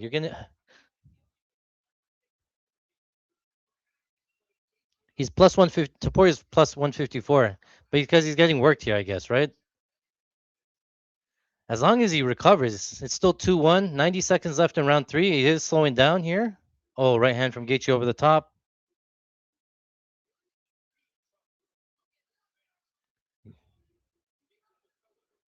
Oh, uppercut for Gaethje. Gaethje landed. Uppercut from Topuria. Uppercut from Topuria. Last minute of round number 3. Nice uppercut from Topuria. Right hand from Topuria lands. Right hand from Gaethje lands. Oh, Topuria's rocked. He's stumbling back. He needs to make it to the end of the round. 40 seconds left. Yeah, Topuria's not looking good here.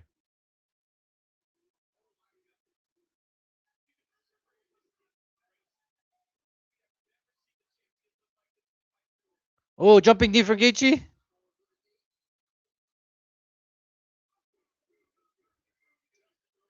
20 seconds left in round number 3.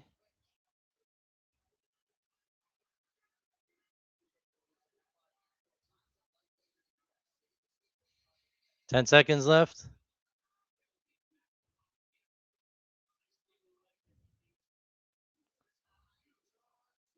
Oh, head kick from Gaethje. Topuria survives. Wow, 2 more minutes, 2 more rounds. Oh.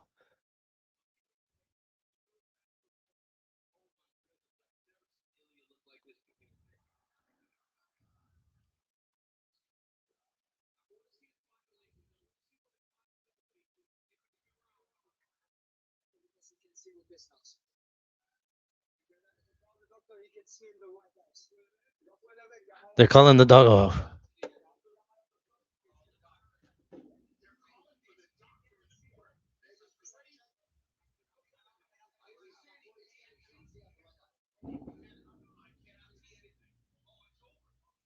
I'm buying Justin Gaethje. Buy Justin Gaethje here on Pauly. Take. They're calling the doctor over.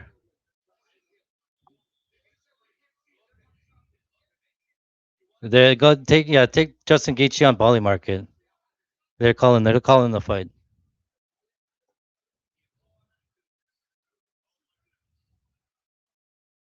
No, they're not calling the fight. They are calling the fight. If he says he can't see. I played Gaethje on I played Gaethje on Pauly. The doctor's coming. He's saying he can't see. They're calling the doctor. Look at him. Doctors. I bought Gaethje. They're gonna stop it. The doctor's saying he can't see.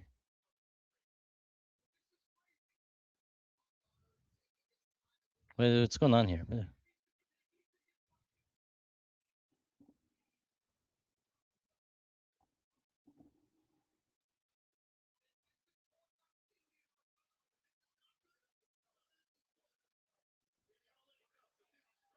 Oh, they're going now. They're going to restart the fight. I don't know what's going on, man.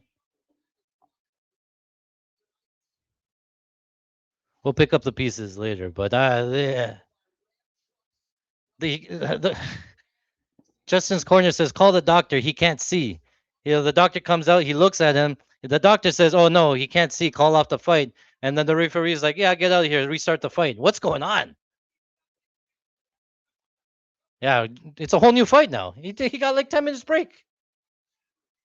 I don't know what to make out of it now. It's still 2-0, I guess. 2-1. Ah.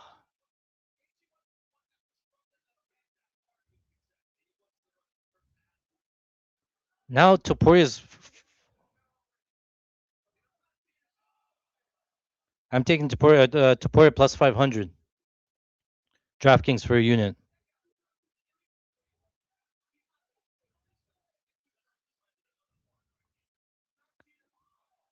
Justin gets a takedown. Plus 500 on Topuria here. I think it's 2-1. I think he recovered there a little bit. If they're letting this fight on, then I think he's kind of live. Plus 950. He's still up 2-1. Justin Topuria landed to the body.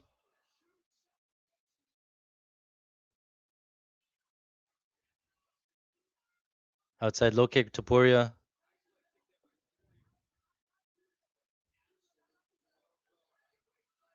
Jab from Gaethje. Topuria seems to have recovered.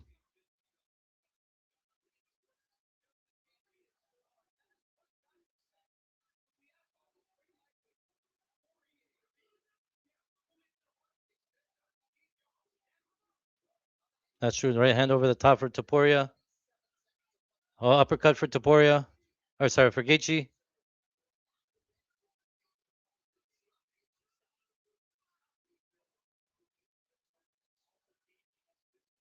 Oh, right hand for Topuria landed.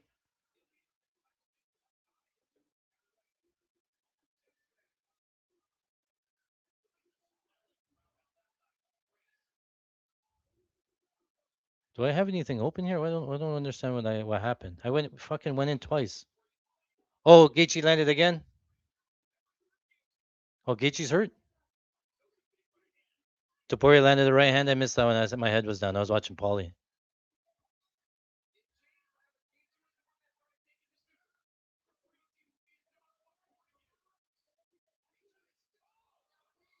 Big knee from there. Topuria seems to be landing.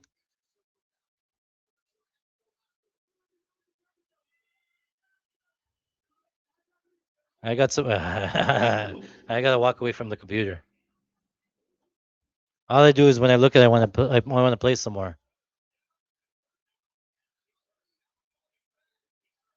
Topuria's hurt.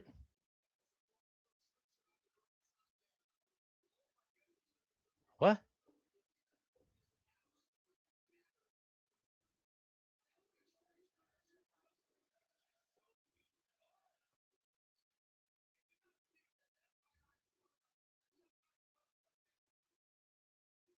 It's a jab or a scrape?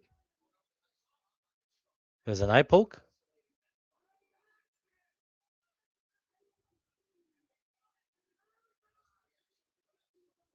$90 seconds left. Topuria with Gaethje with the right hand.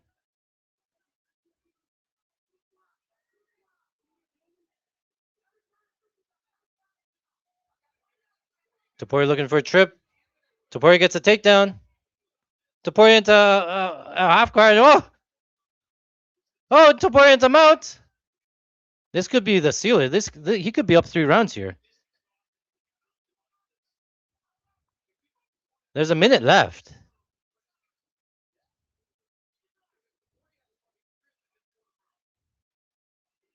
Topuria's on the back. I don't know what we need. Oh, he's back out. Oh, left hook lands for Topuria.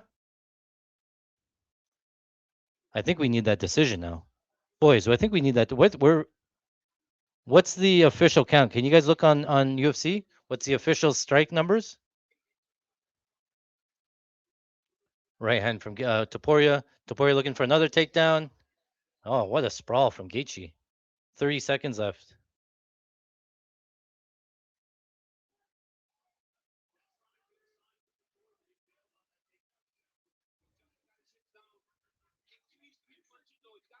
I still think Topuria is up 3-1. 81 strikes through 2.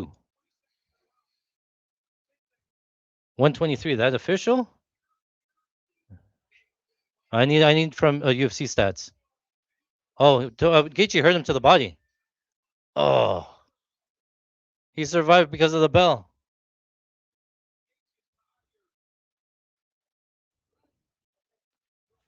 Fuck, what's the live line now?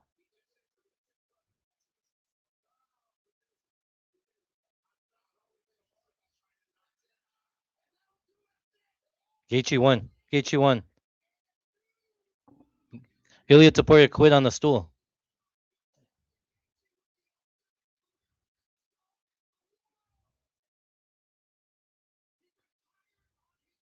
He fucking quit on the stool. Was he up?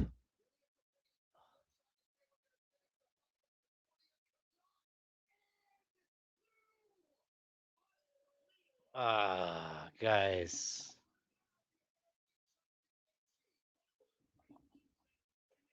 Wow. I uh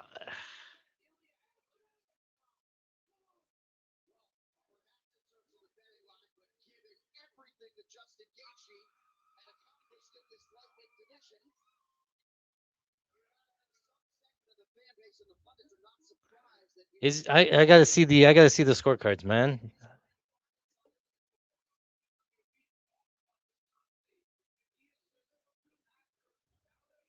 That's a round 4 finish if anybody had Gaethje round 4. Because round 5 didn't start yet. Oh, who thing Armin Sarukian had $1 million on Gaethje. No, we gave it all back on the live line. Oh,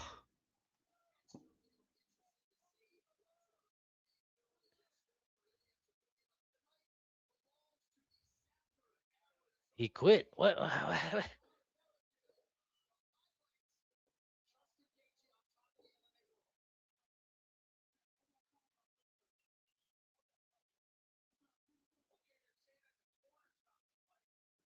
Yeah, bullshit. Bullshit. No, bullshit. That's like McGregor saying doctor stoppage. No, he didn't. Nope, nope, nope, nope, nope, nope.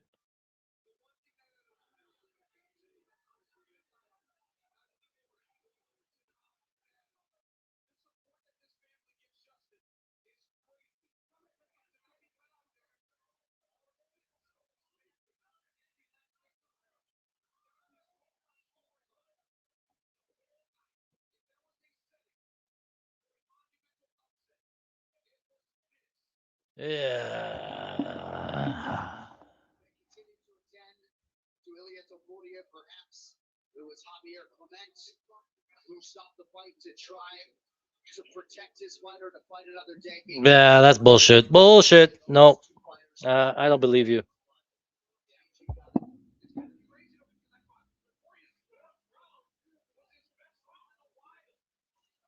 Topuria said no. His corner said just 5 more minutes. Just go 5 more minutes. He's like, nah, I'm good.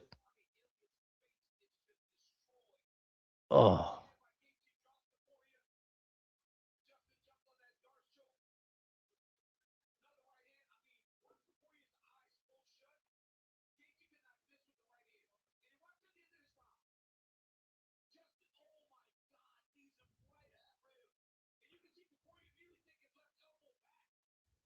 oh, he couldn't breathe. That was at the end of the round.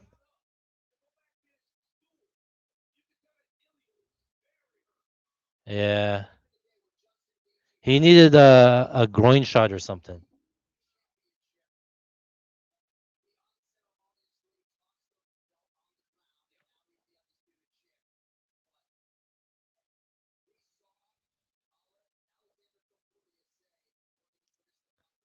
Oi, oi, oi, oi. All right, boys. We got crushed on the live line there. I kept pressing it. I want to see the scorecards. Let me know at the end there. It all came down to the main card or that. Well, we were up still, but it would have been a massive night to come down there. I don't know how many six strikes he got. ESPN says he was at 123 significant strikes, 5 minutes away from 60 Gs. Yeah, we could have arbed too. We would have been fucking arbing so much. If we like, for example, if it was 2-2 and Topuria gets to 150, then you're betting your whole bankroll on Gaethje at that point because you just need Topuria to win that decision, right? All right, boys. Overall, great night of fights. I think every fight ended by knockout. I think four Americans. We bet over 1.5. Four Americans ended up cashing on the knockout line. Overall, great reads. I thought the reads were all there. Just the small bounces. That last fight wasn't great. Justin Gaethje came back. I thought Deporia was going to finish him, but Justin Gaethje is very durable there. So overall, great event. Very good, memorable event. You'll remember this one for a while. That Gone KO 345 is going to sting for a while. But as always, I will go back to the drawing board. We'll do a recap. Obviously, it's not going to be today. Tomorrow's Monday. That's all the shift is off there. Um, this week I'm on vacation. Next week there's not going to be any stream. Apologies for that. I do have a breakdown though on the main event, a very detailed one, so I will post that very shortly to our Patreon folks there. And again, I'll do a tape study during the week. The weekend I'm busy. I won't be here, so just a heads up. And then we're back. So you can join us at patreon.com/fighting stats. You can join for free. You can watch our tape studies. You can get all of our parlays. But the meat and potatoes is in the actual thing here, right? Um, so yeah, boys, again, appreciate you guys hanging out. All the best, boys. To my Patreon guys, we'll see you guys, and then we'll come back here next week. All right, boys. Well, that is it for today. Thank you very much for watching. If you like this type of content, make sure you smash that like button. Hit the subscribe. You get notified anytime we put out new content. Remember, for 2025, Fighting Stats is on an absolute record-breaking heater. We were up over 350 units. That's $150,000 just from betting on UFC. Now, if you take a look at this profit chart here, it wasn't one or two big parlays that got us there. It was consistent wins week over week, month over month. We put in our time. We put in the tape tape study. We looked at all the fighting stats, and we got there. The record speaks for itself. Now, our exclusive Patreon members get access to our live betting watch party where we watch and live bet on UFC together. That's an additional 100 units that we made live betting on UFC today. I tell you what to bet, and I tell you when to bet it, so you can join us today. Again, all of that's available at patreon.com/fightingstats. Good luck.